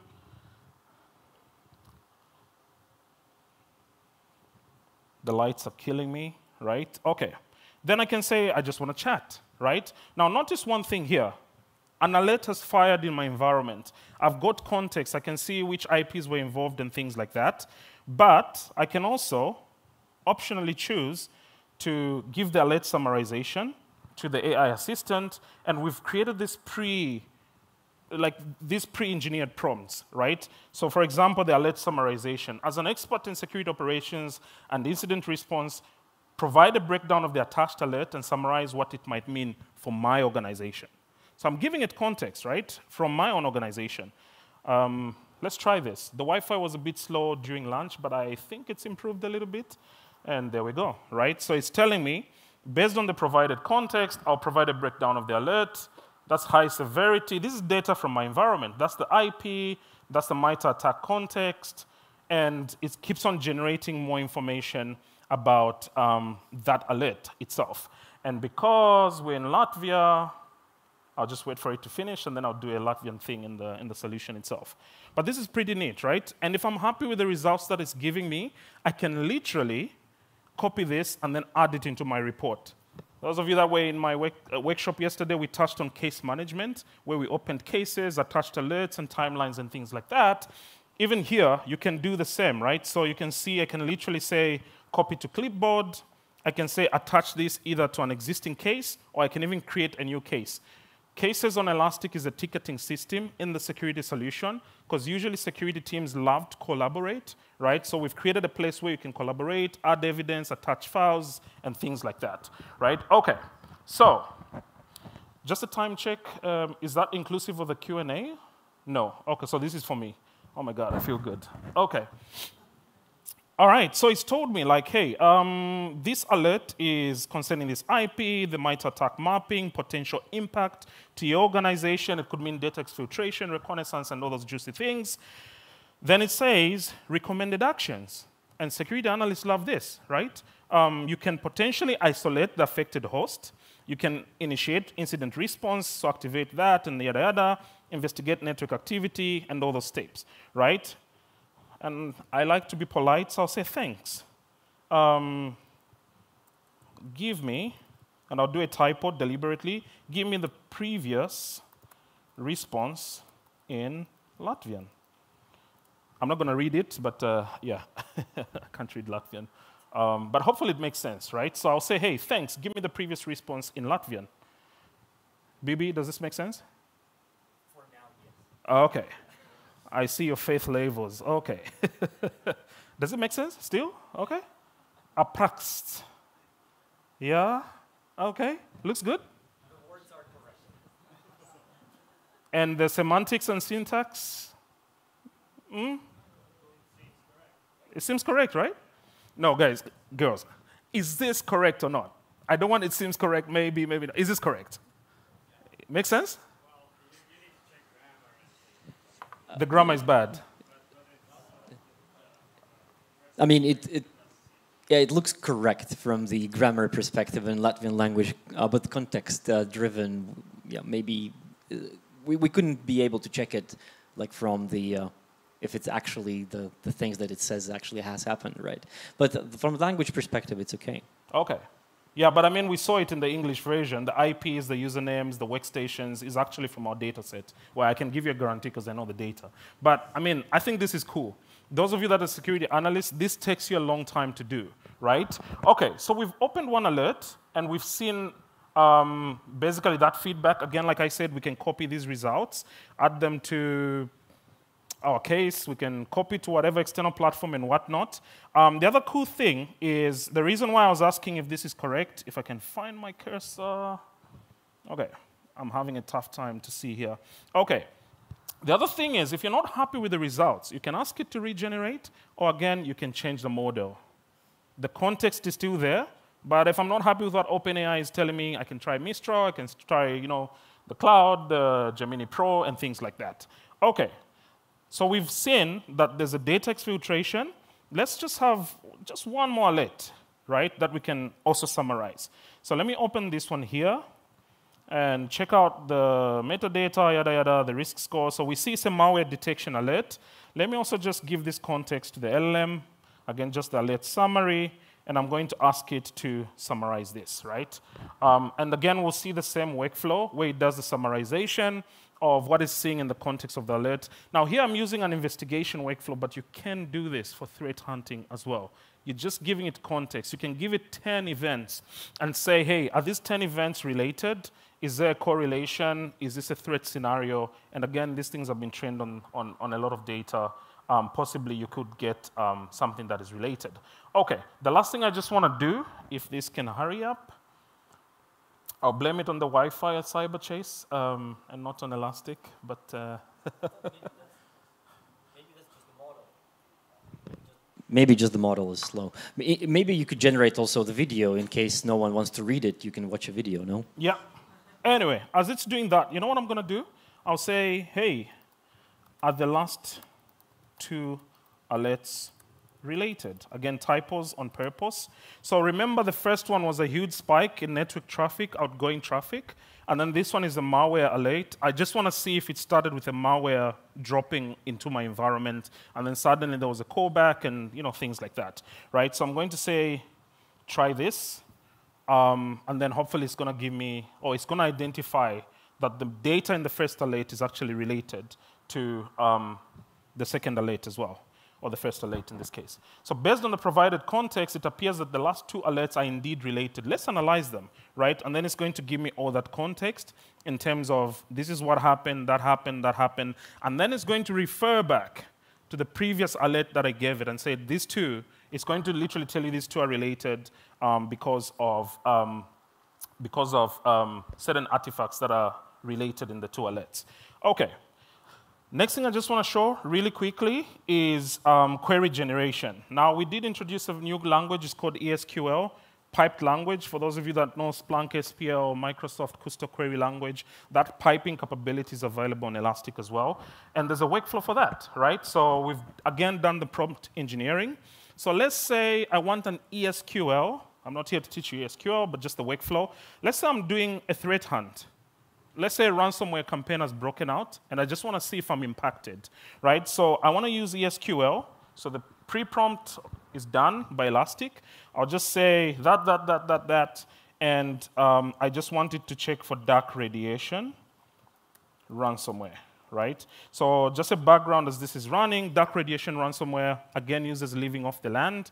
Stuff on Linux workloads, it uses bash, basically, to bypass a lot of defensive capabilities in our environments. And then it does a bit of lateral movement, it does a bit of asset discovery, and then goes on to encrypt files that are relevant in our environment, right? So what I'm doing here, again, when I'm doing a threat hunt, I don't have to write my queries from scratch. So if it's an intelligence-driven threat hunt, and I know I'm looking for dark radiation IOCs or observables in my environment, I can just literally say, hey, in ESQL, that prompt has been done by Elastic.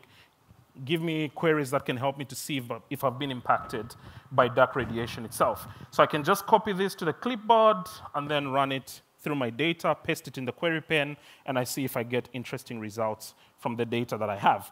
Last thing I just want to show is the security considerations. Now, one of the things that a lot of people come back to us and say is, I love this technology, but I'm not putting this in my production. I don't want to leak data, right? I don't want these LLMs to be getting my organizational data. We understand. Privacy is of concern. We respect it.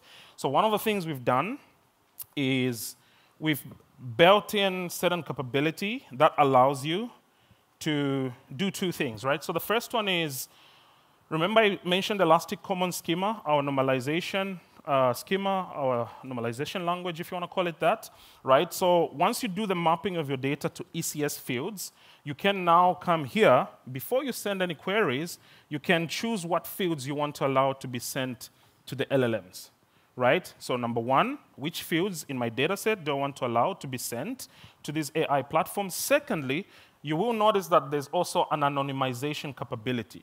So I can say, I want to send username information because it's relevant to my workflows, but I don't want Marvin or Bernard to be included as the value for user.name. So what we'll send to the LLMs is an anonymized value, right? It could be even 1, 2, 3, 4, 5. So the LLM is not picking my real name, so I'm not leaking any personal information. But when the result comes back to Elastic, we actually do the de-anonymization of that data when it comes into Elastic, right? So yeah, with that, I think I've come to the end of my time. Let me just wrap it up with the slides. I've done the demo. There's more. I did say we introduced ESQL. So ESQL is the new query language in town. Love it. It gives you a lot of possibilities, the piping, a lot of stuff that you can do in the context of the queries. Then we also have Elastic Security Labs, which is our threat research and detection engineering team. They do a lot of malware analysis, a lot of reports on the latest attack campaigns, and then they also contribute to the capabilities we have on Elastic Security. We just released our global threat report yesterday or 2 days ago, so please check it out. Interesting trends influenced a lot by this part of the world as well. So please take some time to read the global threat report, and then obviously we also have a guide to how you can do threat hunting on Elastic as well. With that, I just want to say thank you very much. Thank you, and let's give a round of applause to Marvin. That was good applause or no Latvian applause? Let's give a good Latvian applause so that the ones in the adjacent room think, what's happening here? Woo! Okay, we do have time for 1 or 2 questions. Let's start with the audience. There we have one question. Thank you. So the capabilities looked very impressive, but my question is, LLMs are known to hallucinate, so how do you address that? That's a very good question. So there's 2 ways that we do it. So you will have noticed we don't support all the LLMs that are out there, right? So one of the things that Elastic does is there's a certain set of criteria that we've looked at, and hallucination is one of them. In terms of security use cases as well. There's a reason why we also push to have the Google Gemini as part of the connector, right? But to be honest, hallucinations also are dependent on the context that you give them. Like I said, even when we're using ChatGPT, the response is usually only as good as the prompt that you give it. The more specific you can get, and this is a prompt engineering thing, it's not an Elastic thing, the more specific you can get, the better the results you get from these LLMs. So you might have noticed when I did that last dark radiation ransomware, hey, give me a query that I can use to threat hunt. That was a long prompt. And our engineers spent a lot of time to get it to that level because you really need to be specific if you want to have that level of accuracy. I looked at those queries when I was preparing for this talk, and I was really impressed, right? They're really accurate because, again, the prompt has been engineered to be as accurate as possible. Then the other thing is, the other caveat there is you also need to do your own sanity checks internally. What makes sense for you? What doesn't make sense? Those prompts that I showed, you can also add extra ones onto those ones on Elastic. So you can also define templated prompts that make sense for the type of environment that you have. But always you need a human being to validate these things. I think that's the state everyone is in. No one should promise you that AI is super clean and stuff like that. You still need a bit of human validation, especially if you're going to use this in production. All right, I always ask a question to my speakers. So when you were showing that you have your platform is able to say, okay, there are events and it's trying to say how many events belong to the same case. What happens in the case if we are dealing with log file or event poisoning and injection of malicious data in there? Would it be possible to detect, hey, these are the ones that shouldn't belong here, or these seem malicious? Interesting question. So I'll start with, first of all, how the capability works. You might have noticed when we do the attack discovery, we do it in a chronological order. This happened, followed by this, typical of an attack chain.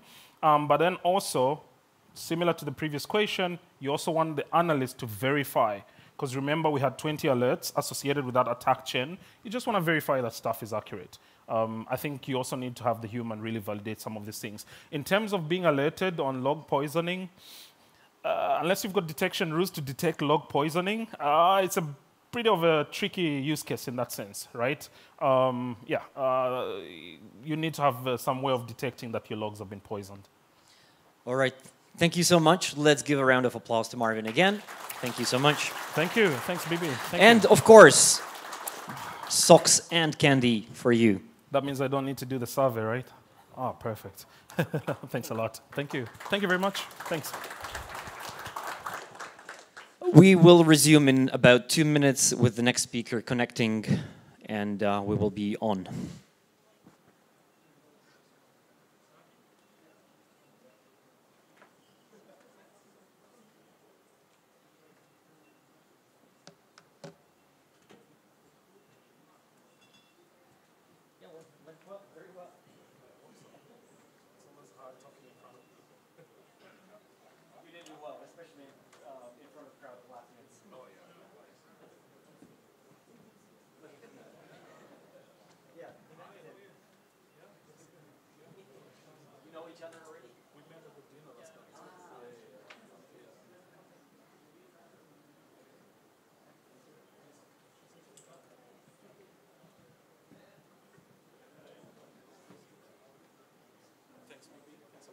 Thank you.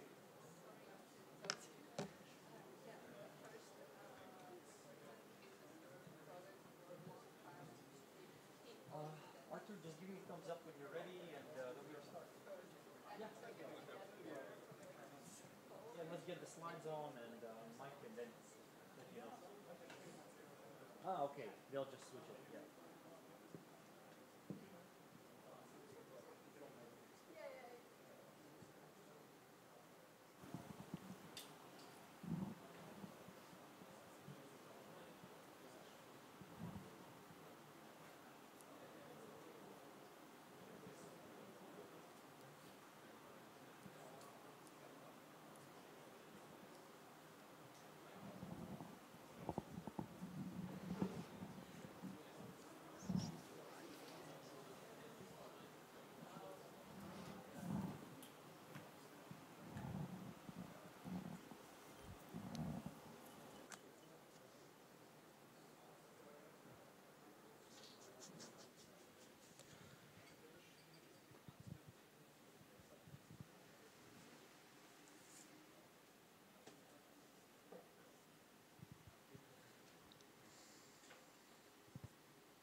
All right, thumbs up, and we are good to go.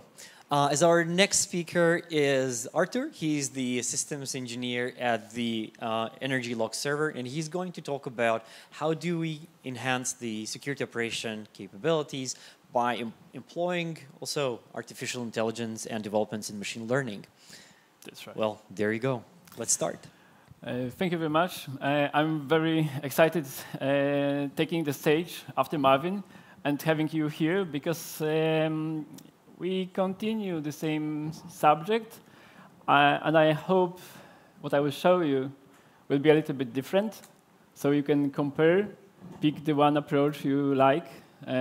Also, we can discuss what can be done in a different way. So I'll be speaking about the role of artificial intelligence. How can we put that together with security analysis? My name is Arthur Bitsky. I'm working in Azure Server as an architect. We focus on log scale, log analysis, and in fact, we jump from the same base as Elastic. We have Lucene underneath, so the technology you will somehow recognize. Today, I want to focus on some bullets, what kind of challenges we do have while building security operating center.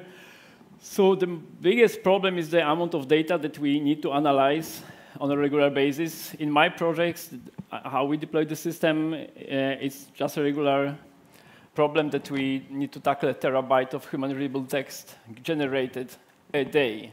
That ends up with a level of 200K events per second. So it's obvious that this human-readable text cannot be read. So in SOC, we need to hire our experts, and if we added 24-hour service, we end up with high costs. So the real need for enhancing that is to tackle those 4 problems. So our AI need to work in a large scale, to be fast. It cannot rely on signatures, because the dynamic world of attackers is changing rapidly. So the detection rules, the engine, need to adapt to any new scenario that comes every day.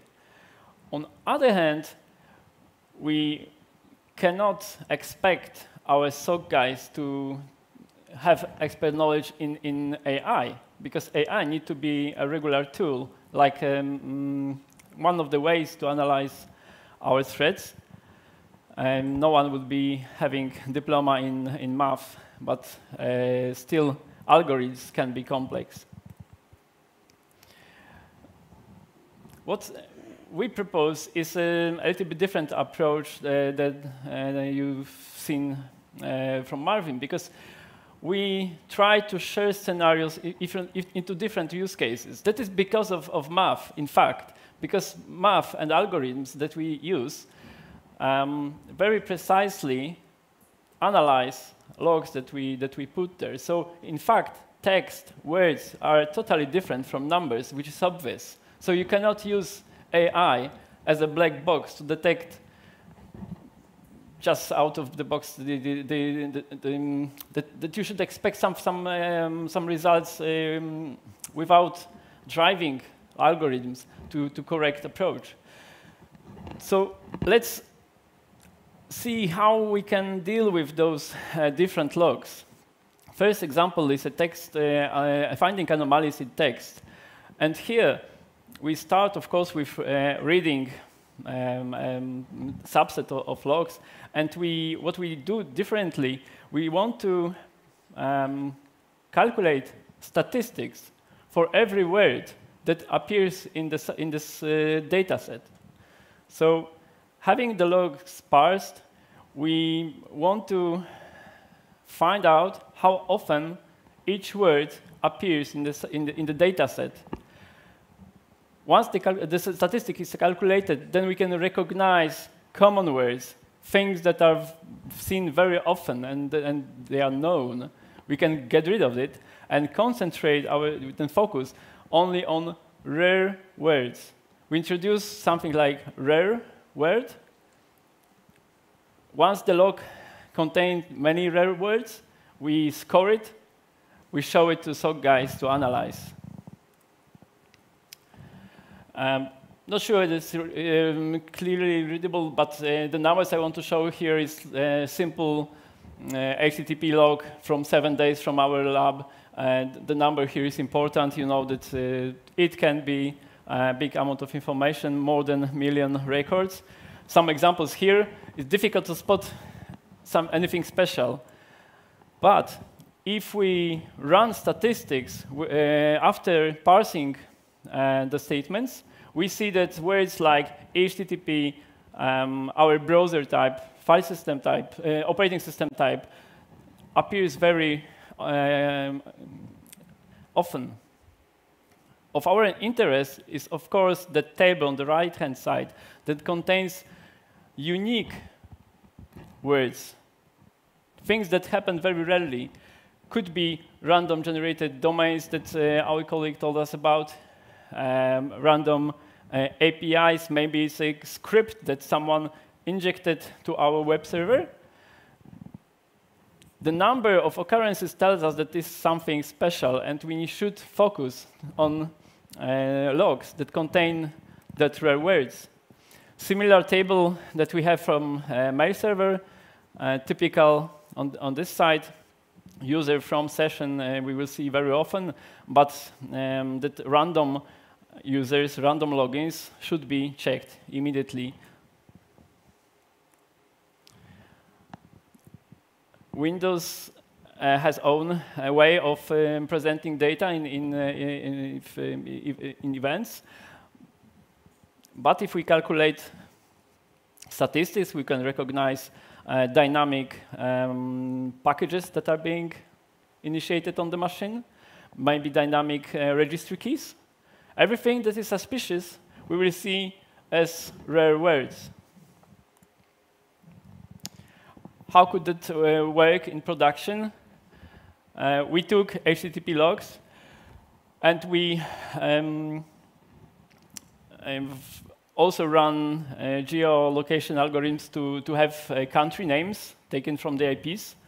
If we analyze what is rare there, immediately we can recognize connections that are uncommon. Saudi Arabia, Kazakhstan. Maybe we should look closer into this.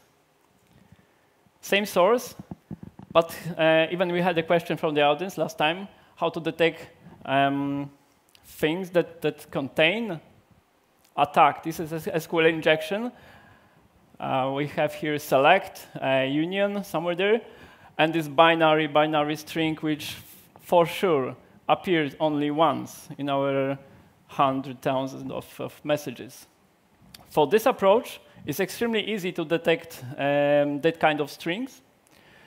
We show what is rare for us. We give it a score.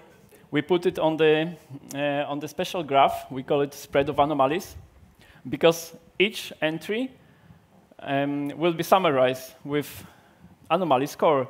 That's why here, as a dot, is the highest anomaly. Usually you will see a picture like that there are some key players on the right-hand side, and the rest of the anomalies grouped together on the left side. Dictionary attack is also a perfect scenario for that approach. If the attacker is dynamically hitting our username and password, he always run out of time, so very quickly we will see that the pattern changes. When we build the dictionary, we see the statistics. Very easily we can detect random usernames and generate it as an alert for SOC. Also, that approach can be used to simply have a perfect infrastructure, not only scanning for threats, but looking for different errors, like in that example coming from VPN gateway. The rare pattern was the ID of an error, but when we looked in the internet what is the description of it, we can pass that information to our network guy to fix it, not to overflood our CM. What we are suggesting is that every source comes from the vendor, and the log message is using predefined set of words that we can analyze and create something called vendor language model, kind of dictionary. Somehow, administrator recognize logs. He knows that they are coming from a mail server or a DHCP or whatever. He knows the expert knowledge because he understands the logs. We try to do the same. We create vendor dictionary, we save it, And then very easily we can detect any uncommon vocabulary that comes from the source, because it never happened. Like in that example, when we stick to this method to analyze firewall logs, we have some key player here, and its score. There was a problem with one of its firewall rules.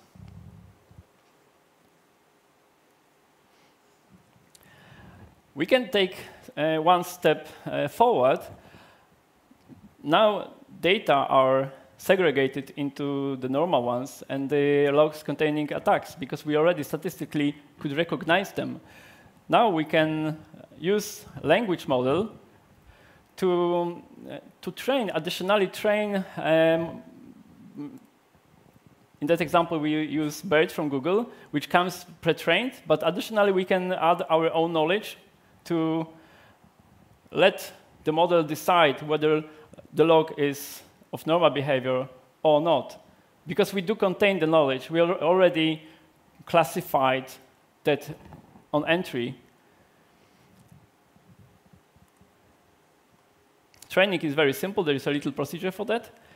Sample example of SQL injection that can be used to retrain the model. What is the end result is that language model can understand semantic of everything that was taught. And the further detections rely on similarities between vocabulary and the context, not exact pattern recognition. So in first step, we try to catch uncommon behavior of words in our logs, and then we use it for training and understand how the log is built.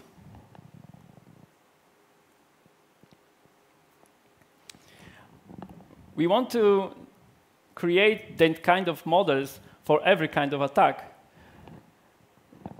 At first, we will analyze, we will divide our logs into the ones containing SQL injection attack, dictionary attack, cross-site scripting, and we'll use that to build different models for different sources.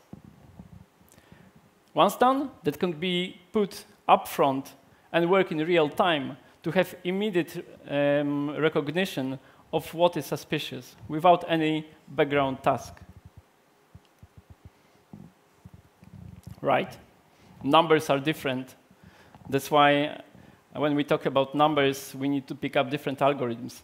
Of course, we read logs, but we need to concentrate on fields that contain numbers.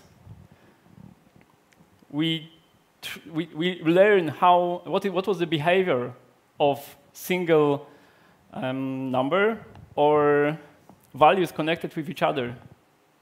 And we can detect changes. The algorithms used here is a very simple isolation for us. It works like that we partition the data. And if we can isolate a sample with a simple one partition, it's an anomaly, it's an outliner. But if we would like to isolate that dot here from our samples, you see that we need to divide data in many times, which means that the dot belongs to a group. So we want to find those outliners, analyzing numbers. OK, but in fact, using logs is not easy to find numbers, because we have still human-readable text. This screen comes from user behavior analytics component in the system. It is a part in the platform where we can count each action performed by a user. How often has he logged in? What has he touched a file, a folder, installed a package? We count each action to create something like a profile. Once having numbers that describe the user, we can use it for training the model, in fact, on numbers. That is a real behavior of a user, and in that moment, we see that the attempt was made to access an object. high number, and the model detected this as a rapid change in the behavior. That's why we can put together regular behavior with those spikes that shows us a moment of anomaly.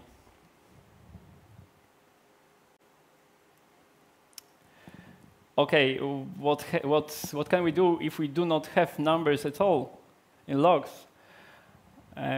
We can count logs always. It's a good number. We need to focus on the time window, and then we measure how many logs we have in 50 minutes, in 1 hour, and that will be a good number to build a model.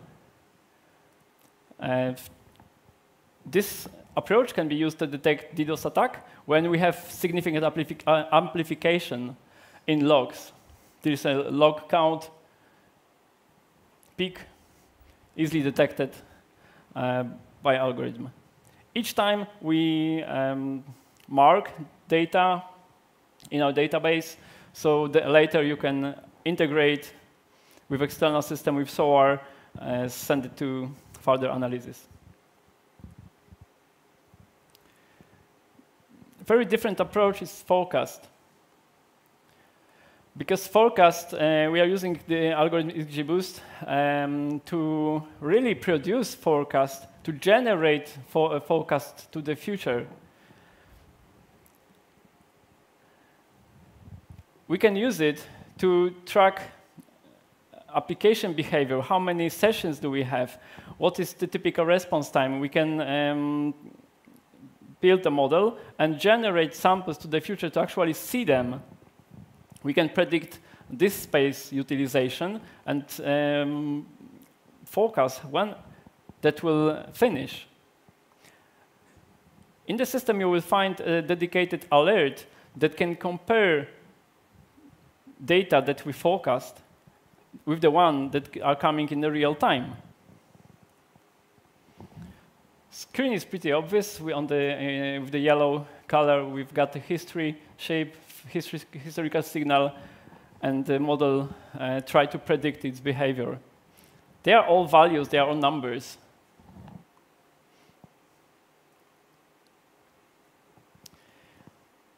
Clustering. Something very, very different, because in the examples before, we need to think whether it's text or numbers, and with clustering, we don't. Cluster is a method of grouping. We can take the whole message and see whether one log resembles other. We try to find like islands of similarities between logs. What we are looking for is, in fact, a distance between each log. How could that be? After reading, we convert log to number vector. It's not that easy. But if we have vectorized our information, we can measure dimension. If the dimension is large, it's far away from each other, then it does not create a group. But if the logs are somehow close to each other, numbers are close to each other, the entire information most likely will be having the same format.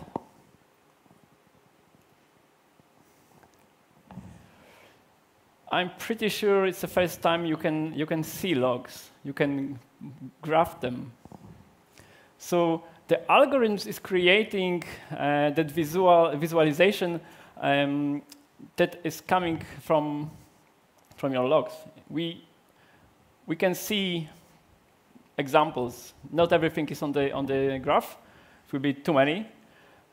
But we see what is the regular shape, whether we see, how many groups we see? 4, 2, 1? It depends on the, we need now the expert to tell us what's inside each group. Because in that example, with HTTP log, the algorithms put together entries from prop find method another collection was post methods, different post method, but containing different URLs. So the algorithm discovered that it's not similar to the one before. And the last one is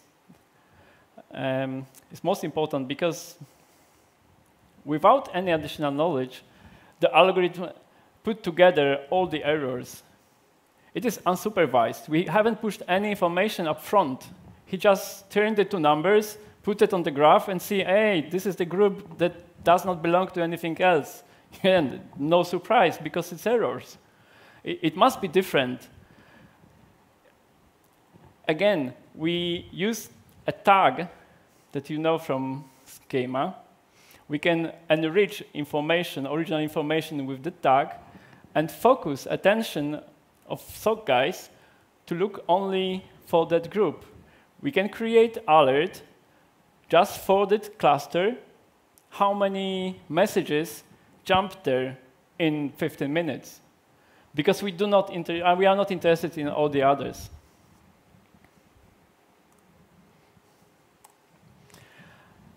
The same algorithm can do categorization. We see here sample of Linux log, message log, and the cluster was created from inode information. But the same log contained entries from SSH. But the obvious difference you can see on screen, they look different. And that's why algorithm created those two islands. Why is it important? Because with large deployments, we have thousands of sources, and it's very difficult to categorize them up front. If we build a model for clustering that is capable of dividing information based on the importance or any other criteria, we can store it and use it in real time to filter unnecessary data for our SOC team. This example comes from logs, HTTP logs that contain application code, like 200, 400, 500, and that's why all the rest is the same. Only difference was the status code. That's why on the example we could see 4 groups.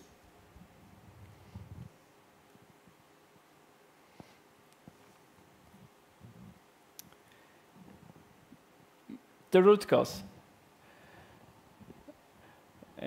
We put together a root cause with a knowledge graph. Root cause is a very hard topic, let's say, because it's easy to talk about root cause, but in fact, no one will tell us exactly what is the exact root cause. And we don't want to change this. You need your knowledge to be 100% sure what is the root of your problem. But when we are looking for a cause, first, we want to build knowledge from our data. Why? When we have deployment for hundreds of sources, thousands of sources, it's obvious that not every talks to each other. There are things that are working together, but we have different divisions, different departments, and there are systems that never talk to each other. So we have an algorithm that will try to see whether systems are somehow dependent on each other. We calculate coefficient from Pearson correlation. So we look for a number. A good example is a pink result. If we put here kind of number that can be compared between systems, we can see that if we have a network breakdown, this number affects a lot of sources. If we analyze the whole history, we are able to calculate this coefficient and see what systems are correlated, because that pink request changes in the same moment. This coefficient starts from 0 to 1, but we want to filter out everything below 0.7. So our knowledge will contain information about the sources highly correlated because of having the same reaction to ping in the same moment of time. Okay?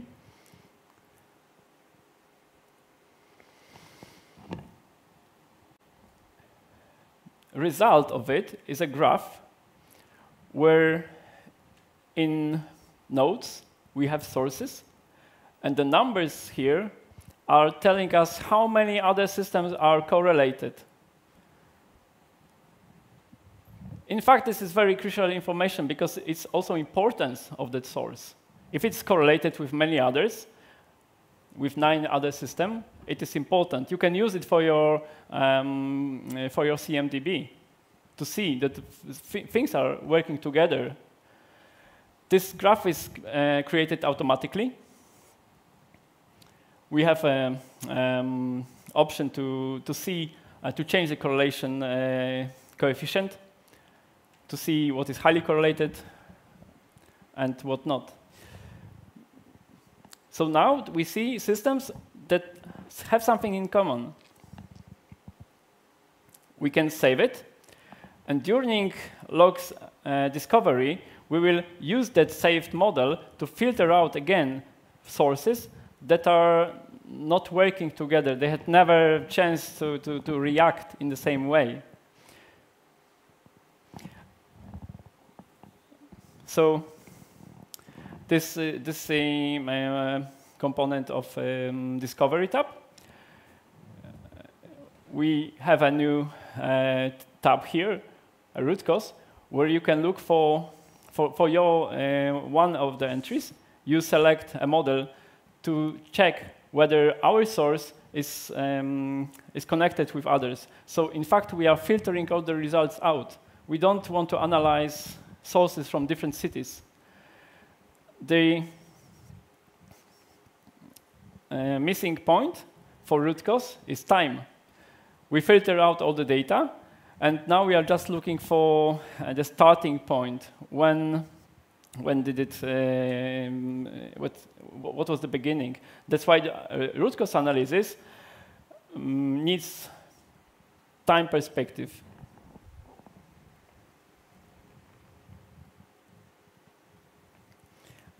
Our goal is to end up with a single entry that comes from the connection with the knowledge graph and the time.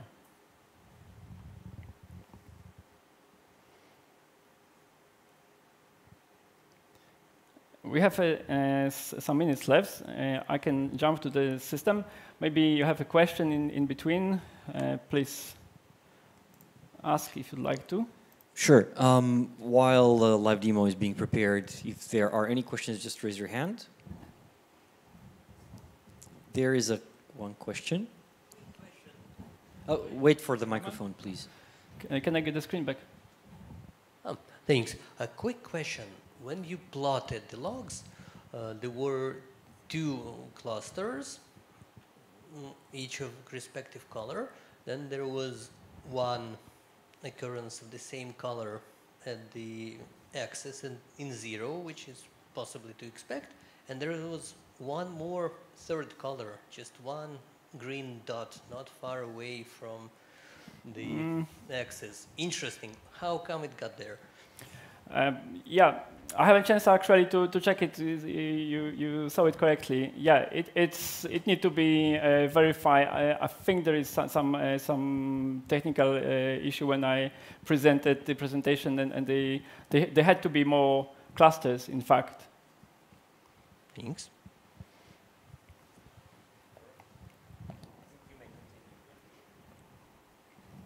Okay. So, as I said, the AI part is a component of a typical of dashboard of the menu here in the system. And what we are actually doing is we introduce the algorithm to the data that are already in the database. So we work on the safe search that most of you probably know. So we have the searches for HTTP logs, for Windows events. There is no additional database. Everything is stored in one system. We only analyze that as a job.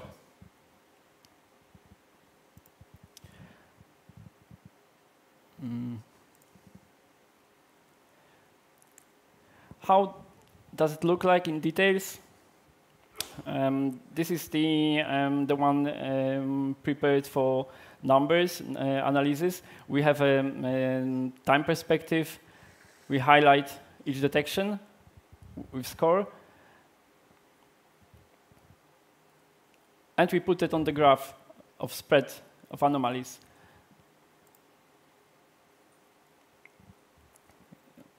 That dot is responsible for number of numbers coming from user behavior analysis.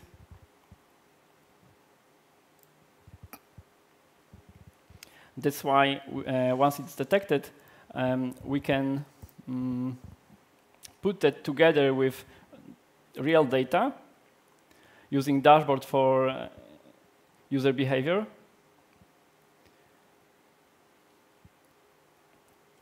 Where each detection is marked along with all other actions that user performed.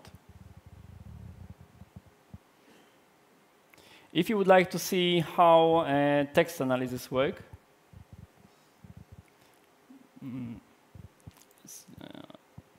okay, let's jump from here.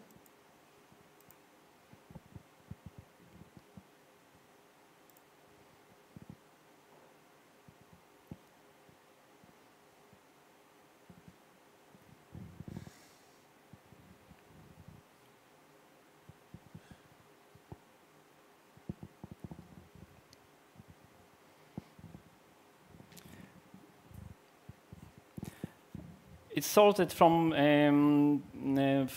top anomaly. Oh, sorry. Okay. Let's look in details what is here. So we have original information, and below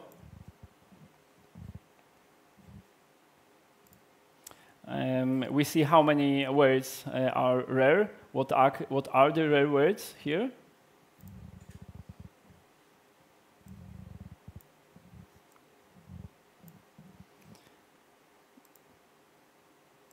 We can check the others as well.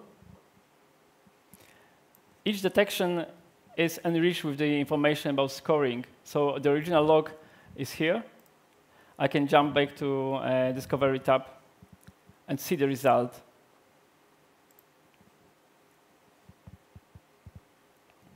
We enrich the log with this schema, AI. You can find information about the rule itself, and the score and the rare words. Okay. And to check. I close that one.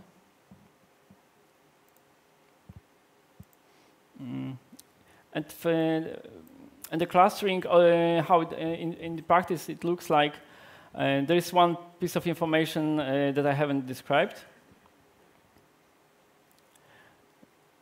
Creating the rule, we can suggest the algorithm.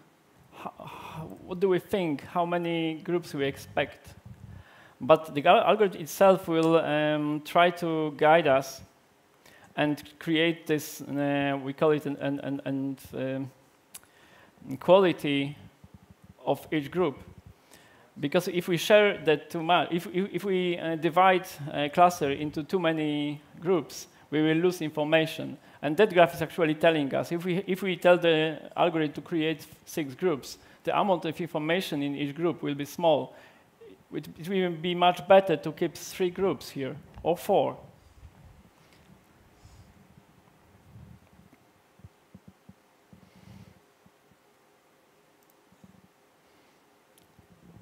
We can check that on the graph here, what is actually hidden under each dot, what kind of logs.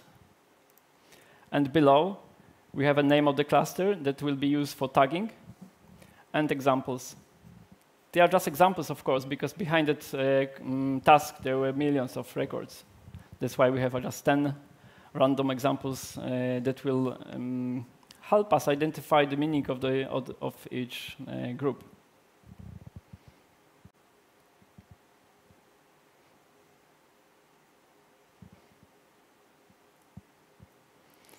If you are satisfied, you can save the model.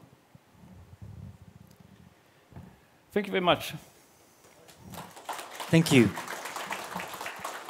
We do have time for a few questions. I will start from my side. I mean, clustering, in my experience, it's not an easy task. What kind of model or algorithm do you use? I'm pretty sure that you're not using k-means because you need to predefine already how many clusters are there. Most likely dbScan derivatives like dbScan. K-means. And every time when you generate clusters, you calculate the SULET score or any other score to identify if that is is appropriate. So that's why you have the quality graph. Exactly. There is a, I haven't showed it, but in the, when you create the rule, there is a place where you can guide the algorithm from how many clusters to produce. But it can be adjusted right after, because when you run, the algorithm will tell you with the graph, are you mistaken or not? And then you rerun with the correct number if you are then satisfied. Once it's saved, you can take it up front to your listening part of the system, and then data are categorized in the real time with that performance, because it's very heavy to run any analysis with terabytes of logs daily. That's why it's very important to very quickly push that up front. Is there any reason you would not want to use already the hierarchical clustering models like Optics or HDBScan, or you found that the best performance is for the k-means? Yeah, that's the answer. We found that our own approach is best because we control it, we analyze. It was not just the algorithm taken. There was 1 year of work behind it before we were able to see actual results. In fact, the results I'm showing are after cooperation with Warsaw Polytechnics, where we have support from real mathematicians. Well, I'm happy to see that you're using the statistical machine learning models that can be used offline and applied directly onto the data set. So absolutely, I see a direct difference from what the Elastic is doing and what yours approach. So that's very good. Are there any additional questions from the audience?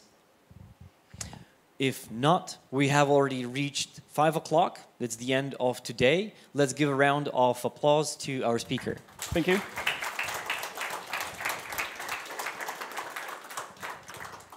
With this, I thank you so much for attending today. It's been a very busy, packed of a lot of information across 3 tracks, but I will see you already in the lobby, and for sure, I want to see you already tomorrow, fresh in the morning. Okay, see ya.